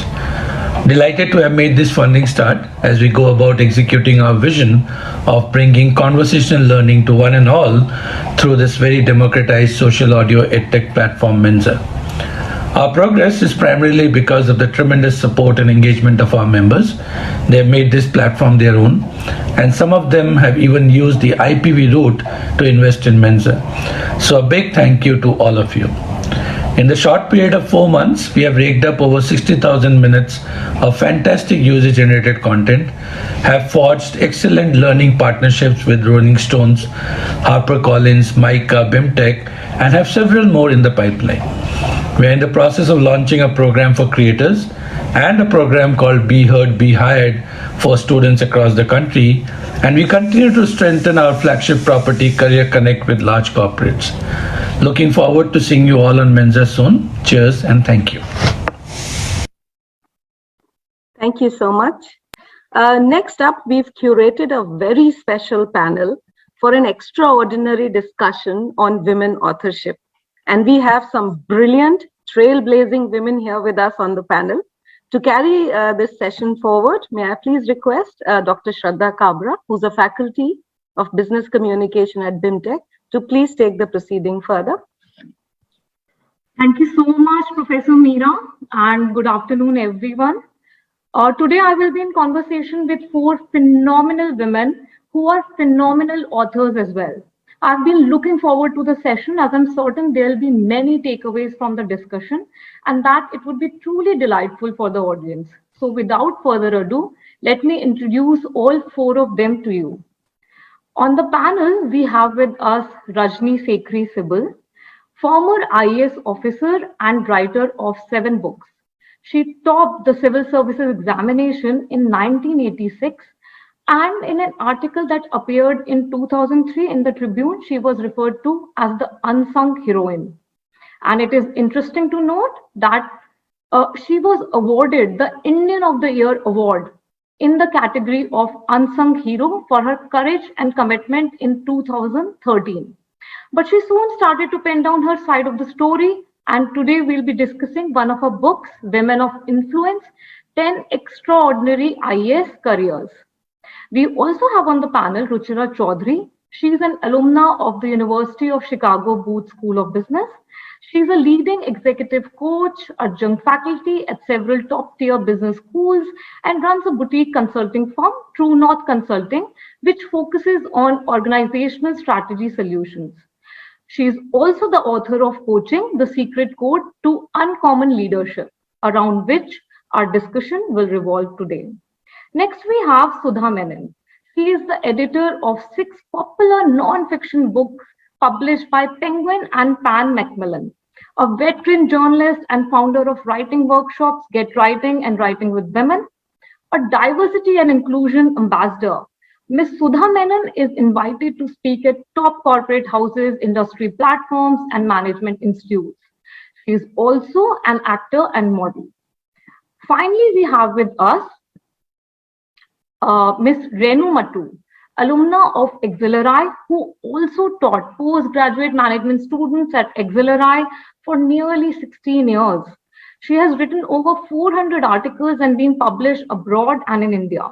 She is a column contributor on business etiquette to India's premier HR journal, Human Capital, and to in-house journals. She is also the author of Power Your Personality, about which she'll tell us more today. So I welcome all of you. And first, I would like to ask Ms. Rajni Sekhri Sibal to tell us more about her book, Women of Influence. The book contains intriguing narratives of 10 women IAS officers. So please tell us about your experience of navigating the world of Indian bureaucracy, which must have been more male-dominated then than it is today. And what were the challenges that you faced? Also, subsequently, did the other women IAS officers face the same challenges as well? So this is my first question to you.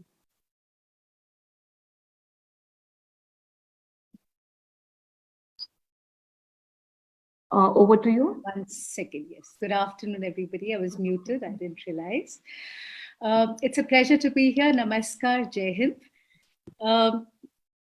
That's a lot of questions you've asked me, but let me try and respond to each one.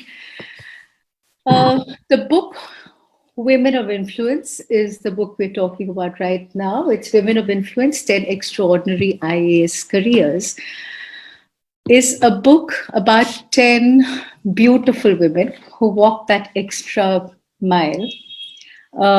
They have gone beyond the call of duty, and with a great deal of consistency, focus, absolute integrity, and a great deal of courage, achieved and attained goals that are much, much higher than their own personal needs. Now that is something very, it's very special about the IAS. The IAS, Indian Administrative Service, is possibly the only career I know of, because I did take a hiatus in between and worked with Max to put together the Max Bupa Health Insurance for a bit. So I can compare. The IAS, ladies and gentlemen, is a career that kind of permits you to work towards a much, much higher and loftier goal than just a personal career does, just your own personal needs and requirements in life. And we have but one life. And, when you're able to touch the lives of others, to make a difference to the lives of millions, and with a small, some anything that you do in terms of policy making, in terms of implementation, in terms of working with people. It is a wonderful blessing. And here are these 10 women who've done it. I would like to feel I've done my bit as well, because a question that I got asked many, many years ago when I took the exam in 1986, and I was before the interview board, was a question that gets asked even now. The question is, why would you want to join the civil services? And what is it that motivates you? It's a question that you've asked me today. I said something then at the age of 23, which I continue to say today, 38 years later, which is obviously not something that is being said at my age after so many years of experience behind me for any gain, so to say. So it's something that's lasted for so many years. So it's obviously a very core value with me. And the question was, why have you joined? What is it that motivates you? And my answer then was, and continues to be today, to serve my nation. And I think that is the common thread.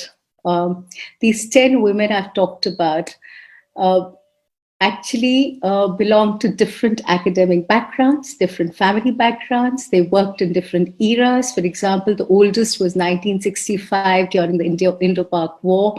The youngest is now in 2017, the Sand Mafia. And all along, it's right from Arunachal Pradesh in the northeast to Rajasthan, to Maharashtra, to Karnataka, to Punjab, Haryana, name it, and of course, all of India, because when you work at the center, you begin in the states, but you work at the center towards countrywide policy decisions. So they're all different in the way they approach life, the way they approach things. But the one thread that binds them is this. The one book that is their guide is also my guide, is the Constitution of India. And that one book has been something that has been, just like a guiding light. And that one purpose, to be able to serve those around you has been something that one genuinely did. So this book, as I said, the other question that you asked me before I come down to the book is that was it difficult as a woman? How is it different as a woman then? And so on and so forth. And this whole belief that, because we are all in a patriarchal society. We continue to be. We've always been. India is patriarchal, except the Nayars in the south and a few northeastern tribes. The IS has always had not more than 20% women, which is now. And when I was there, it was about 10 to 11%. It's always been less, a fewer number. But there are women who've done tremendously well. There is no gender divide when you take the exam. Okay, I think the only reason that more men get in is because more men apply and more men take the exam.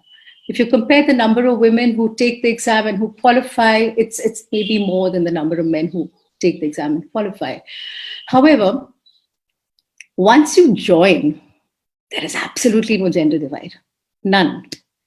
And in the year 1950s, I'm told, in the 50s initially, there was this concern when people were asked that, are you certain this is a career you'd like? Because you're constantly on the job. You're working 24 hours. You can't say that, 5 o'clock, my work is over and I'm not going to respond to a phone call, or I'm not going to meet somebody who comes to my door and has a problem, because you're on the job all day long and at night. So women were asked, and would you really like to join? And I remember they were also told that either you join or you marry. And there were some cases in the beginning, right in the beginning. Also, states like mine, Haryana, which is a little more patriarchal, between 1966, when it was carved, to 1990s, we didn't have a single collector or deputy commissioner who was a woman, because you're a woman. So those little things you had. And then we had this one brilliant chief minister who said, why not? In fact, immediately 4 women were posted and one never looked back. So there were these slight issues which I think are getting ironed out, will get ironed out. But in terms of the work you do, there is no difference. In terms of how people look at you, none. In fact, the only thing that distinguishes people who work within the services is someone who works, someone who performs, someone who's diligent, someone who cares, someone who's sensitive, as against someone who doesn't care, someone who's just taking it back and sitting back and whiling his or her time away. So there is no gender divide there. You will notice that the 10 women I've written about, it's a book that is very easy to read. So it's not a biography. In fact, I start by saying that, if there are some stories that never get told, and stories of women for some reason do not get told. It's more because every time all these ladies that I spoke to turned around and said, we'd like to talk about our work, but not about myself. I don't want to go and say, hey, I did this. I'm a great leader, and I look at me, I have these qualities. And so that was something that I found very different. And I thought I needed to write these, and these stories had to be told, because had I not written them, they would have never come out. There are some... in fact, you've got to read it. I don't think I want to give away what each tale is about, but believe me, they will inspire almost anyone, everybody. Definitely. And thank you so much for your, insightful commentary on the issues faced by women in Indian bureaucracy and what inspired all of you. And we would definitely want to read the book, and then definitely would want to go through the narratives of these brilliant women IAS officers. And it must have been, difficult for you, must have been challenging, and must have been, it would definitely inspire all of us. So thank you so much. So I now move on to Miss Ruchira Chaudhary. So I would like to ask you this one thing, that the title of your book is Coaching, the Secret Code to Uncommon Leadership. So tell us more about this secret code, why is it titled like that? Thank you. Thank you very much for the opportunity to invite me again this year. I enjoyed being here with you. So, you saw, some of you who saw the editor was talking about the best books. Manish is my editor. And when Penguin Random House commissions a book, their brief to me was, let's write a book for young managers, aspiring managers. Of course, I mentioned to him that you never mentioned me in your best authors. He's like, no, I was going to come to that point, but they cut me off at BIMTECH. I said, okay. So this whole thing of the whole sort of business of coaching, and it was really about saying that coaching can be and should be the ability to take others along in the journey, right? It should really be the act of enabling and taking others along. And we call it the secret code because it's out there for us. We all know that, right? That students are unhappy when they have teachers that are not bringing out the best in them. We leave organizations because of the bosses or the managers, typically. Yet we continue to be appallingly bad at capitalizing on the strengths of our people. So coaching is not a management or a leadership book. It's a book about those that are already leaders but want to transcend to being uncommon leaders, right? So it helps you chart that journey from being a good leader to a fantastic one or an extraordinary one. And it doesn't have to be in the corporate space. It could be anybody. It tells you how you can take others along, how you can shine the light on others, because uncommon leaders are those that truly become successful by making others successful. They understand that in order to go higher, they have to elevate, engage, and take everybody along with them. So the book really is filled with lots of, it's got pop culture, fiction, it's got cricket, it's got my life. It's a whole chapter on enabling women leaders specifically that I wanted to talk about. Because while I'm this academic who teaches at the University of Chicago and at London Business School, I didn't want it to be a book that was full of academic models, right? If we want all of us to be the kind of leader that constantly shines a light on others, that constantly wants to take others along and wants to elevate and engage them, then we need to present it in a format that people can imbibe and relate to. Hence, a lot of that. So I've tried to distill all of that. So to long-winded answer to your question, coaching is that code or that key that unlocks this uncommon leadership. And you can be an uncommon leader in any sphere. It could be the IAS.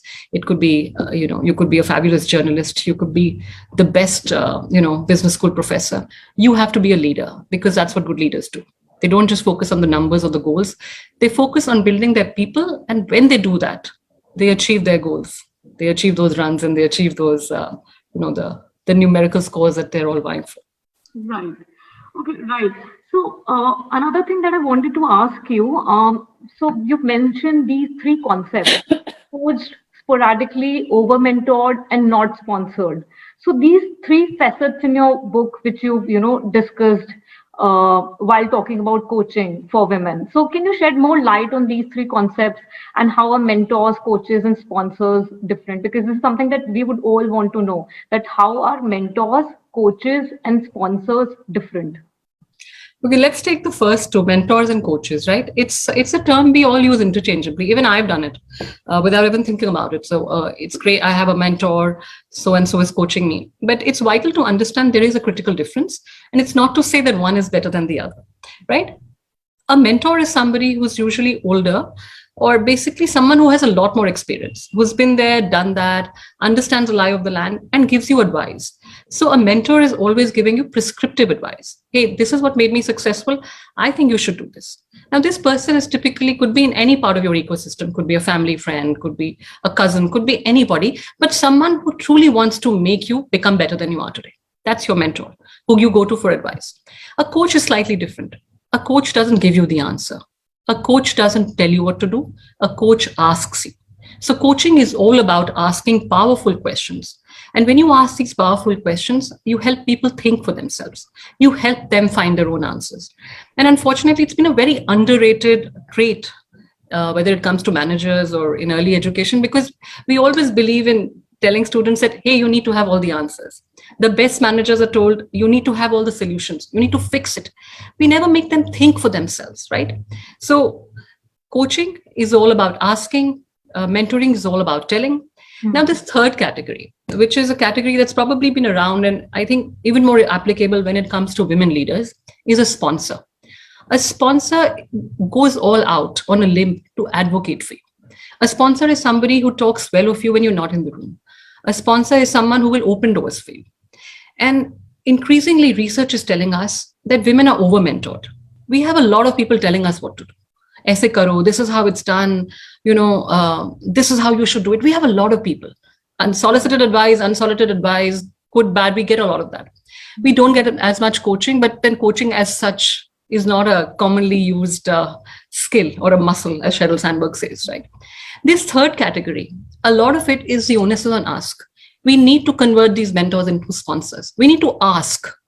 If we feel we have the credibility, if we feel we have it in us, we need to ask somebody to open that door, to fix you up for that. If you feel I have it in me, then pick up the phone. Could you pick up the phone and help me get the shot at that interview? And that's what we need to do. We need to have sponsors who will stick their neck out for us, who will go all out to say, hey, I think Dr. Shraddha is the best possible professor, and I think she deserves the next promotion. That's what a sponsor is. Thank you. Thank you for that. Okay, another question. So initially we were thinking of, having this event, like in the hybrid mode.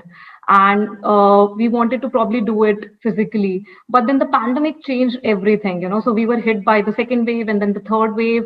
And there is another, pandemic related question that I wanted to ask you. And probably, in your book, you've also given the answer to that. So I'll ask you, how has the pandemic really impacted women in the workforce? And what can leader coaches do to help?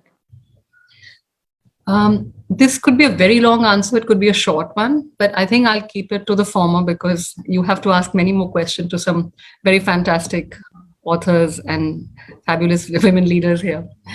So I think we all know that the pandemic has been women have been the hardest hit, whether you look at the employment rate or the fact that the session was dubbed the she session because women inordinately took the burden of the pandemic in terms of having to manage the responsibilities, domestic as well as professional, we've had the largest dropout in the workforce, and these numbers have changed into the tune of 2.5 billion. This is US data, but we've had it very bad in India as well, right? And the whole reality is that while we keep saying we're all in the same boat, we're actually not in the same boat. We're all in the same storm, right? As women, some of us could have luxury liners, and some of us could have lifeboats. Our work and our personal realities are different. We could have patchy Wi-Fi connections, smaller spaces, barking dogs, young children. Our life is different. What a good leader coach needs to do, and actually regardless of a man or a woman, is to understand the reality of that individual. That whole business of empathy that we talk about, this is where it comes to the fore. And this is not about telling these women what to do. This is not just about encouraging them, but it's also about coaching them to find the right solution, supporting them through this.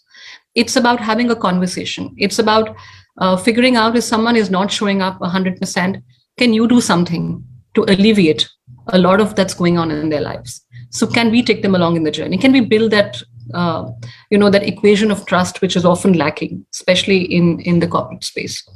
And the other thing is, and I'm going to show this to you, right? This is the book, and this, I think, sorry, because of your, yeah. So the way this book is, this is a huge knot here, okay? Huge knot here. That's in our heads. That's what happens, right? All our thoughts form these huge knots. And what good coaching does for you is, it just doesn't untangle it like what's happening here. It doesn't just untangle the knot. It helps you go higher and shine brighter. And we say that when a coach works with you, whether it's your manager, it's your boss's boss, they try to help you in 4 areas. They give you clarity. They lay it out before you, so these big knots form distinct patterns. So you can see a lot more clearly the direction you want to go in. The second piece it does for you is it gives you more consciousness, right? The word we use very often is self-awareness. What are my strengths? What can I do? What can I not do? That's given. The third piece, of course, is you have to give the person more capability. That's a third thing. And the fourth one is confidence. Now, the reason I say that is women need a very, very strong dose of that, because research after research is telling us that it's not our capability or our competence that often holds us back.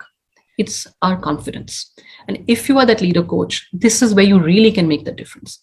You have to give your women colleagues, team members, people who work with you, work for you, the confidence to believe in them and surge forward. Help them through this framework, but more than anything else, help them to believe in themselves. The fact that they have it in them, and despite the pandemic and all the challenges, you are in this with them and you can help them navigate it. One final question, because it's been, really eye-opening. So one final question, and because we have many young women, who would be working in the corporate sector very soon. So one final question for them: what advice do you have for young women who want to take charge of their careers? Because it's imminent for them. No, I'll say this very briefly. I will simply say, don't be a bystander to your career. Assemble your own career ladder, or whatever you want to call it. So Sheryl Sandberg, who's endorsed my book, she says, stop thinking about careers as ladders. You don't have to go from one rung to another and keep climbing it vertically. Call it a jungle gym, right? Where you can go up and down, squiggly lines. Look at my own life. I mean, I'm an M&A consultant. I've been a consultant all my life, and then somehow academia happened. And by the way, coaching is so recent. I didn't even think of myself as a coach. I was a hard-nosed private equity M&A consultant. And when University of Chicago said, can you come and be the resident coach? I said, are you guys nuts? I mean, this is all soft and fuzzy and amorphous stuff. I can't do this kind of stuff, right? I was taught to. So that's why I'm saying, open your mind to the endless possibilities that exist before you. Second, assemble this board of advisors. Make sure you have enough mentors, people whose opinion you value and respect, but also make sure you have enough coaches. And yes, as you climb this ladder or this jungle gym, or as you go up and down, get yourself these sponsors. You need all of them. And the third thing is, if you're a woman leader who has influence and impact, make sure you support the other women. Something we don't do very much, right? If you see a man using, not giving somebody a voice in your team, if you see someone mansplaining, call them out. If you feel a woman is not showing up, if you feel that they don't have the confidence, take them aside. Use that coaching moment. Be there for each other, right? So I think that's my coaching advice. to Thank all. you so much. Thank you so much. I think that was incredible and immensely contributed to my understanding of coaching. And I feel that 10 minutes didn't basically do justice to the topic. And we would, like to hear more about this in the future, hopefully. So thank you so much. Thank you. Okay. So I would love to hear from Miss Sudha Menon now. And I want to ask you that why did you shift from a successful career as a business journalist with top newspapers to become an author? So this is my very first question to you. I think when I started, are you all able to see me? Yes, yes, we are able to see you. We are able to hear you as well. Yes. So the reason I shifted from, I was a journalist at 21, and I have had the rare opportunity of working with some of India's most accomplished leaders, from across, not just corporate India, but leaders from the social sector, leaders, farmer leaders, women leaders, leaders from across all walks of life. And all of those meetings that I had as a business journalist, that is the one thing that you get to do, that you get to learn on the ground. You get to spend time with a lot of these leaders up close, and you get very rare insights into their life. And when I had done this, when I had done 24 years of journalism, I realized one day that it is not enough to just report on the ground. I wanted to put all of this, this wisdom of these people into a book, into something more permanent, so that anybody who comes after me, I consider myself the #1 audience for that first book I wrote. The first book was Leading Ladies, Women Who Inspire India. And that was, remember, it was in 2010, and it was a very, very different world for women. For men as well, but for women in corporate India, it was a very, very different time. There were hardly any, just a handful of women, and I wanted to tell the stories of these women to women like me, and women who would follow after me, so that they could actually learn from the lives of these women and believe that they could also do what these women have done.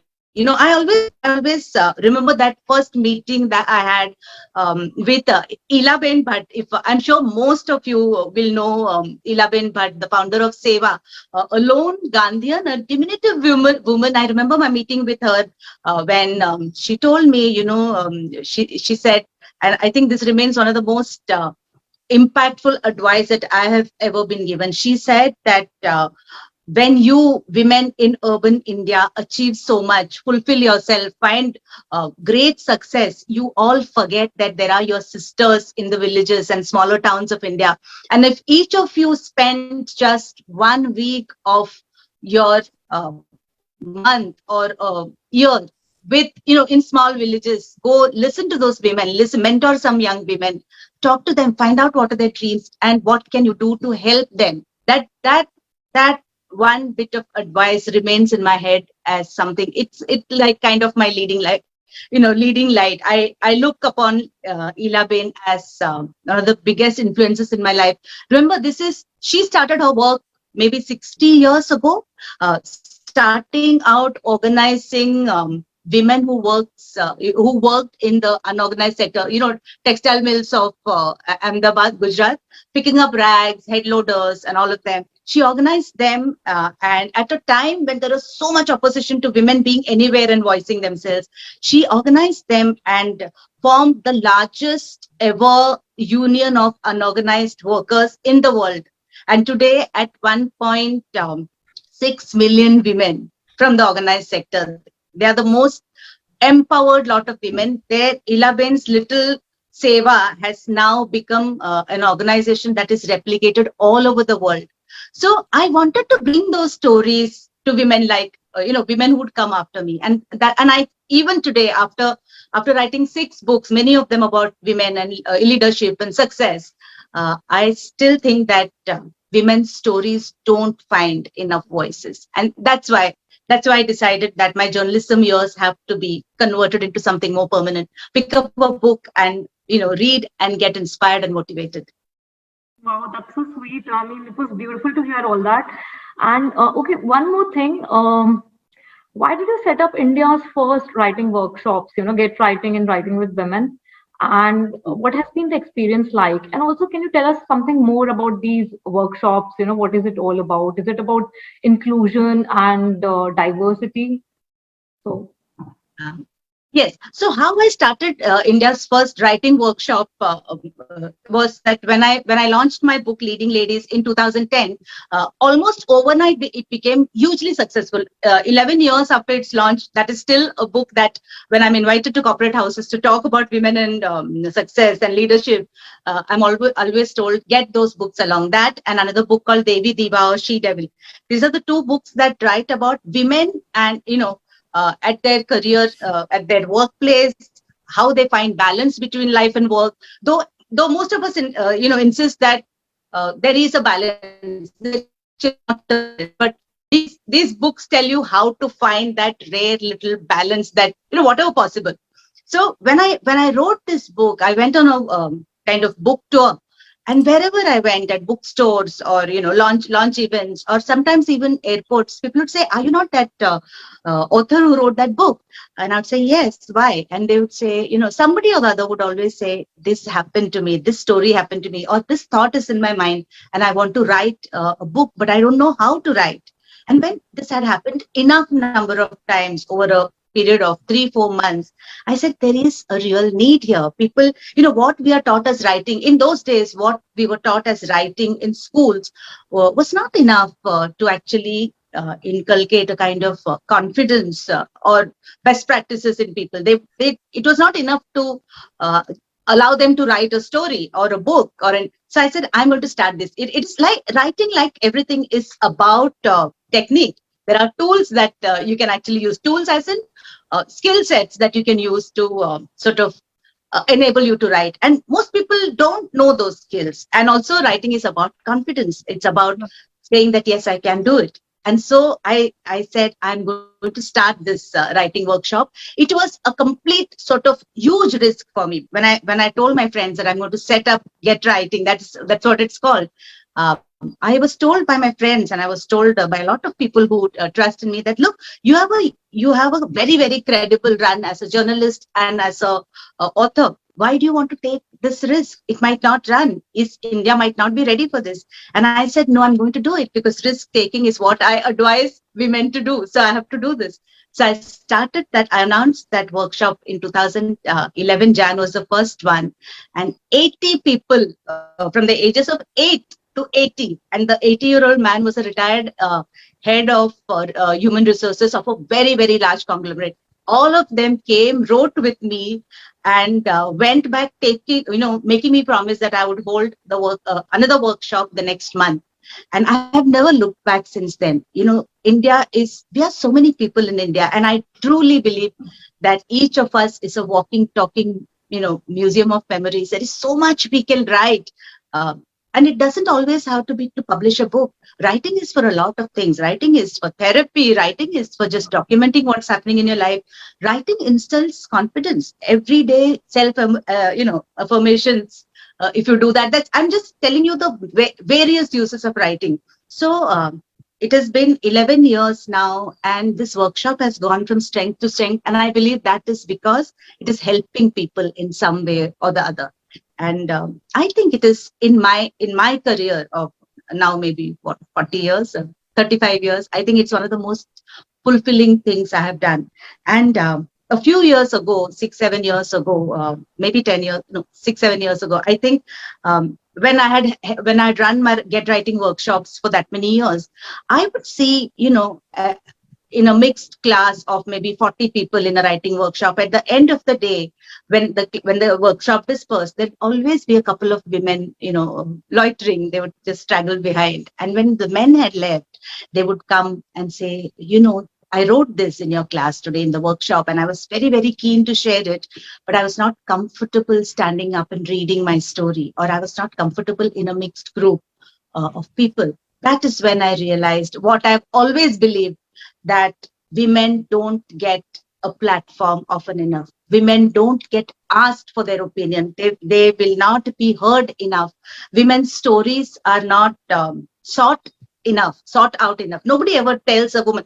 If we are I'm sure the audience, there are a lot of young people who are going into a career space very, very soon. And what you will see very, very soon then is that even in an office meeting sort of thing, you will see that it is, and I have, like, when I say this, I have nothing against the men. It is just what has been, and that is what has to be changed.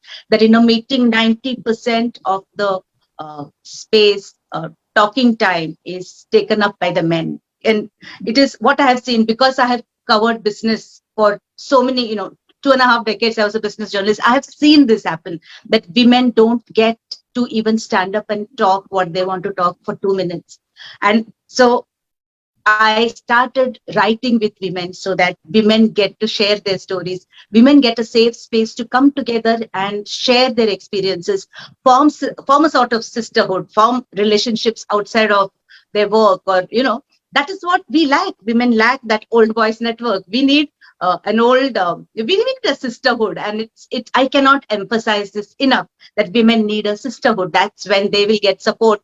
I think Ruchira mentioned women lacks confidence, and that is what I want to say, that women lack confidence because we have not been told enough that you can do it.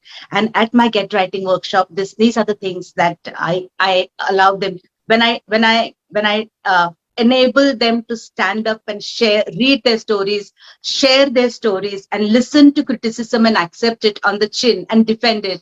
That is when the confidence comes. And that's why writing with women. I take this now to corporate houses where I'm invited to actually work with women's networks to do this writing workshops. And often the feedback is that this has done amazing things for the women who attended those workshops. Thank you so much. Beautifully explained. It was so insightful to hear about important concepts like diversity and inclusion, which are crucial in any workplace. In fact, when you were telling us about your experiences, I was reminded of this really seminal essay by Virginia Woolf, A Room of One's Own, that how women, they did not even have a space of their own to write.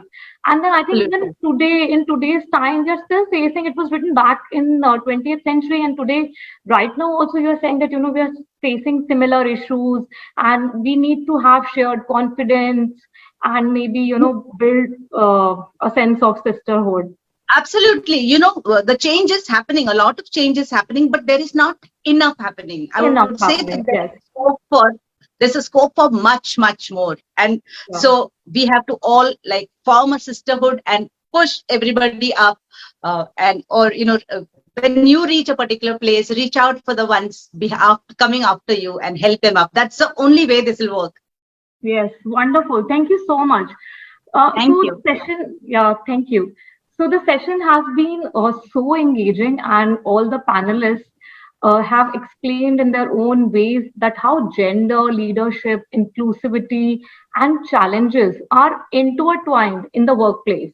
So now I request Ms. Renu Matu to shed more light on these concepts and tell us more about her book, Power Your Personality, and how can this book help us navigate and embrace these important concepts?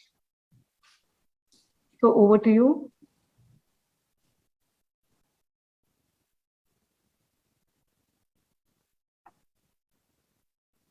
Okay, you need to unmute yourself.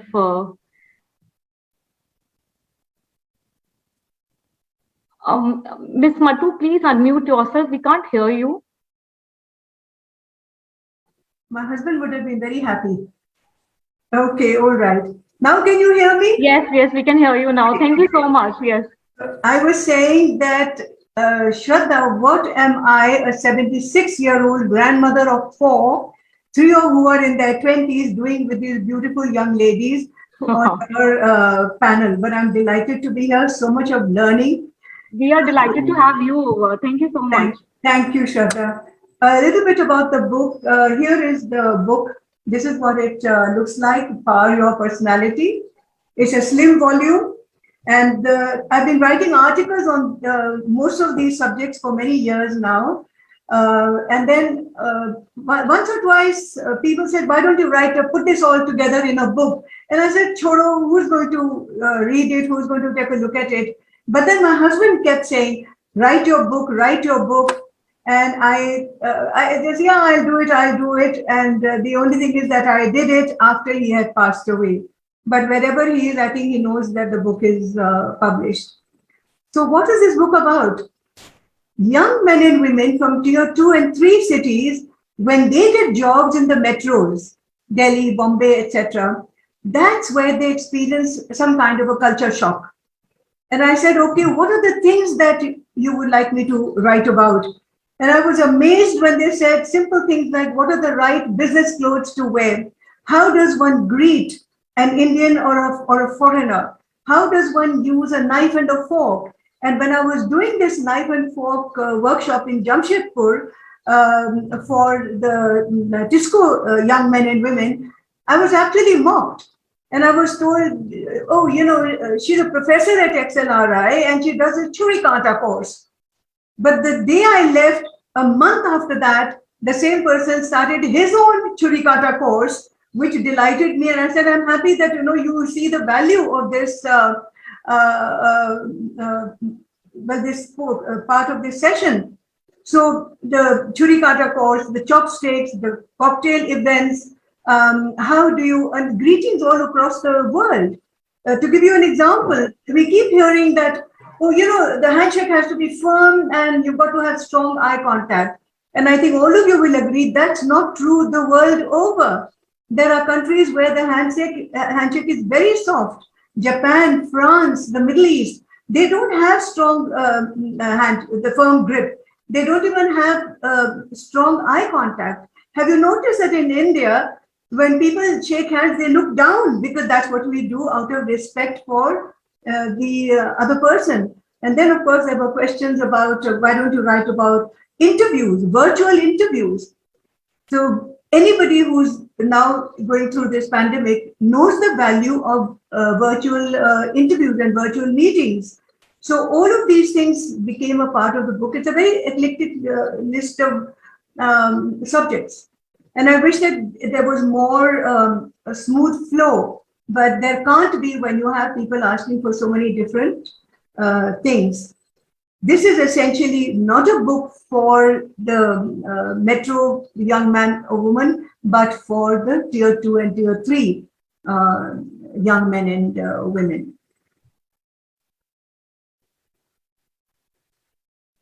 All right. So, could you tell us that how would it help, young men and women in tier 2 and 3 cities? How can they, how will the book help them in honing their personalities? In something more about the book. If you could share more about the book. The artwork on the book, can you see that there's a black and white part of the book? Can you see that? There's a black and white, and then there's a book, and anyone who goes through the book gets into a more colorful or a richer mode. This work has been done by the artwork for the cover has been done by my friend Rizwana Baba, who lives in South Africa. And I just told her, this is what I want, and she did this beautiful thing for me, how you can go through the book. So how will the book help? There's a possibility that the book may not help when you join a big company, if you haven't gone through this. But once you've joined the big company, you've joined a company in say, Delhi, it is easy then for you to adjust to that environment, easy for you to assimilate into that environment. So therefore, it will help them. Because very often we've seen, as I saw it in XLRI when I was a student there, that we tended to ignore those who didn't speak very well, who didn't know how to introduce themselves, who didn't know so many things. So this book will give them, all of you have talked about confidence. It will give them the confidence of talking to visitors who come to the campus, talking to the companies that they join. So I believe that the book, that the knowledge, and incidentally, the book is not in large paragraphs. These young men and women, I talked to 50 of them, they said, please give us in points. So the whole book is in points. Points for how to shake hands, points for different kinds of, someone said, I'm going to Australia or Australia, as they say. I said, you learn to do the hongi, which is, the nose rubbing greeting. I said, you learn to do that. And he says, no, but what if he has bad breath? I said, well, you tolerate it. What if you have bad breath? So then we talked about bad breath and odor and all of that. So, lovely yeah, it was lovely to hear all this, and thank you all so much. I mean, we are running on a schedule, so I think we will have to move on to the next session. But it was a pleasure listening to all four of you, and thank you all so much for consenting to be a part of the event and joining the session. So it was enlightening and it was enriching, and thank you all so much. Thank you so much, Ravi. Okay, so it's time to move on to the next session of our event, which is titled Global Authors Lounge. Professor Pankaj Priya, who is the Area Head Marketing and Retail at BIMTECH, will be in conversation with Mr. Sandeep Dayal. Mr. Dayal is the author of the latest bestseller, Right Between the Years, How to Use Brain Science to Build Epic Brands. He is the managing director of the Chicago-based strategy consulting firm, Serenity Marketing Group. Mr. Dayal is regarded as one of the leading minds in marketing strategy and has co-authored articles in Marketing Management, McKinsey Quarterly, and Strategy and Business. I welcome both of you to the session and would request Professor Pankaj Priya to take over the session. Thank you so much. Thank you, ma'am. Warm welcome to Mr. Sandeep Dayal from my side. And sir, it is an honor to be interviewing you, one of the bestsellers in the last 1 year, and that too in the area of marketing, because I am an avid student of marketing throughout my life. And hence it would be great to discuss with you. That would be a great learning for everyone present, especially our students over here. So to start with, let me tell the audience that the basic thing that attracted me, the first thing was that I also feel, and I have said earlier in my class also, that since he is having a rich experience advising everyone in the world, so we should rather probe more to understand his views on especially branding. And as far as brands are concerned, he has basically stated a fact that is hitherto unknown to majority of us, though we are all consumers, that we own and we disown the brand. So brands exist because of we as consumers. So that is the core of this book as I could make out so far. And so hence I would start with this only. And he has rightly emphasized that brands exist in metaphysical space. And therefore connecting with the customers at that space basically will only ensure sustainability of the brand. He has explained it in a very lucid manner with his all anecdotes and real life examples with which he has been exposed to while advising organizations around the world. So sir, with this I would like to know, the first query from you is, how is this new perspective of brand being projected by you is different from the traditional view of the brands what we have been talking about through all these years? Yeah, certainly. Well, thank you for having me in this session. It's a real honor to be hosted by Professor Priya, as well as to be talking particularly. My favorite audience is always students, so I'm really delighted to be here in this on this session. So let's go to your specific question, which is, how is branding different? How is this what I call cognitive branding here, or branding that comes from an understanding of the choices that our brain makes? How is that different from traditional branding, if you will? So very simply speaking, traditional branding has been about what I call product differentiation. So what that means is, like, if you're a marketer, you've got two different products, you try to understand how your product is different from the product that is offered by the competition. Got two products here, how are they different? And then you talk about your differences, and essentially that messaging, which is around the differential of your product, is branding. And that's how it has been pretty much for the last several years, for the last several decades, I would say. And then you also wrap some emotion around it and you say, okay, that's my brand. The issue is that with everything that we're finding out in what I call brain sciences, which is, neuroscience, which is behavioral economics, which is social anthropology, which is cognitive psychology, and so on. With everything that we're finding out in there, that basically says that that type of branding doesn't work. And the reason that it doesn't work is that our brain doesn't particularly work in that way. So this whole idea of list branding, just listing the benefits of a product, is not the way that our brain works.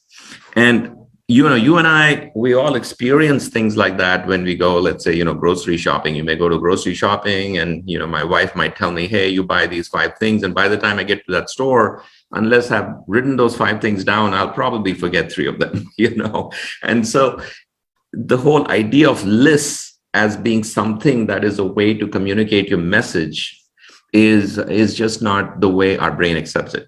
So cognitive branding, on the other hand, really tries to understand how do we as humans make choices, right? What influences our choices? How do we make those choices?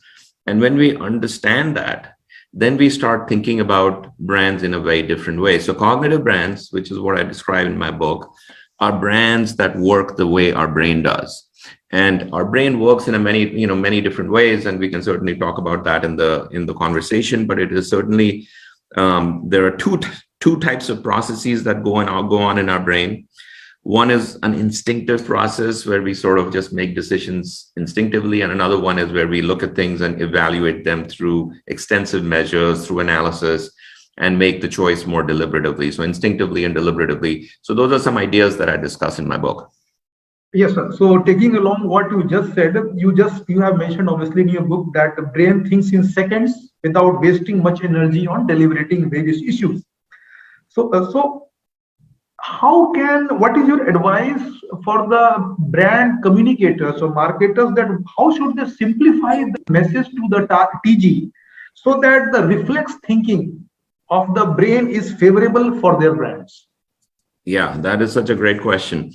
So when we talk about this instinctive, and by the way, keep in mind, because some of your audience will be interested in this from a business perspective, some of you might be just interested in it from a broader perspective, that at the end of the day, when we're talking about branding, we're talking about choice, right? It's about how do we choose between things. And you go through your entire life, you go through your entire day making choices. So just remember that everything that we're talking about here is broadly applicable, because the brain is the brain. It doesn't, it's not a different brain when you're talking about branding.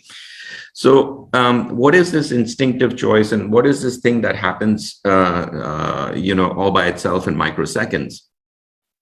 So what researchers have found, what neuroscience researchers have found, is that when you think about choice, 95% of all choices we make are actually made instinctively, or without thinking about it a lot. It's all made very subconsciously.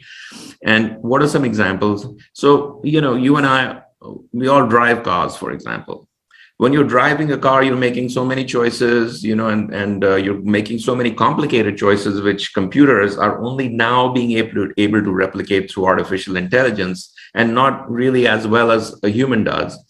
And so we go through all of this very complex motion of driving a car, around walking and talking, around playing, let's say, tennis with somebody. We do all of this instinctively, right? You stand in a tennis court, you receive a ball that comes at you at, at 80 miles an hour, and you just take it, right? So these are choices that we make instinctively. And how does the brain do that? So what happens is that when you go through life, you're born, you go through life, you're having experiences every moment that you're awake. And those experiences are getting written into your brain. Now, when I say those experiences are going to get written into your brain, it's not that the brain is memorizing every second of everything that is happening to you. It is more the fact that the brain is looking at those experiences and making certain rules out of them. It's making certain learnings out of them. And what is stored in your brain is a lifetime of rules, right? And so what happens is that when we are faced with a certain choice, with a certain brand choice, for example, then we use one of those rules to make that decision. So let me give you a very simple example. Let's say that rule that you formed in your mind over a lifetime of experiences is that don't buy cheap stuff. If you buy cheap stuff, you're going to pay the price later. It's going to cost you more in the long term. Let's say that's not everybody may have that rule, but let's say that is the wisdom that is stored in your brain, then you're going to be the sort of person that buys more quality things, the higher price thing and so on. And you just, when you're faced with choice and you see 10 different things, it could be a roll of toilet paper that you're looking at, but you look at that and you say, no, I want that one. It costs, 2 rupees more or 5 rupees more, but I'm going to take that one because that's going to be the better one. And that's just a rule that your brain immediately uses. It doesn't go and sit down there in the grocery store with 5 different types of toilet paper and then looking at each one and saying, oh, this one has this benefit, this one has this benefit. No, you just walk in there, you make that choice because there is that rule that is pre-existing in your mind that I'm just going to buy a quality product, right? So when you think about it, there are thousands of such rules or hundreds and thousands of such rules which are stored in your brain, and that helps you make choice.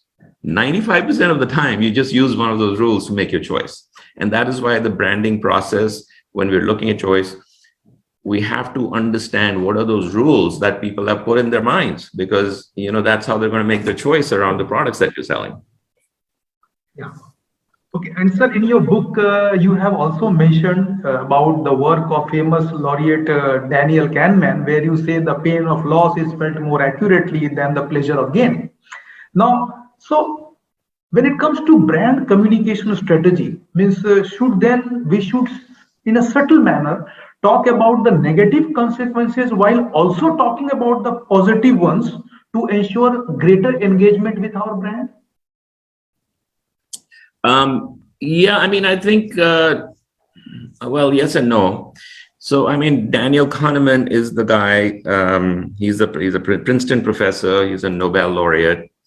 And he is the person that sort of systematized these things. These theories have been what is called basically the dual processing theory has been around for a while, but he systematized this whole idea and brought it much more accessible for the average person. You should, I would highly recommend that people go and read his book, which is called Thinking Fast and Thinking Slow. And it's all about this, whole, how do we make choice instinctively and how do we make it deliberatively?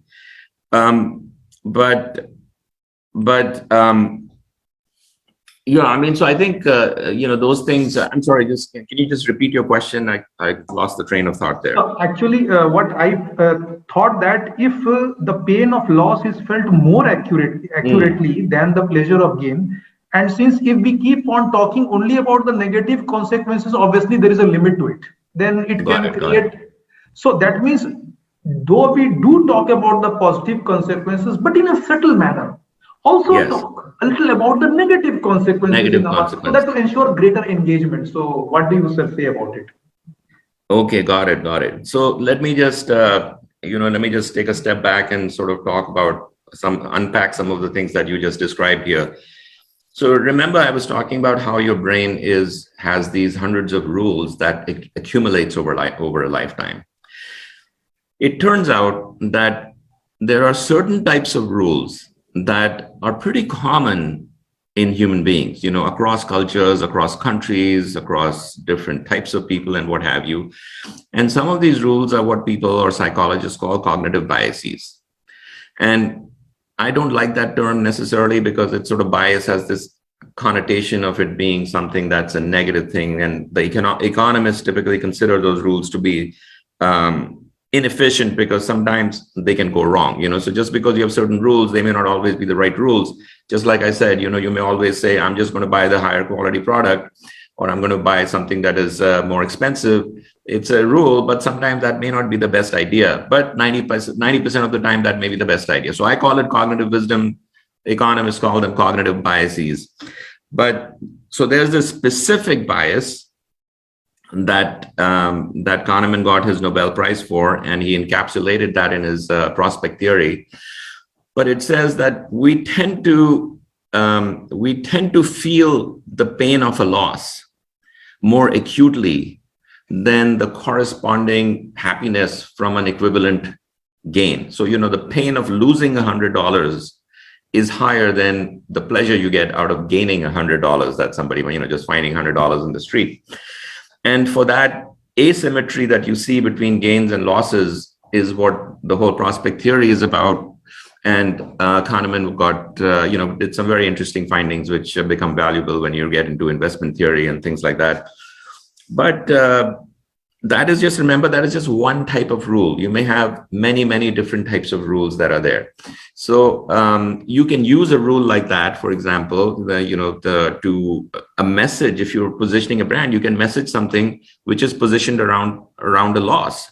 So, when we had the elections in the United States, Donald Trump actually used that type of thinking to position his candidacy against Hillary Clinton, where he talked more about the losses, that, hey, if you don't elect me, you'll lose this country, because there are going to be all these people who are going to come in from, Mexico, and you'll lose your jobs to them. You'll lose your healthcare. You'll lose the doctor that you have, and so on. So it was all around the losses, because the losses are felt more acutely, right? So your negative messaging, particularly in politics, really works. That if you don't do what I'm suggesting, you will lose what you have, and nobody likes to lose what they already have, right? And so in that sense, losses are felt more acutely, and brands can do that. I think the second thing that you talked about which is that when you're selling a product, should you talk about both the positives and negatives, and not just make it an unrealistic conversation about just your positives? The thing that has been discovered by psychologists there is, so I said 95% of the time you're just using your rules. And other 5% of the time, you're going to actually evaluate something. So when you sort of trigger this evaluation process, for example, in people, right? And you say, okay, look at my product and look at this product is really different. And this has to be the case when something really new comes out, really innovative that hasn't existed before comes out, like, Uber or Oyo, I think but not Oyo, what is the equivalent service in Ola, yeah. So when Ola first came out, that's a new way of taking a cab in India versus what was in the past. So the person has to really think about it and get used to that new idea. That's when you use that 5% of deliberative thinking. But the thing is that you as a marketer, so if you're a marketer, Ola, you might just talk about your benefits and, awaken that person's deliberative nature. But just be aware that when you start awakening a person's evaluative nature, they're going to look both at the positives and negatives. Even if you don't say it, they're going to look at both, right? Which is very natural. So just because, you're a salesperson or you're Ola and you're just telling me about how good your service is, but once I've started evaluation, in the back of my mind, I'm also going to look at the negatives. So in that sense, you as a marketer have to be aware that humans, once they start evaluating things, they're going to look at both the positives and negatives. So for you to ignore those negatives as if they don't exist, you do so at your own peril. Yeah, sir, you see today in this era of what we call mindful consumption, a term which became very prominent, especially post-pandemic, how can brands selling junk foods can empathize with the target audience over here? Because again, this is, since it is so significant or important or at the forefront of consumers' thought that eat healthy, be healthy, then and at the end of the day, as you rightly said, brands have to empathize and be a part of that metaphysical space. So how to connect in these type of categories? Yeah. So I think the simple answer there, and it's not a simple answer, by the way, but I'm just calling it one, which is that brands have to evolve with the times. And let me give you an example of a popcorn brand called Act 2, which is also available in India, right? It's microwavable popcorn. And it's been around for a long time, particularly in the US. And it was, the number one selling brand for popcorn. And it was the biggest success that they had was around this particular popcorn, which was called movie theater butter popcorn, right? So, and if you look at the box, it has a little film, a roll of film there, and the name movie theater butter is on that. And there's a little bit around incandescent lights, which you would see if you went to Hollywood, how the signs are there for the new movies that are coming out, you have the incandescent. So what they were trying to do there was to really position their popcorn that, hey, you put these kernels into your microwave and what's going to come out is going to feel just as good as the popcorn that you have when you go to see movies, right? And all of us, when you go to see movies, it's such a wonderful experience. You enjoy the movie, you buy that big tub of popcorn and you enjoy that. So really, by positioning their popcorn as movie theater butter popcorn. Even though you were at your home, you weren't at the theater. They subconsciously trigger that entire moment of your experience, that enjoyment that you have. They sort of wrap that enjoyment in this box of popcorn that you're buying, right? So it became, and I discussed this example, by the way, in my book, Right Between the Years. But it is, they're just subconsciously making you prefer that popcorn by relating it to that experience. So that was great. And that particular idea, that simplicity of that design just made that popcorn the #1 in the United States. It is the #1, I believe, in India as well, and so on, right? Yeah. So, but what happens is that over time, thinking changes, right? Just as you were talking about, people are now becoming more health conscious. Yeah. So if you're, and also life is changing. So, right now, these days, it's not such a great idea, having popcorn with a tub of, with a whole, whatever, a slug of butter in it, or even movie theater experience. Like, movie theaters are going away, so to speak, right? People watch movies on their iPhones and on their iPods and things like that. And this whole idea of the family sitting in front of a TV, right, and watching the movie together one Friday night, it doesn't happen that much anymore. Everybody watches movies whenever they want to do. So if your Act 2 popcorn is associated with the family sitting down and watching movies together, well, that doesn't happen anymore. So what the marketers are Act 2 now, after so many decades, were sort of dealing with, was this whole idea of health. And also this whole idea of the movie theater experience at home, the family movie watching time going away. So they repositioned, their popcorn in a different way, and talked about the special moments in life. So if you next time you watch those ads on Indian television, you might see one that is of a boyfriend just showing up to the girlfriend's house, and then them sharing just a bag of popcorn, or the 13-year-old girl coming back from school and her mom just giving her a snack of popcorn as a treat, because guess what? The 13-year-old coming back home from school happens every day. Well, not in the pandemic, but before pandemic, that was happening every day. And that's a moment that happens much more frequently now than, the family sitting down and watching a movie together. So the brand has to sort of evolve with the times and start making itself relevant in those new scenarios.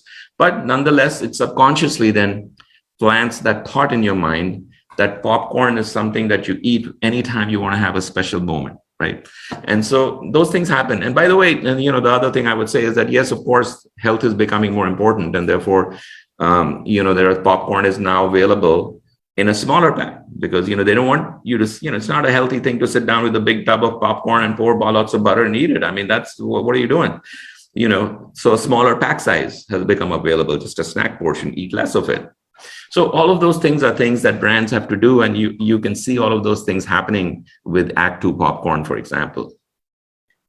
Sir, since obviously we have been saying that brands have to connect with the customers, obviously, to sustain. What if brands go against the flow of the vast section of the society? Let me give an example. Titan.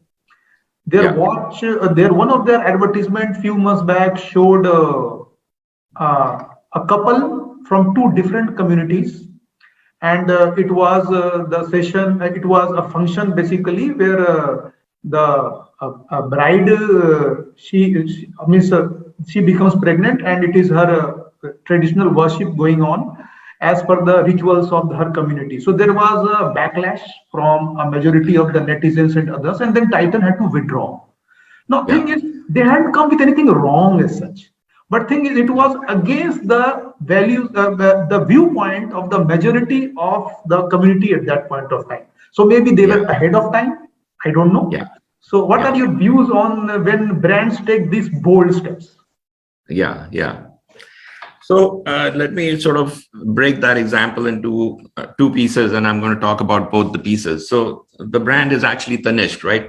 It's a Tata company, and Tanishq is the brand which has been doing all these, luxury watches and luxury jewelry and so on and all of that stuff.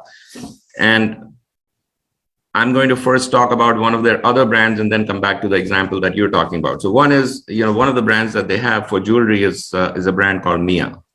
And Mia is a brand which is aligned around, connecting with working women and jewelry that working women can wear on a daily basis.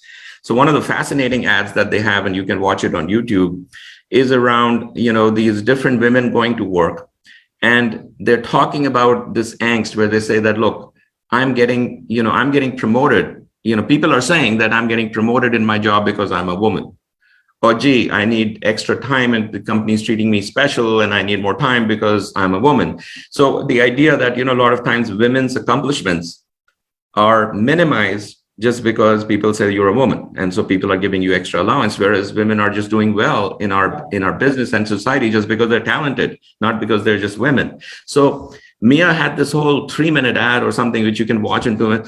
And she, this woman who's there, she just talks about the whole fact that that's not something on my mind. I'm just doing what I'm supposed to do. I'm just doing my best. I'm just showing my talent. And that's why I'm getting ahead. And I don't care about all these people making. So that ad just had such a resonance with the working women that Tanishq is sort of very embedded and been very successful in positioning itself as a leading brand of jewelry with women. It's actually the #1 brand in jewelry as across the nation.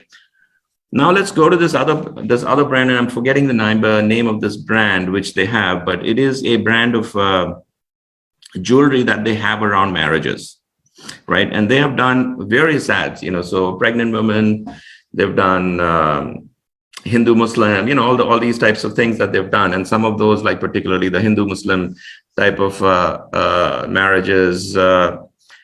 Those ads have caught fire from people who are fundamentalists and don't like those things. Now here is the thing, and I think I would say, in my opinion, they made a mistake by pulling that ad in that sense, because what happens is that if your brand is about celebrating weddings, right, and this particular brand is about celebrating weddings, and weddings of all kinds, that your brand has relevance. No matter, in India, as Hindus, we have such a rich culture. I mean, there is no one, there's no such one way. People have different kinds of marriages in my house versus your house, and let's say in somebody else's house. And the whole idea was that no matter what, we celebrate weddings, and there are all kinds of weddings. Once the brand hangs its hat around that particular value, that we're going to respect that particular value, you can't really back away from it. And the thing is that not every brand has to choose to be a brand with values. Okay, you don't have to not every brand has to go around that this is my values and this is what I'm going to wear on my sleeve and I'm going to put it on my ads. But if you be the brand that puts its values around, wears its values around its sleeve, then you're a brand with values, and then you have to stick to that, right? Because values are not some things that you have when they're convenient. You have to have them all the time. So you do stick to that. Now I can appreciate that, that they were concerned about the safety of consumers, safeties of the people that were going to their stores, safety of their employees, and so on. So they didn't want to create that ruckus. But I do think that ad was very consistent with what the brand is. And, I would love to see more brands like that. I would like to see more brands like Tata Tea, which had the Jago Ray campaign, where they talked about the values of, turning the nation around, and Jago Ray being not just being about waking up in the morning with a cup of tea, but awakening, right? Yeah. So there are brands that have done these things, that have become brands with values. But once you do that, once you're Jago Ray, you better stay Jago Ray. You can't back off from that premise. Thank you, sir. Thanks a lot for this small interaction. We would have loved to continue, but we have some further sessions lined up, sir. Extremely grateful for you giving a talk, especially to my students. I am more concerned about them, though there are other from industry also who are present and listening to us. Thanks a lot again, sir. Well, I love talking to students, as I said before. And by the way, for those of you who are interested in learning about brand choice more, this is the book. It's called Right Between the Years, and it is available from Penguin pretty much everywhere in stores and online in India. And thank you so much for having me. And this was a real honor. Thank you, sir. All the best to you. Thanks again. Thank you, Sandeep sir, for joining us early morning all the way from Chicago. Indeed, we are grateful to you, sir, for doing this. And thank you, Pankaj sir, for this wonderful conversation with him. Thank you. Thank you, ma'am. We've now come to the valedictory session. So the vision of the Birla family is inculcating business values through literature and learning. And BBLF2 has indeed been a testament to that. We've had interesting conversations, deliberations, and discussions about creating value and creating ethical leaders. We spoke about Acha Admi and the values that one needs to carry forward. So all this happened at BBLF2, and BIMTECH records respect for all the authors and all the thought leaders who were present here for our festival. As we've come to the finale, I now request Dr. Archana Srivastava, who's Associate Professor, as well as Head of Business Communication Area and mentor BBLF2, to please present the festival report.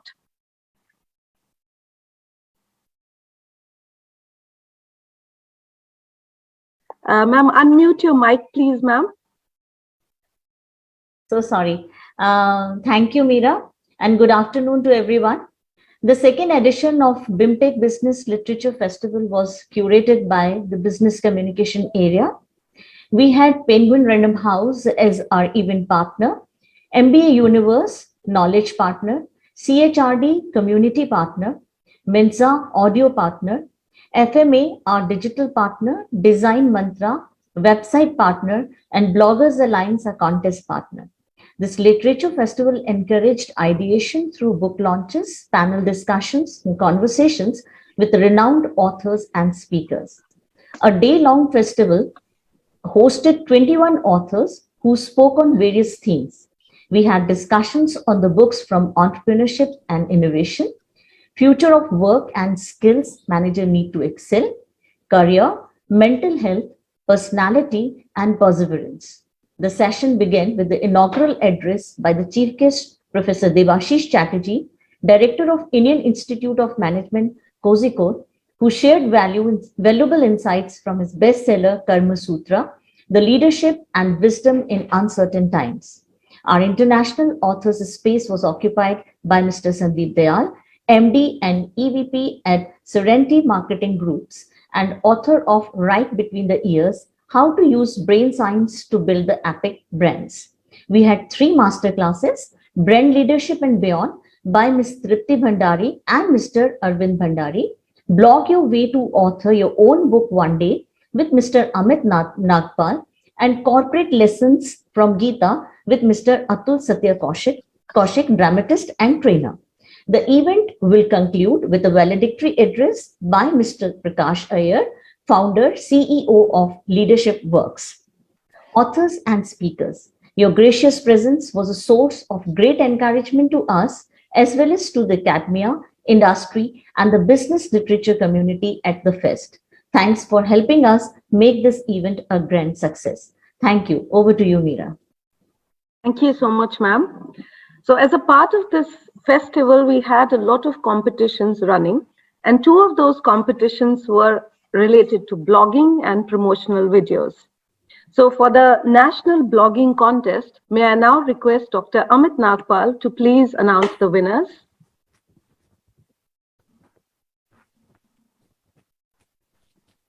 Good evening, ma'am.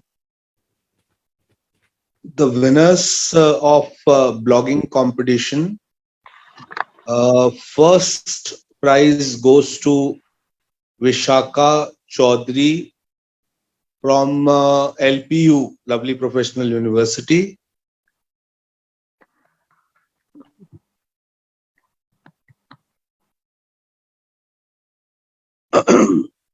Second prize goes to Akshay from IIT Madras, and third prize to Gokul from IIM Indore. Thank you, ma'am. Thank you so much, sir. Congratulations to all the winners. We had an in-house contest for the most creative professional videos and content by the first-year students. And I'd now like to announce the winners. First is Palak Mittal from PGDM Finance, Charvi Gosai from PGDM Marketing. These are students from Media Conduit, and they have won for the creative videos that they had posted, which garnered a lot of attention and admiration across social media. For BBLF Digital Marketing Impactful Posts, the winner is Rishika Sharma, PGDM Marketing student. I'd like to share with you that her post on LinkedIn shared 1,211 views, which is not a mean feat. So could we please have a round of applause for Rishika Sharma?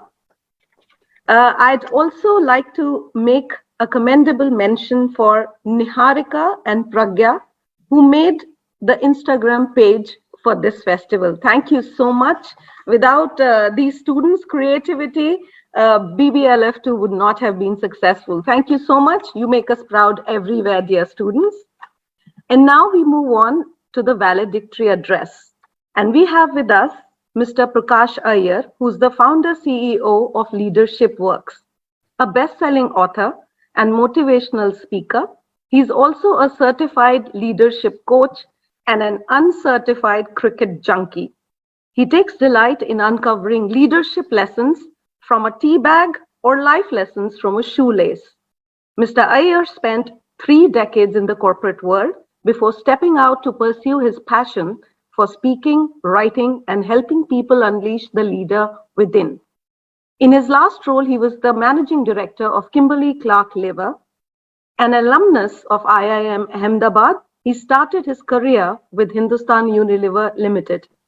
He is the author of 4 best-selling books, The Secret of Leadership, The Habit of Winning, You Too Can, and his latest book, How Come No One Told Me That? Sir, welcome to BBLF2's valedictory session. It's such an incredible honor to have you here with us. I request you now to please address our attendees. Thank you very much, Professor Kapoor. And you have no idea how delighted I am to be back speaking with BIMTECH. I have very, very fond memories of having been there some years ago at, I think, what must have been like an inaugural session for a batch of MBAs. And I still have fond memories of some of the questions that the students ask. So I'm not at all surprised to hear that, you know, they've done so much fabulous work to promote BBLF, done some work on Instagram and blogging and all the cool stuff that many of us might have said, how come no one told me that? Yeah. I don't think we learned a lot of the cool things that these kids have now learned. So, you know, to all of you out there, congratulations, well done. And to all of you who are behind BBLF2, I just want to say this. I think it's an incredibly great effort to have brought this off. And like many such things, it might look like just the second inning and then the third and the fourth. But I must say this, that 15 years from now, 20 years from now, this will probably be such a huge property. And all of you can look back and say, I was there when it got started. But I think this is just incredibly good. I'm hoping it also serves the purpose of getting people to read more. I'm a big believer that reading makes a difference. Somebody once said this, that every book you read leaves a page from that book under your feet. Okay. And as you keep reading more and more books, you will find that you're growing taller and taller. And the good things in life are actually on the shelves above. So I think every book you read helps you to become just a bit better and to perhaps get closer to the goals that you might have had. I just want to keep this simple. I want to share maybe 3 or 4 lessons that I've learned, which I thought might be of interest to you. The kind of lessons that make you say, how come no one told me that? Yeah? It happens to us that we go through life, we think we are doing it right, but we make mistakes without realizing those mistakes. And very often, I feel the problem is we don't have someone around us to tell us that maybe there's a different way to do it. Maybe there's a better way to do it. And I think sometimes just getting that little light bulb to go off in your head can make a huge difference. So what I'm going to do really is to try and say, hey, that's the book. And I'm delighted to see that Penguin is a partner for this festival. And what I'm going to do is to try and say, hey, here are three stories. If time permits, maybe 4. Let me start with the first one. I remember I have twin children, okay, both grown up now, but this is a story about a time when they were like 4 years old or 5 years old. We used to live in Dubai. And, my job was to pick them up from school at lunch, when it was my lunchtime, but their school would have ended. And as it happened, one of those days I might have reached a little late, and I get to school and I see those 2 kids waiting out there, my son Abhishek and my daughter Shruti. And of course, both little kids wondering, has my dad abandoned me? Will anybody come to pick me up now? So I hold their hands, and we are walking towards the car.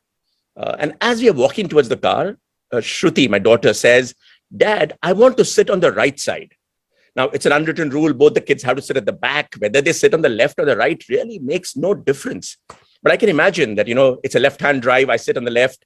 And my daughter wants to sit on the right so she can see me. And she says, yeah, Dad, I want to sit on the right. And suddenly, her twin brother, who's like 4 minutes younger, says, no, Dad, I want to sit on the right. Now, this is early initiation into business decision making, because you have 2 people saying both of them want to sit on the right. What do you do? So Shruti says, no, I said right first, Dad, I want to sit on the right. And Abhishek says, no, I want to sit on the right. And, I try and appeal to the instinct of that older girl, your kid brother, 4 minutes younger. Let's let him sit on the right today. You can sit on the right tomorrow. She's not convinced, but she nods her and says, okay. And we now reach the car. And as we get to the car, Abhishek looks at me and says, Dad, which is the right side? Yeah. And I think as I look back now, I think there is a little bit of that Abhishek, little kid, 4-year-old Abhishek in all of us. I think we all tend to want things without realizing, do we really want them? We want them very often because other people want them. We think it's cool to get into investment banking because somebody else wants to go into investment banking. We think it's cool to become an engineer because that's where everybody seems to be heading, right? So I don't think we pause to ask ourselves, what do I really want? And I think a good lesson for all of us, and something that can be a source of great joy for you in your life, I think, is to be able to figure, what do you really want in your life? What is it that you want? Okay. And don't be the kind of person who gets joy out of depriving other people of what they want. Okay. Don't become the kind of person who's playing spoil sport, right? I don't know if it's happened to you that, you have this vacuum cleaner lying in your house, which you've never used. And then somebody says, I want a vacuum cleaner. I'm thinking of buying one. I've heard you have one. You don't use it. Can I take it? And you say, no, actually, I was just thinking of it. Tomorrow I saw some dust over there. I'm going to clean up something tomorrow. You don't want to part with it, right? So don't be that little 4-year-old Abhishek. Figure out, why do you want something? Do you really want it? And don't worry about fear of missing out and saying, oh no, will somebody else walk away with the spoils? So that's really lesson number 1. Lesson number 2, I went to work and I was a brand manager selling soap. For all of you who will graduate from business school, the first thing you'll do is to go into sales. And then, you're just waiting for the day when they'll call you to the head office and say, come become a brand manager, because that's the cool part of doing marketing, or so you think. And of course, it means talking to all those ad agency people and all the cool stuff that happens there. And I remember how I was briefing the agency on a campaign and they had come back. And, as someone who was even at that time fond of writing a little bit and thought I could spin a few words, here I was reacting to the stuff that the ad agency was showing us. And I said, but what if you change this word? And I think this sentence is too long. And the background, maybe we should change the color for that. And this went on for some time. And this happened in a couple of meetings until one day, my boss, the marketing head, called me in and he asked me, how's it going? And how's the transition from sales to marketing and all of that. And then, he said to me that I've been watching you talking to the agency and you're trying to tell them how to write that line. You're trying to tell them, how to get the background right. He said, remember this, your job as a brand manager is to write a powerful brief. Tell them, what do you want them to do? Tell them what's the challenge. Tell them what's the context. What are the brand objectives? What are the advertising objectives? Tell them that and let them come with the creative, which will address your needs. Okay. He says, your job is not to sit over there and try and tell them how to write those lines. It made some sense, but that's not what I remember most. What I remember is as I was leaving his room, he put his hand on my shoulder and he said, young man, what's the point of keeping a dog and barking yourself? Yeah. And I thought that was such a powerful line. And that's kind of stayed with me forever, you know. And I keep telling myself, I think the mistake many of us make is we keep a dog and yet we insist on barking ourselves. We'll go to the finest restaurant and what do? We'll tell the chef there, soup mein thoda namak kam dalna, you know, or increase the spice a little bit. Oh, come on. That man has spent a lifetime getting the spices right.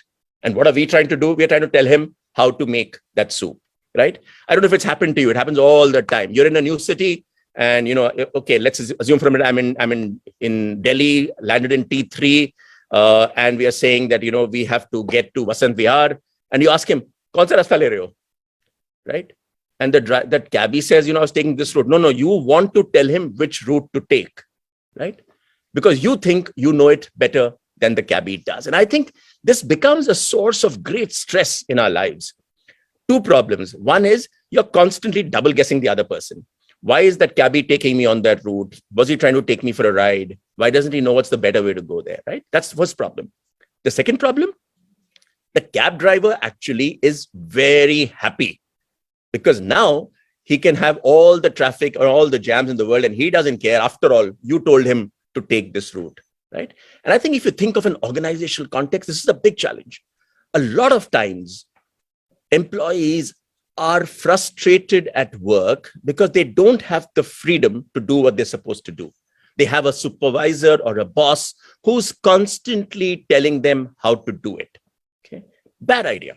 So never keep a dog and bark yourself. That was lesson number 2. Lesson number 3. You know, I remember this was something I read in the Economic Times. You know, they had these glossy pages, E.T. Panache, I think it's called, where apart from talking about business and stock markets and all of that, they do things like fashion and food and stuff like that. And I remember reading something where a style guru talked about 5 tips to look your best, 5 style tips.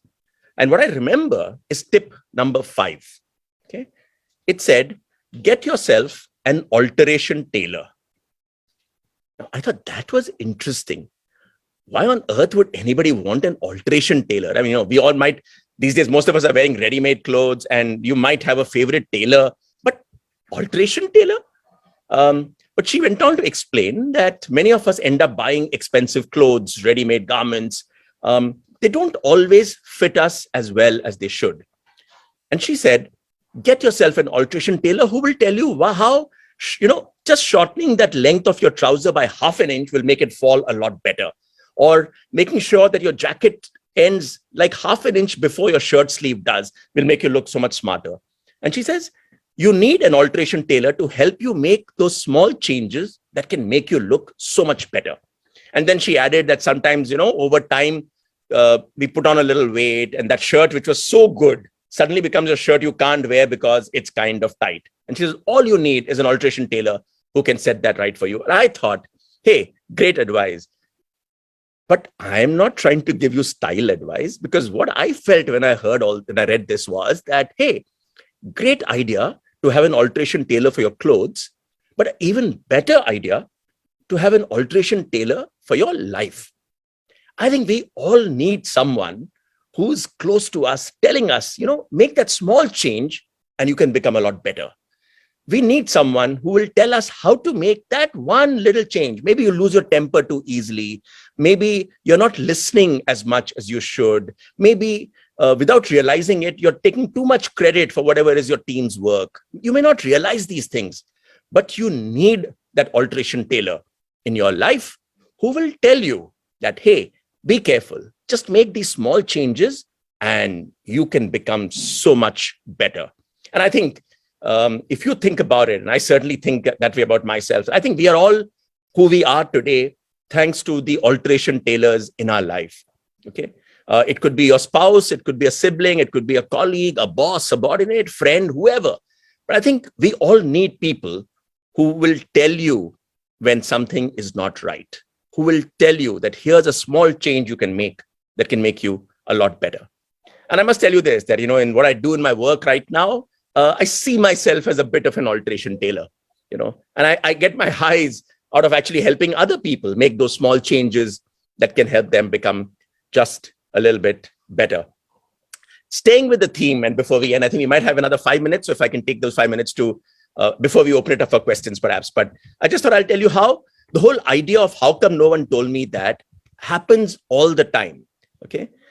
Every day, there's something that I might read, hear, or see, which will make me say, how come no one told me that? So I want to tell you how, after I wrote the book, and something that happened like maybe a couple of weeks ago, I was talking to a business leader, and someone who was talking about various things that happen and what happened in business. And suddenly something came to my mind. And as I was leaving his office, I walked into the elevator and I had a thought.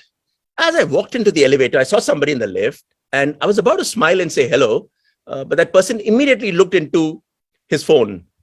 And I don't know if you do that too. We all do this, right? In a public space, we think that, oh my goodness, I have 30 seconds. Don't waste it. Let me stare at my phone, right? And I have a question for you. What do you do when you walk into an elevator and see someone inside? Do you smile? Do you say hello? Or do you just walk in and press the button as if, nobody else exists in this world? What do you do when you're inside the elevator and someone walks in? Do you quickly look at your phone or quickly look at how many lights are there in the lift, right? What do we do? Why is it that we don't look at the other person and smile? Okay. And I want to talk to you about the 298 rule. Okay. It's a very famous rule, famous or will become famous because I just formulated the rule. It's like this, what happens when you walk into an elevator? If you said hello to somebody, there is a 2% chance that the person will ignore you and look into the phone. There's a 2% chance that the person will snub you and, and look at you and say, stop acting fresh, or you think, who do you think you are, right? But there's a 98% probability that the person will smile and say hello and will probably ask you a few questions. And you'll suddenly discover a common interest, or, you'll probably discover the person says, oh, really, you're a cricket fan? I have tickets for the game next week and I have no interest in the game. Do you want to go and watch? Right? You will open up opportunities for yourself just because you become the kind of person who says hello and smiles when you see a stranger. But I want to make a more fundamental point about the 298 rule. What happens is the probability of things going wrong is 2%. The probability of it going right is 98%. And yet we are scared of that 2%. We are afraid of what might happen with that 2% probability. And that determines the way we behave. And I want you to make that difference. Don't worry about that low probability of something going wrong. These are not life and death things. This is not cardiac surgery, right? This is just a hello in an elevator. This is just shaking hands. This is just sending one email. This is making a request to somebody for help, right? 2% chance, doesn't matter. If it goes wrong, goes wrong. But there's a great chance that you will actually open up an opportunity for yourself. Okay, so become the kind of person who smiles, says hello to opportunity, and is not scared of being turned down. Okay, and at least, if nothing else, you can't be now saying, "Hey, how come no one told me that?" That's all for now. I just want to congratulate everybody who's won prizes, who's contributed to the success of the festival. Indeed, all of you who've made BBLF2 the super successful event that it has been. Thank you very much. Back to you, Professor Meera Kapoor. Thank you so much, sir. It's such a pleasure listening to you, and indeed an incredible honor to have you here with us. We really look forward to hosting you here in person, sir. I look forward to being back too. Thank you so much. Yes. Thank you so much. Like he rightly said, books and the stories and the ideas that books hold indeed have the unique capacity to connect, change, and carry us into a better future for generations to come. At BBLF, it has been our endeavor to carry the voices of all the featured authors beyond the page and into the folds of society and community. But it's been a long journey, and as they say, it takes a village, and we've got a lot of people to thank. So may I now request Dr. Anupam Verma, Deputy Director, BIMTECH, to please propose a vote of thanks. Sir, over to you. Thank you. Thank you so much, Meera-ji. Respected Mr. Prakash Iyer, Dr. Amit Nagpal, our Dr. Chaturvedi, Dr. Archana Srivastav, and other colleagues present here, eminent guests, and dear students. We had the real intellectual feast today. There was a real treat for the brain. And thank you so much, our communication area team, for bringing us and facilitating such an event. So let me start with that, right? General literature festivals have become quite common. However, business literature festivals are still of unique occurrence. We had one last year. It went very successfully. And that gave us the courage to have it one this year also. And I'm very glad that, this year's festival, I would call it also a very, very resounding success. It was all very, very good hard work put in by our communication area team, who made these students work very hard actually, and they really delivered what we looked for. Am I right, Saloni ji? Yes, sir. Right. 50 volunteers working. Okay. Penguin Random House India has again joined hands with us as the main partner in organizing this festival. We were able to today organize a virtual gathering of acclaimed authors of business books from around the country and even from outside. These authors and other eminent business personalities have wholeheartedly participated in the book reviews, interviews, panel discussion, talks, etc. The inaugural address by our chief guest, Professor Debashish Chatterjee, Director IIM Kozhikode, was highly interesting, illuminating, and absorbing.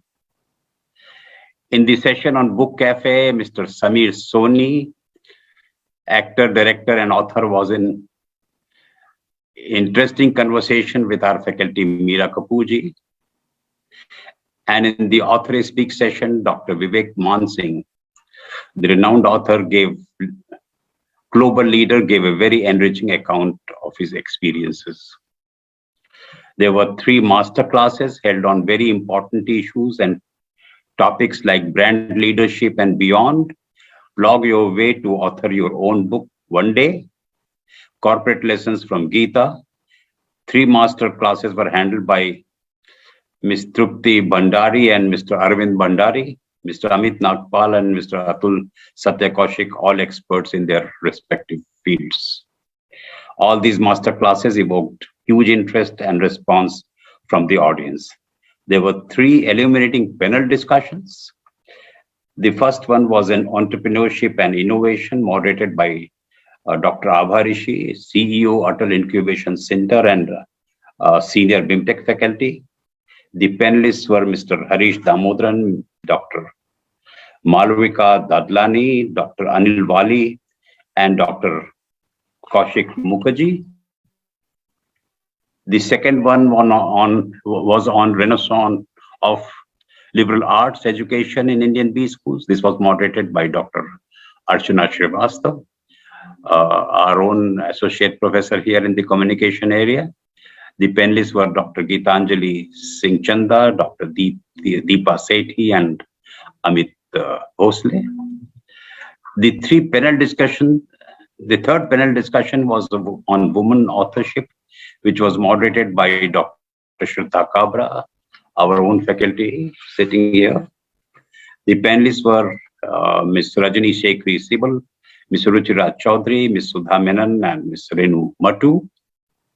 All panelists were eminent authors and persons of repute.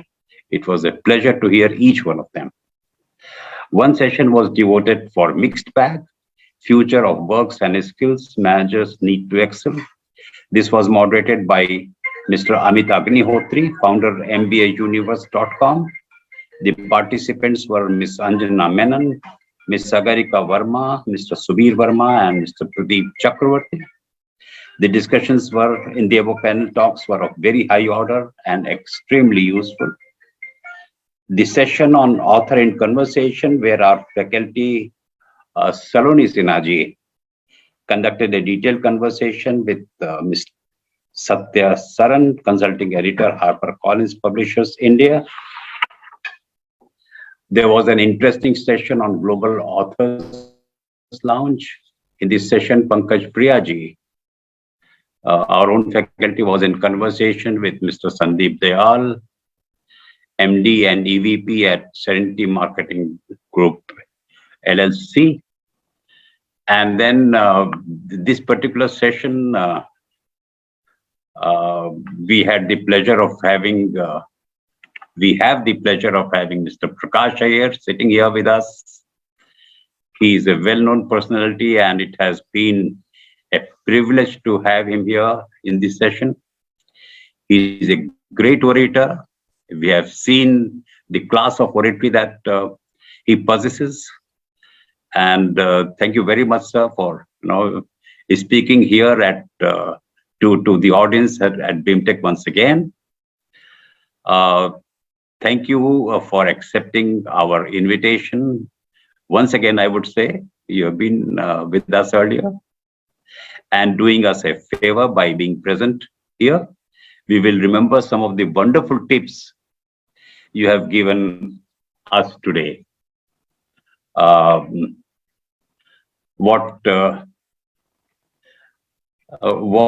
do you really want? Sorry, how come no one told me that? Right, it's a great tip actually. All the sessions in the BBLF today were invigorating and absorbing. They were full of enriching and exciting offerings. There was so much to take away and a great feast for the brain. I take this opportunity to profusely thank all the participating authors and the partners, Penguin Random House, National HRD Network, MBAuniverse.com, Mensa, FMA Digital, Design Mantra, students, teams of Majlis, Media Conduit and Editorial Conduit, and many more students contributed in every sphere of the activity and deserve sincere kudos and appreciation. Needless to mention that unstinted support from the IT team and the admin team was invaluable all the time. Professor Kapil Garg and his team ensured seamless conduct of the event. Normally, I don't say this about the director. He's again our own colleague, but he's always the main catalyst and thinker behind such events and gives us the ideas. And he gave us the idea for this event and ensured all support. Our communication area team, once again, I must acknowledge their contribution. They have really worked very hard to ensure excellent participation by the eminent authors and everyone else. I thank them once again. The popularity and the value of this event is reinforced by the huge number of audience participation. I once again thank all guests, faculty, and students who have participated in this event as audience. Without them, this event would have had no meaning. Thank you all. Thank you so much, sir. Thank you for all your support. Inspiration and motivation are an integral part of any beginning. At this festival, we've had luminaries who've condensed their life learnings into books that we can now partake of. Of course, the focus has been to foray into new realms and spark new fires. And with that, I'd like to leave you with a note from Sam McInshaw, who was India's first field marshal. When Indira Gandhi, then Prime Minister, asked him if Indian Army was ready to face the 1971 war, His reply was, I'm always ready, sweetie. And we're always ready to seek, to strive, and to succeed and bring you this edition, and we'll keep bringing you further editions of BIMTECH Business Literature Festival. Thank you so much to all the attendees, all the guests who've been here. And with that, and with the Director Sir's permission, we'd like to close officially BIMTECH Business Literature Festival. Sir, do we have your permission? Thank you so much, and thank you so much, sir. Director sir has been the motivating force. He's the reason, he's the wind beneath our sail, and he's the very reason we are doing it. Thank you so much, sir, for always motivating us. Thank you so much, Verma sir. And thank you to our special guest, Prakash Iyer sir, for staying back with us. Thank you so much. Thank you to all the guests. Good evening. Please take care, and we'll see you next year. Thank you. Bye-bye. Thank you all. Thank you. Thank you, Iyer sir. Thank you. Thank you, sir. Thank you. Thank you very much.